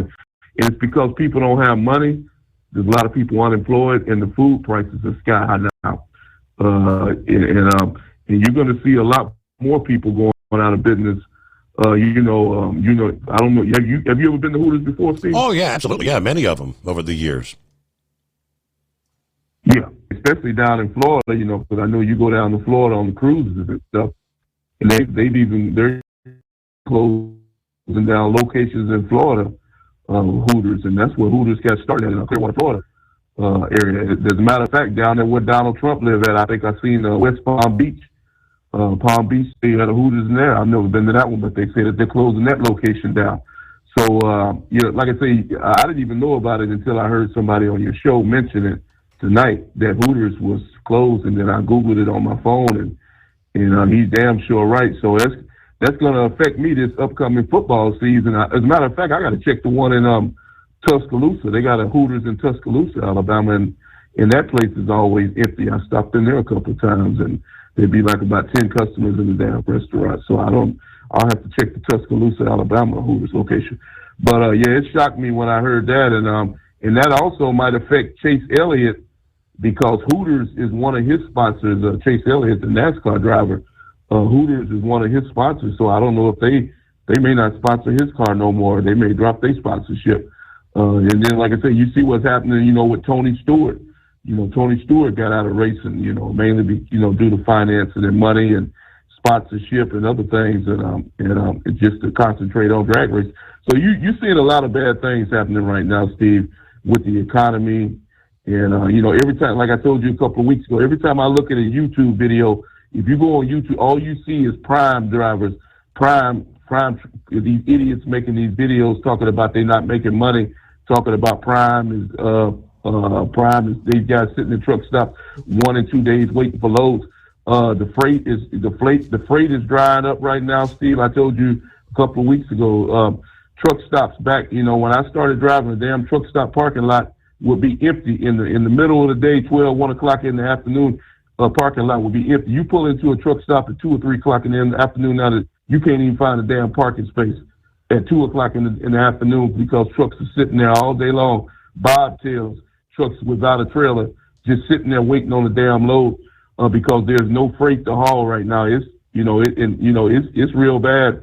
I never thought I would see the trucking business get like this, Steve. And if Biden gets in another 4 years, and like I said, that's the reason why I got in truck driving in the 90s, because I felt like, my dad used to be involved in it. He wasn't a driver, but he was involved in trucking.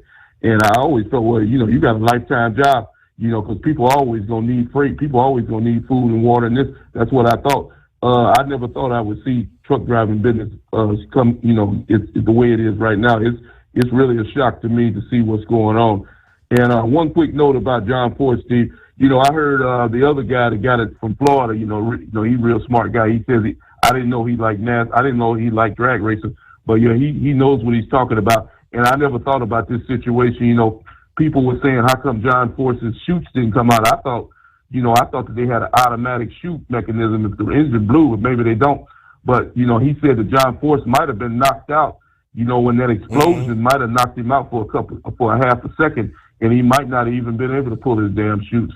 Maybe that's why they didn't come out, and that's why he hit lost control of the vehicle. That was a hell of an explosion. So maybe that's the explanation of why the chutes didn't come out, because he was unconscious at the time, and he wasn't able to pull them. But like I say, I've been thinking about it, for the last 3 days, because I really like John Force, because he's a legend in the drag, and I just hope that God, steps in and helps this man recover and get back out of the hot, because he's 75 years old. So I just want to wish him and his family the best of luck, and hopefully John will hear some good news in the next couple of days. And I thank you for taking my call tonight, Steve. All right. Eagle, I'm looking at your list of locations. Yeah, around the country, most states, there's, 2-3 locations, Hooters, that are shuttering their doors. But there's a boatload of them in Texas. Locations shuttering: Arlington, Baytown, Beaumont, Texas, Bryan, the downtown Fort Worth location, Galveston, Kirby, Texas, Laredo, Louisville, Lubbock, McAllen, Texas, San Antone, San Angelo, Seabrook, Waco, Wichita Falls. It's like 16 locations in the state of Texas. See, he mentioned Alabama. There's only 2. I don't think that's the one he frequents. They've got Homewood and Huntsville, Alabama. 3 in Florida: Lakewood, Orange Park, and West Palm Beach. In Georgia, Brunswick, Hiram, Macon, and Madison Yards. Let's see. 1 in Illinois. That's the Springfield location. Indiana, Castleton and Clarksville. Louisville, Kentucky. Louisville and Richmond, the 2 Kentucky locations. In the state of Missouri, you've got Florissant, Independence, and North Kansas City. 3 in North Carolina: Greenville, Jacksonville, Uptown, Charlotte. Oklahoma City, the 1 location shuttering in Oklahoma. Columbia East in South Carolina. Memphis in Tennessee. And then you've got 1 in Manassas, Virginia. That's the 41 locations that they actually published shutting their doors. Several local news reports said many of those locations abruptly closed their doors last weekend. Some of them may have actually closed over the past few months. But Hooters, just the latest chain to abruptly close several locations. Of course, Red Lobster shuttered more than 90 locations before filing for bankruptcy. Now, despite these closures, Hoosiers said their 41-year-old brand remains highly resilient and relevant. We're looking forward to continue serving our guests at home, on the go and at our restaurants here in the U.S. and around the globe. So yes, hey, there's a lot of competition out there comes to the food joints. Matt, the Hooters that I'm aware of in our area, you hear me talking so often about Roosters restaurants, which is, I think, more of a regional thing in our area with a number of locations. But my wife and my mom love Roosters. Well, that particular restaurant we go to is directly across the street from a Hooters restaurant. Of course, my mom and my wife, I don't think they're all that much interested in seeing the chicks with their scantily clad Hooters outfits. I'd be more inclined to go across the street, but, what can I say? We'll be right back. Hey, Kenworth owners, is your AC and heating performing poorly with little airflow in the cab? Soaring Eagle HD Truck Parts is here to solve your worries. Offering aftermarket replacement HVAC boxes and stainless steel with high output blowers receiving 50 to 100% better airflow, guaranteed. Not only that, but they also manufacture many other aluminum and stainless steel storage accessories. Check out their website at www.soaringeaglehd.com or call toll-free 1-833-455-2473. Serving you yesterday, today, and for the future. Keep your gas-powered engines running like new? Stable's proprietary formulas are proven by third-party testing to outperform the competition in keeping fuel fresh, preventing corrosion, and cleaning the entire fuel system. With Stable, you can have confidence you are doing the right thing for your engine's long-term health. Just pour into your gas can or fuel tank, then top off with fresh fuel. At every fill-up or when you store, start with Stable. Available where fuel additives At are Hot sold. Shot Secret, we share the science behind common diesel problems. For example, Excessive black smoke. excessive black smoke has two causes: carbon buildup and internal diesel injector deposits, also known as IDIDs. Hot Shot Secret Diesel Extreme has the highest concentration of active ingredients allowed by law and will safely remove all types of injector deposits, including IDIDs and carbon buildup, to eliminate black smoke. Hot Shot Secret Diesel Extreme is available nationwide at truck stops, fine farm and auto stores, and online at hotshotsecret.com. Increase fuel economy up to 7.9% with Hot Shot Secret Gasoline Extreme. The solution to maximize your engine's performance and fuel economy. Whether you're driving a sports car or a daily commuter, Gasoline Extreme is specially formulated with PEA to deep clean. Don't settle for an average driving experience. Upgrade to Hot Shot Secret Gasoline Extreme and go further on each tank. Order now on Amazon or hotshotsecret.com. Hot Shot Secret, powered by science.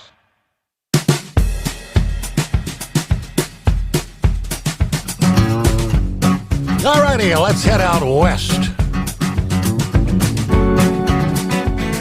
Where are we checking into? Somewhere in the land of Utah or land of the Mormons? Hello, Senor Heatwave.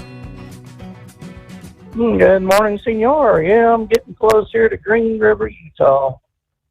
So heading back to Appleturkey.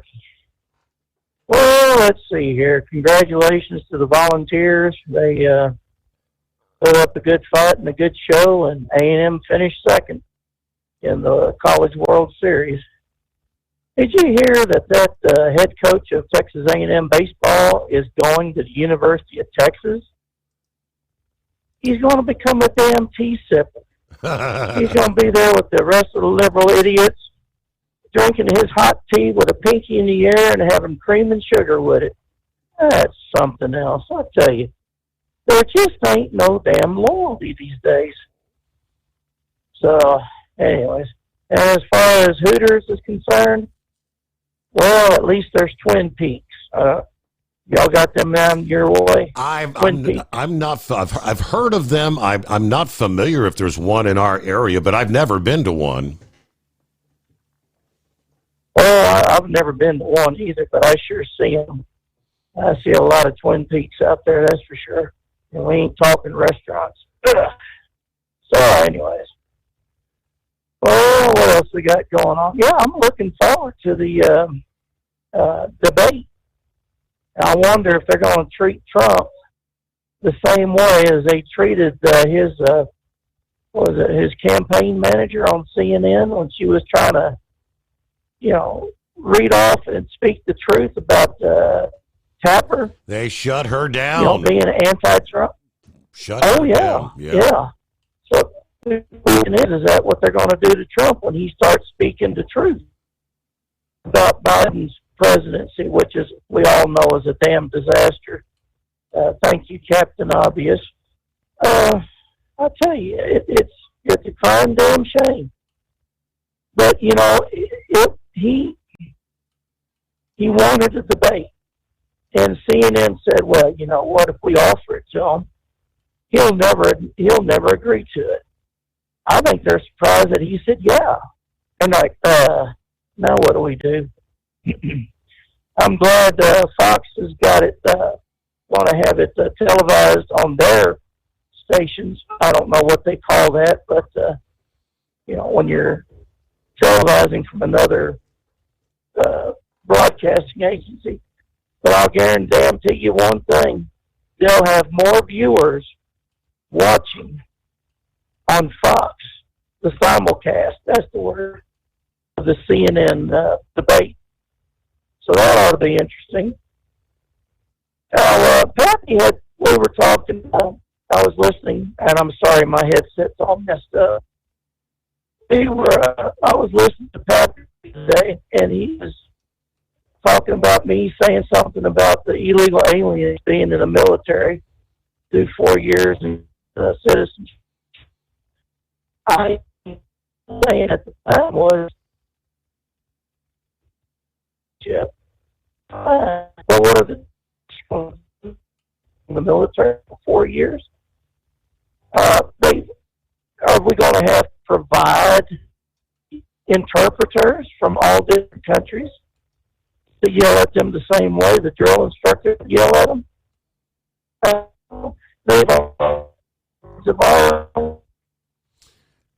I'm not sure exactly where Senor Heatwave is. He did say somewhere in Utah, but I think you're kind of like in between cell zones, or maybe he's down in the gully or something.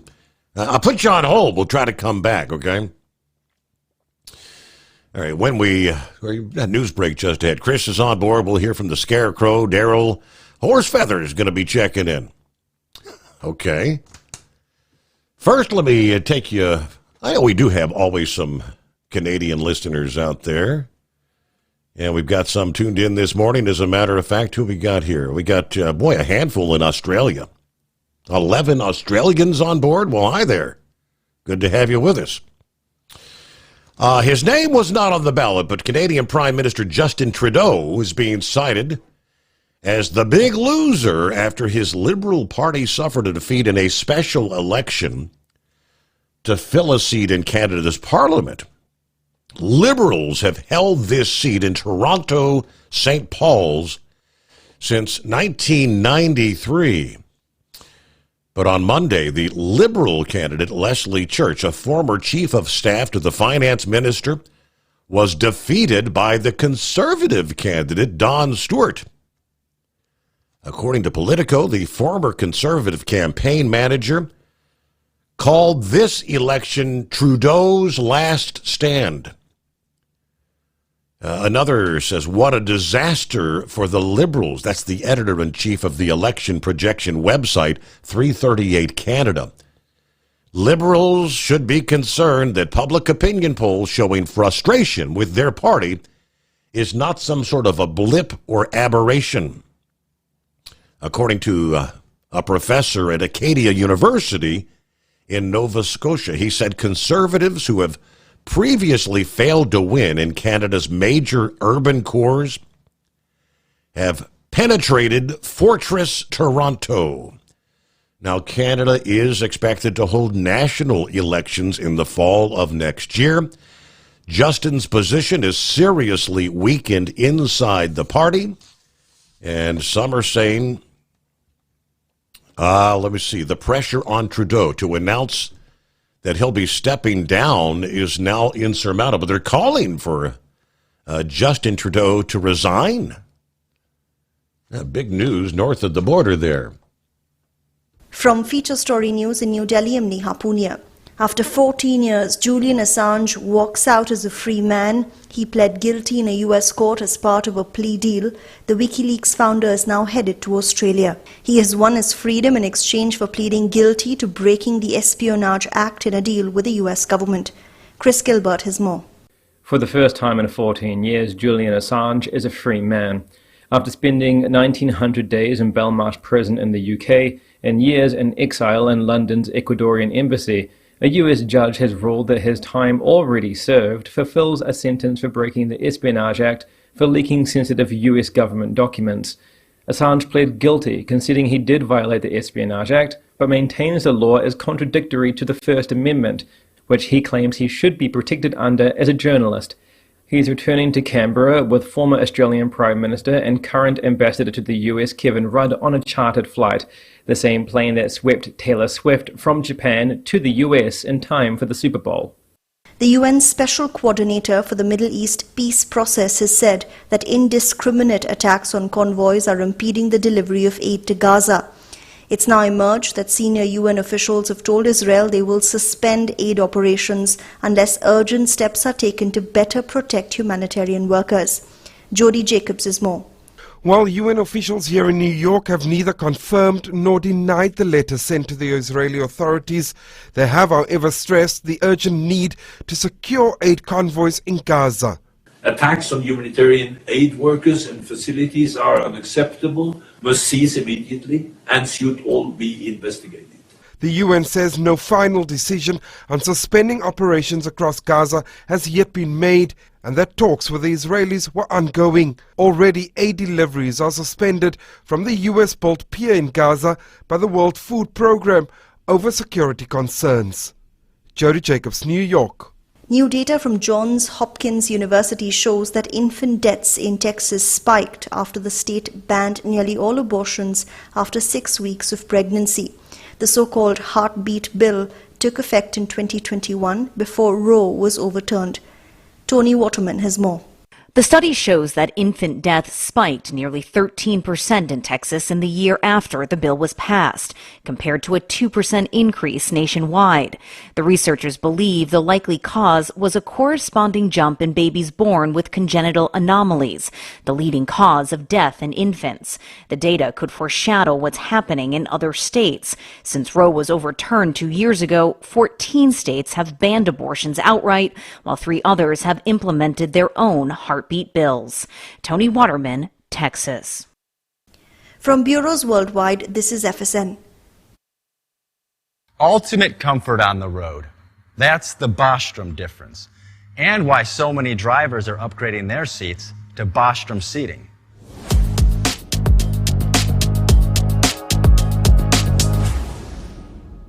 With roots dating back to 1935, we know seating. We've developed a full line of high-quality products with the right seat for your application, all made right here in the USA. From our top-of-the-line Wide Ride Plus Certa for the long-haul driver to our entry-level Baja series for the vocational driver, we provide you with the comfort you deserve at the price point you're looking for. We know you're busy. You don't have time to search every distributor and dealership for the right seat, only to find the one you want won't fit in your truck. That's why we created BostromSeating.com. It's a complete seating solution. You can build the perfect seat with the features and options you desire, and we'll help you be certain it'll fit in your cab. Once you've built the perfect seat and have the part number in hand, you can shop pricing and availability. Our Where to Buy feature allows you to pick up a seat right where you are or anywhere along the road you'll be traveling. When you install a Bostrom seat, you become part of the Bostrom family. A family that includes other drivers who recognize this is more than work. It's a ride, one that requires the next level comfort and support only Bostrom can provide. Go to BostromSeating.com to design your ride with ultimate comfort for the open road. Hands on the wheel, hands-off invoicing. At Transcap, we're built for high speed and service, just like you. Our fast freight factoring helps you make more money, not chase it down, because we handle all the invoicing BS and back office work. Apply for fast funding at transcap.com/getcash. It takes just 60 seconds. Or call 888-250-TCAP. That's 888-250-TCAP. And mention Steve Summers Overnight Drive.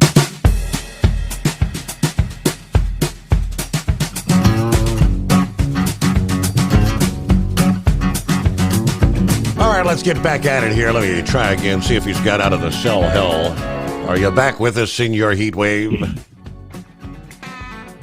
Oh, yeah, I'm still here.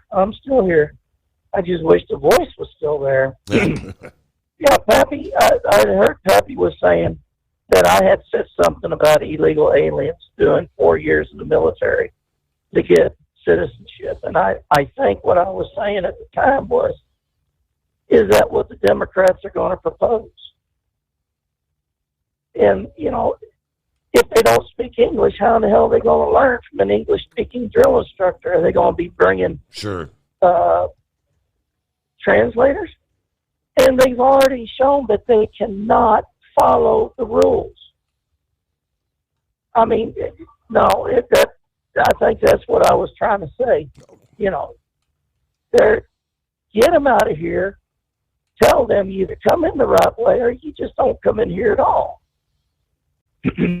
So, anyways, and I did look, Pappy, and the cigarette packing contraptions, I found them for $63, and backs of the box, 1,000 rolls would be like $4.50, and the tobacco would be about $16. So I told Lady Heatwave, I says, I ain't buying her another damn cigarette. Uh-oh. She's like, what?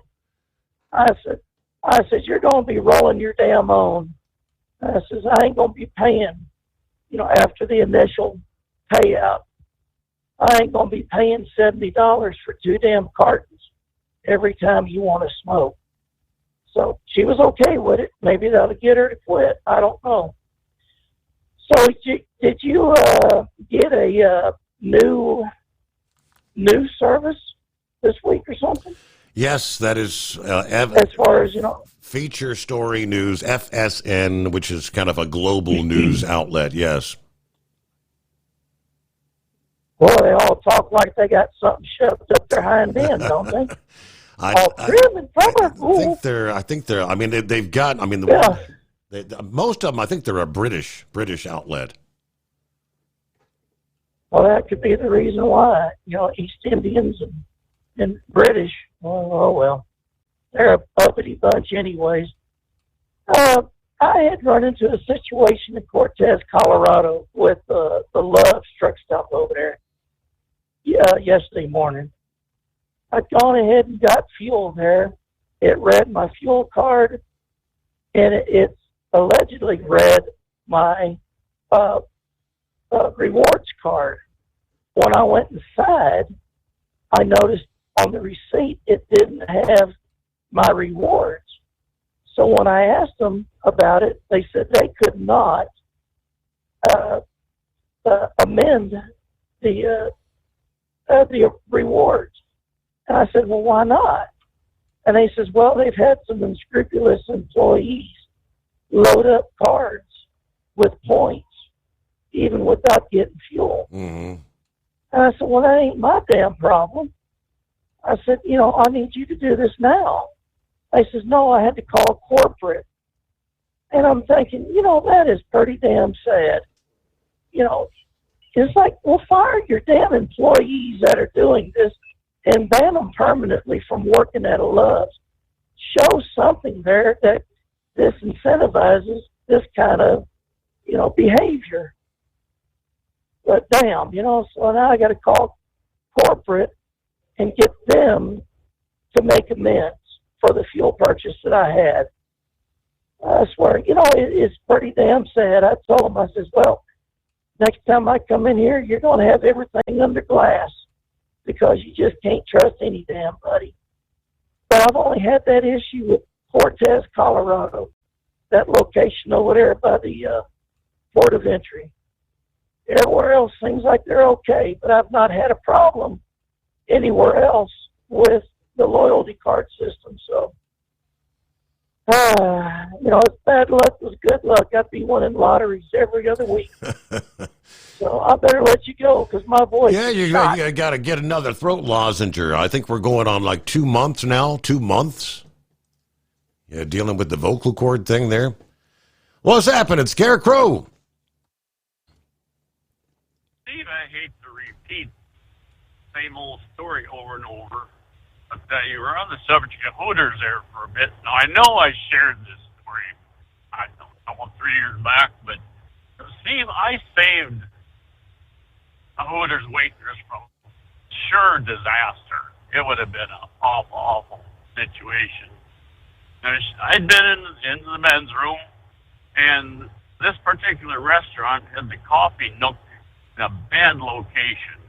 It had just a tiny little hallway, and regardless, the serving staff, they had to cross in front of the doors of the restroom to get to this coffee nook. Well, as waitress, they're pushed, so I'm assuming she had just set the pot down on the coffee machine and whipped back around, and Dave, we collided when I came out that door, and I pretty much had to break her fall. She did not hit the floor, but my good fortune is that our table was kind of not in a direct line of sight with the restroom door, so my bride did not witness it, but you'd think it was my birthday for all the other hoots and hollers and cheering that took place in the restaurant. So yeah, there are others that witnessed that. As long as they're talking drag racing a little bit there too, I think it was, Philip, he brought up Don Garlett's name there for a moment.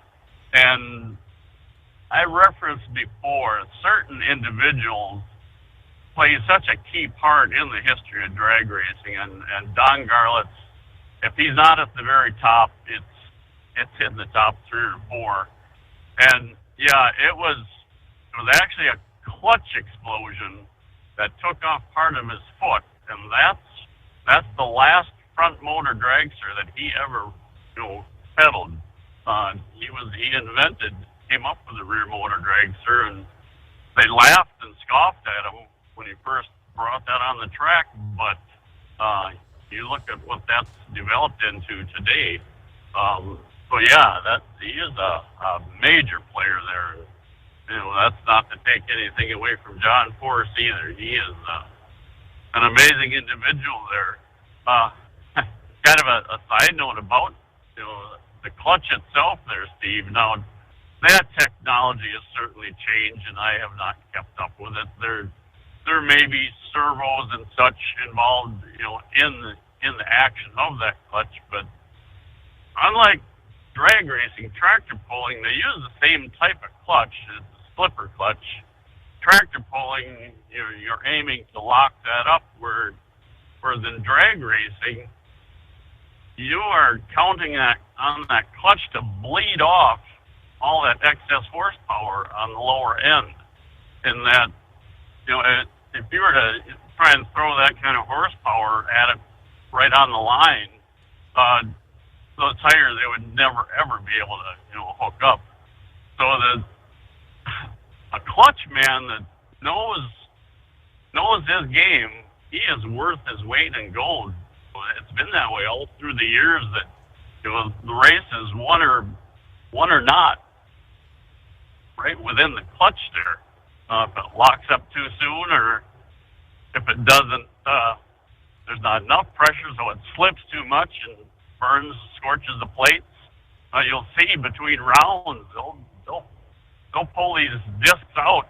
These things will be smoking. They've burnt and gotten so hot that short order. So yeah, it's kind of it's an interesting process. If you think of a chainsaw clutch or like go-kart clutch, somewhat the same scenario. There's bob weights in there that pivot, and the higher the RPM, the more friction they lay against the discs and whatnot, there might be.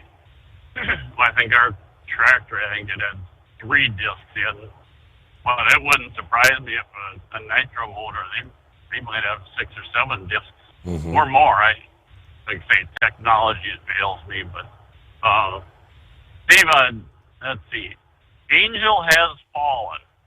That was the name of that movie I was trying to think of last night, and Cue Ball kind of brought that to mind again when he was talking about that drone.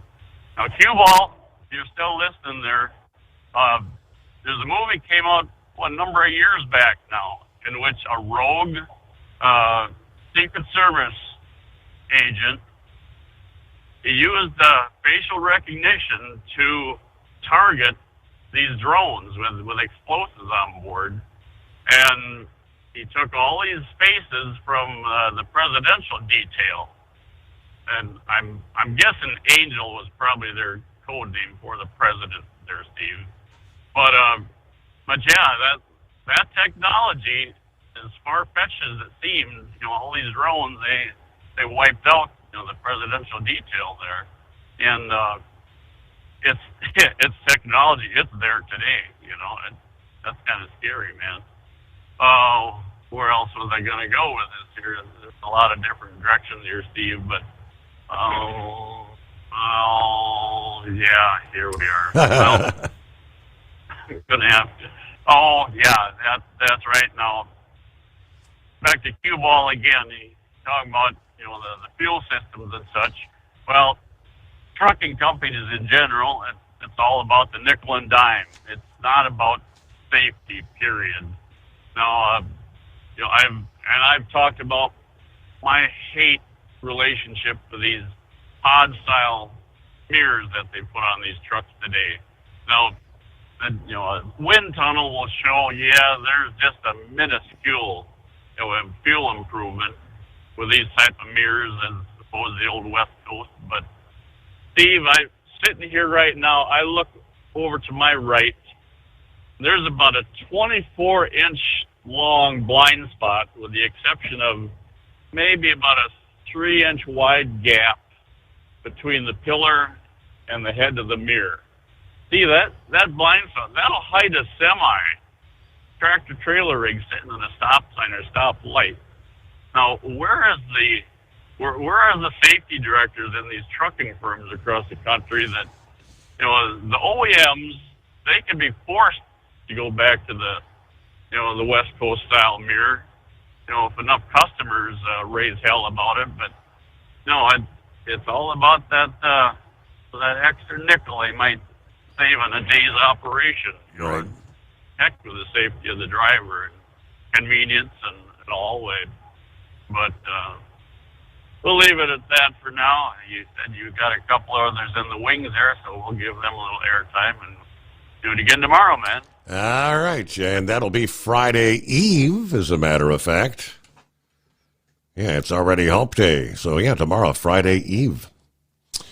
What do we have here? Let's get to the anonymous hippopotamus. Yes, sir? Yeah, thanks for taking me back, Gary, Your Honor. So, did I catch this right? Did I understand Eagle to say that he was comparing Hooters to family restaurants, or calling a Hooters a family restaurant? Because he said something about Hooters and then other family restaurants where, the prices were going up and people couldn't afford to go there. And I'm thinking we got. I didn't realize that Hooters was on the list of family restaurants. I could have Hooters is. Maybe are you trying to say they're not a family restaurant? Absolutely. Kids are welcome. Kids are welcome at Hooters. I know. That's right. Come down, play in the hills of Tennessee. No, wait a minute. Anyways, but yeah. So, anyways, one in the Inner Harbor of Baltimore is also on the list of either closed or closing or will no longer be there. There was some unhappy smiley faces with some posts on Facebook. Anyways, so, but yeah, so I guess Cue Ball talked a little bit about the CNG tank there on the trucks. Yes. Yeah, I don't know a lot about them. The big thing is it's all vapor in those tanks because it's compressed gas. There shouldn't be liquid in it. I don't believe.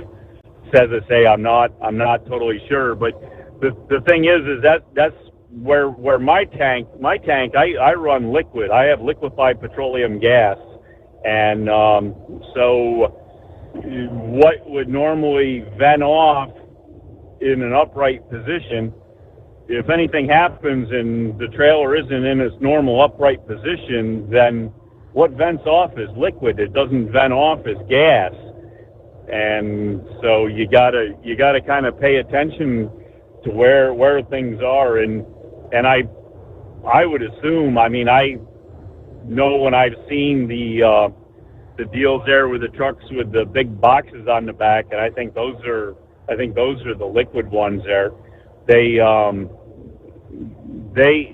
don't seem to have a lot of labeling to what they are.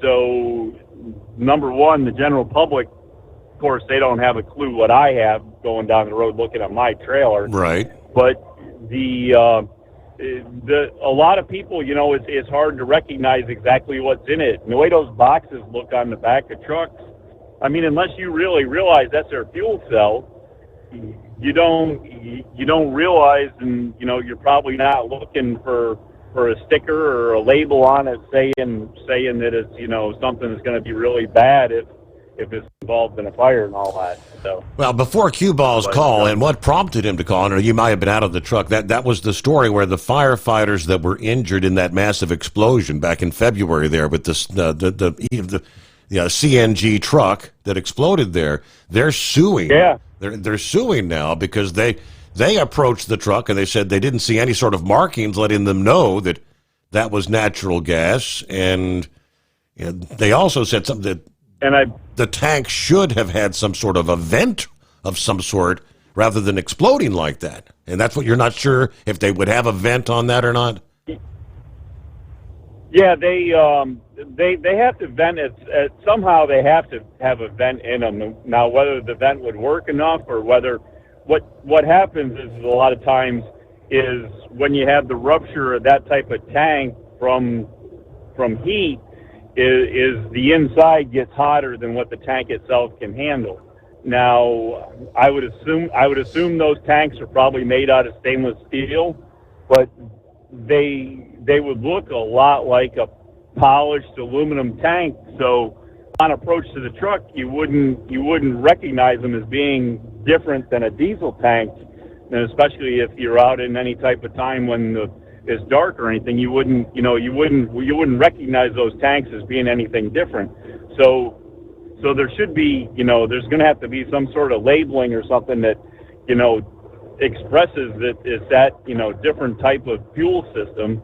There's going to, you know, I don't know how to do it, but whether they're painted a whole different color or what they do to make the tanks appear to be different than normal diesel tanks.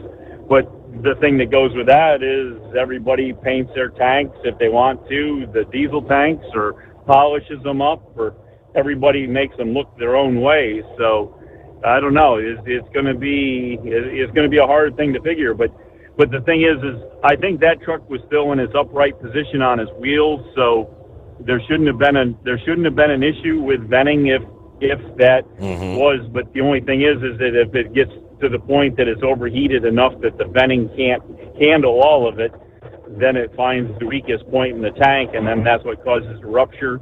And also, when the liquid, if it was a liquid in that tank, if the liquid starts to boil, then that creates excessive pressure very fast, and that's where you come up with the boiling liquid explosion. There's a term for it called BLEVE, and I forget exactly what the other two letters represent, but that's normally what sends, like, propane rail cars when they're involved in a derailment, and that they'll fly for about a mile when the tank itself ruptures and the gas propels them out through the boiling liquid, vapor, burning, all that combination. And as I said, way back in the early 70s, there was a small fire department upstate New York there along Interstate.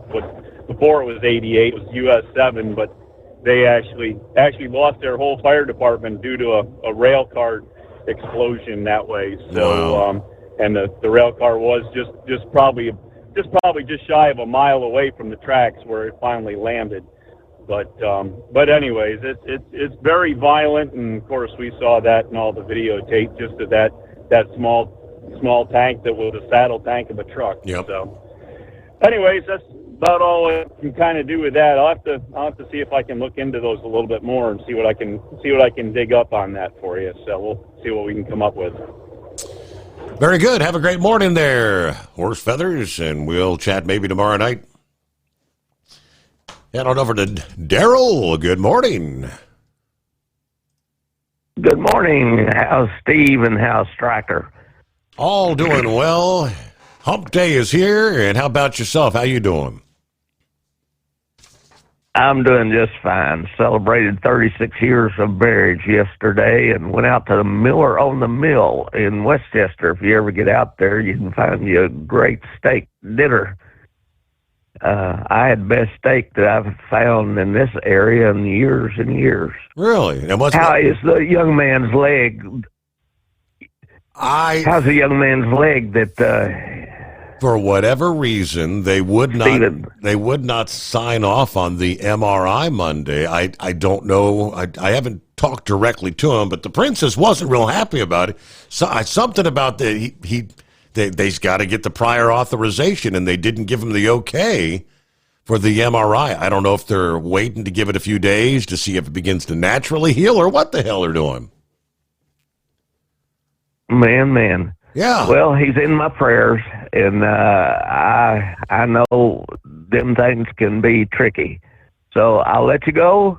Enjoyed your show tonight. Hey, thank you for chiming in here. You have a great day yourself there, Daryl. Yeah, I need to get a hold of young Steven.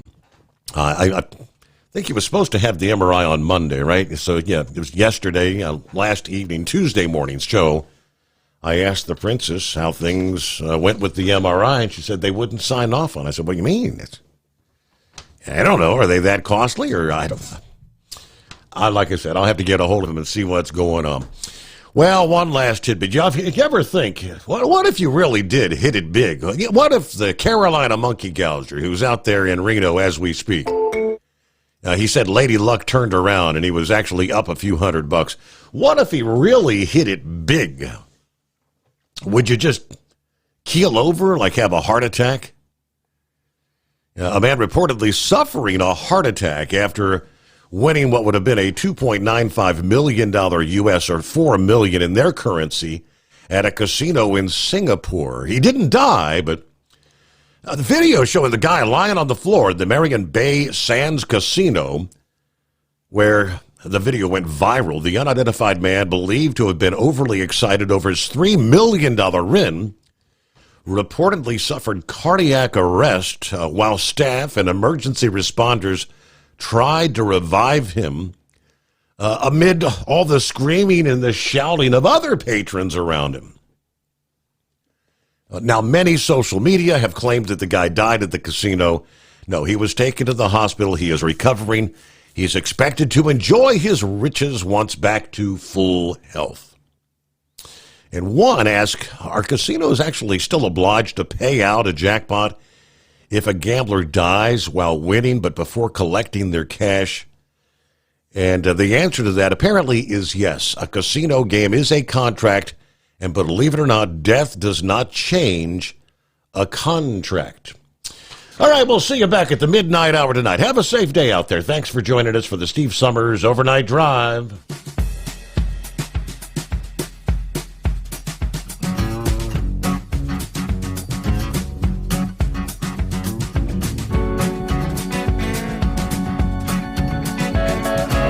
You'll never guess the places that I've been. You never guess the places that I've been. 'Cause everything is like a dream, yeah, but only in that dream that I live in. I'm never gonna let the day begin. Never gonna let the day begin.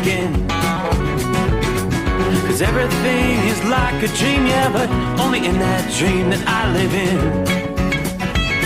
Oh, don't wake me up before you go, and I'll just make this bed my home.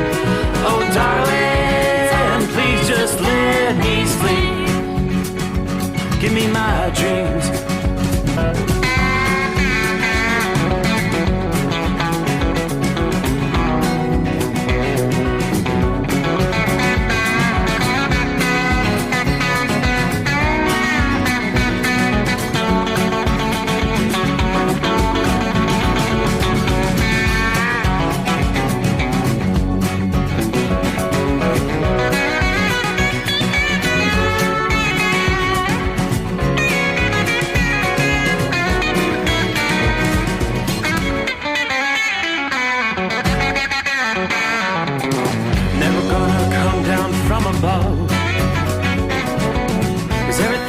Better from above.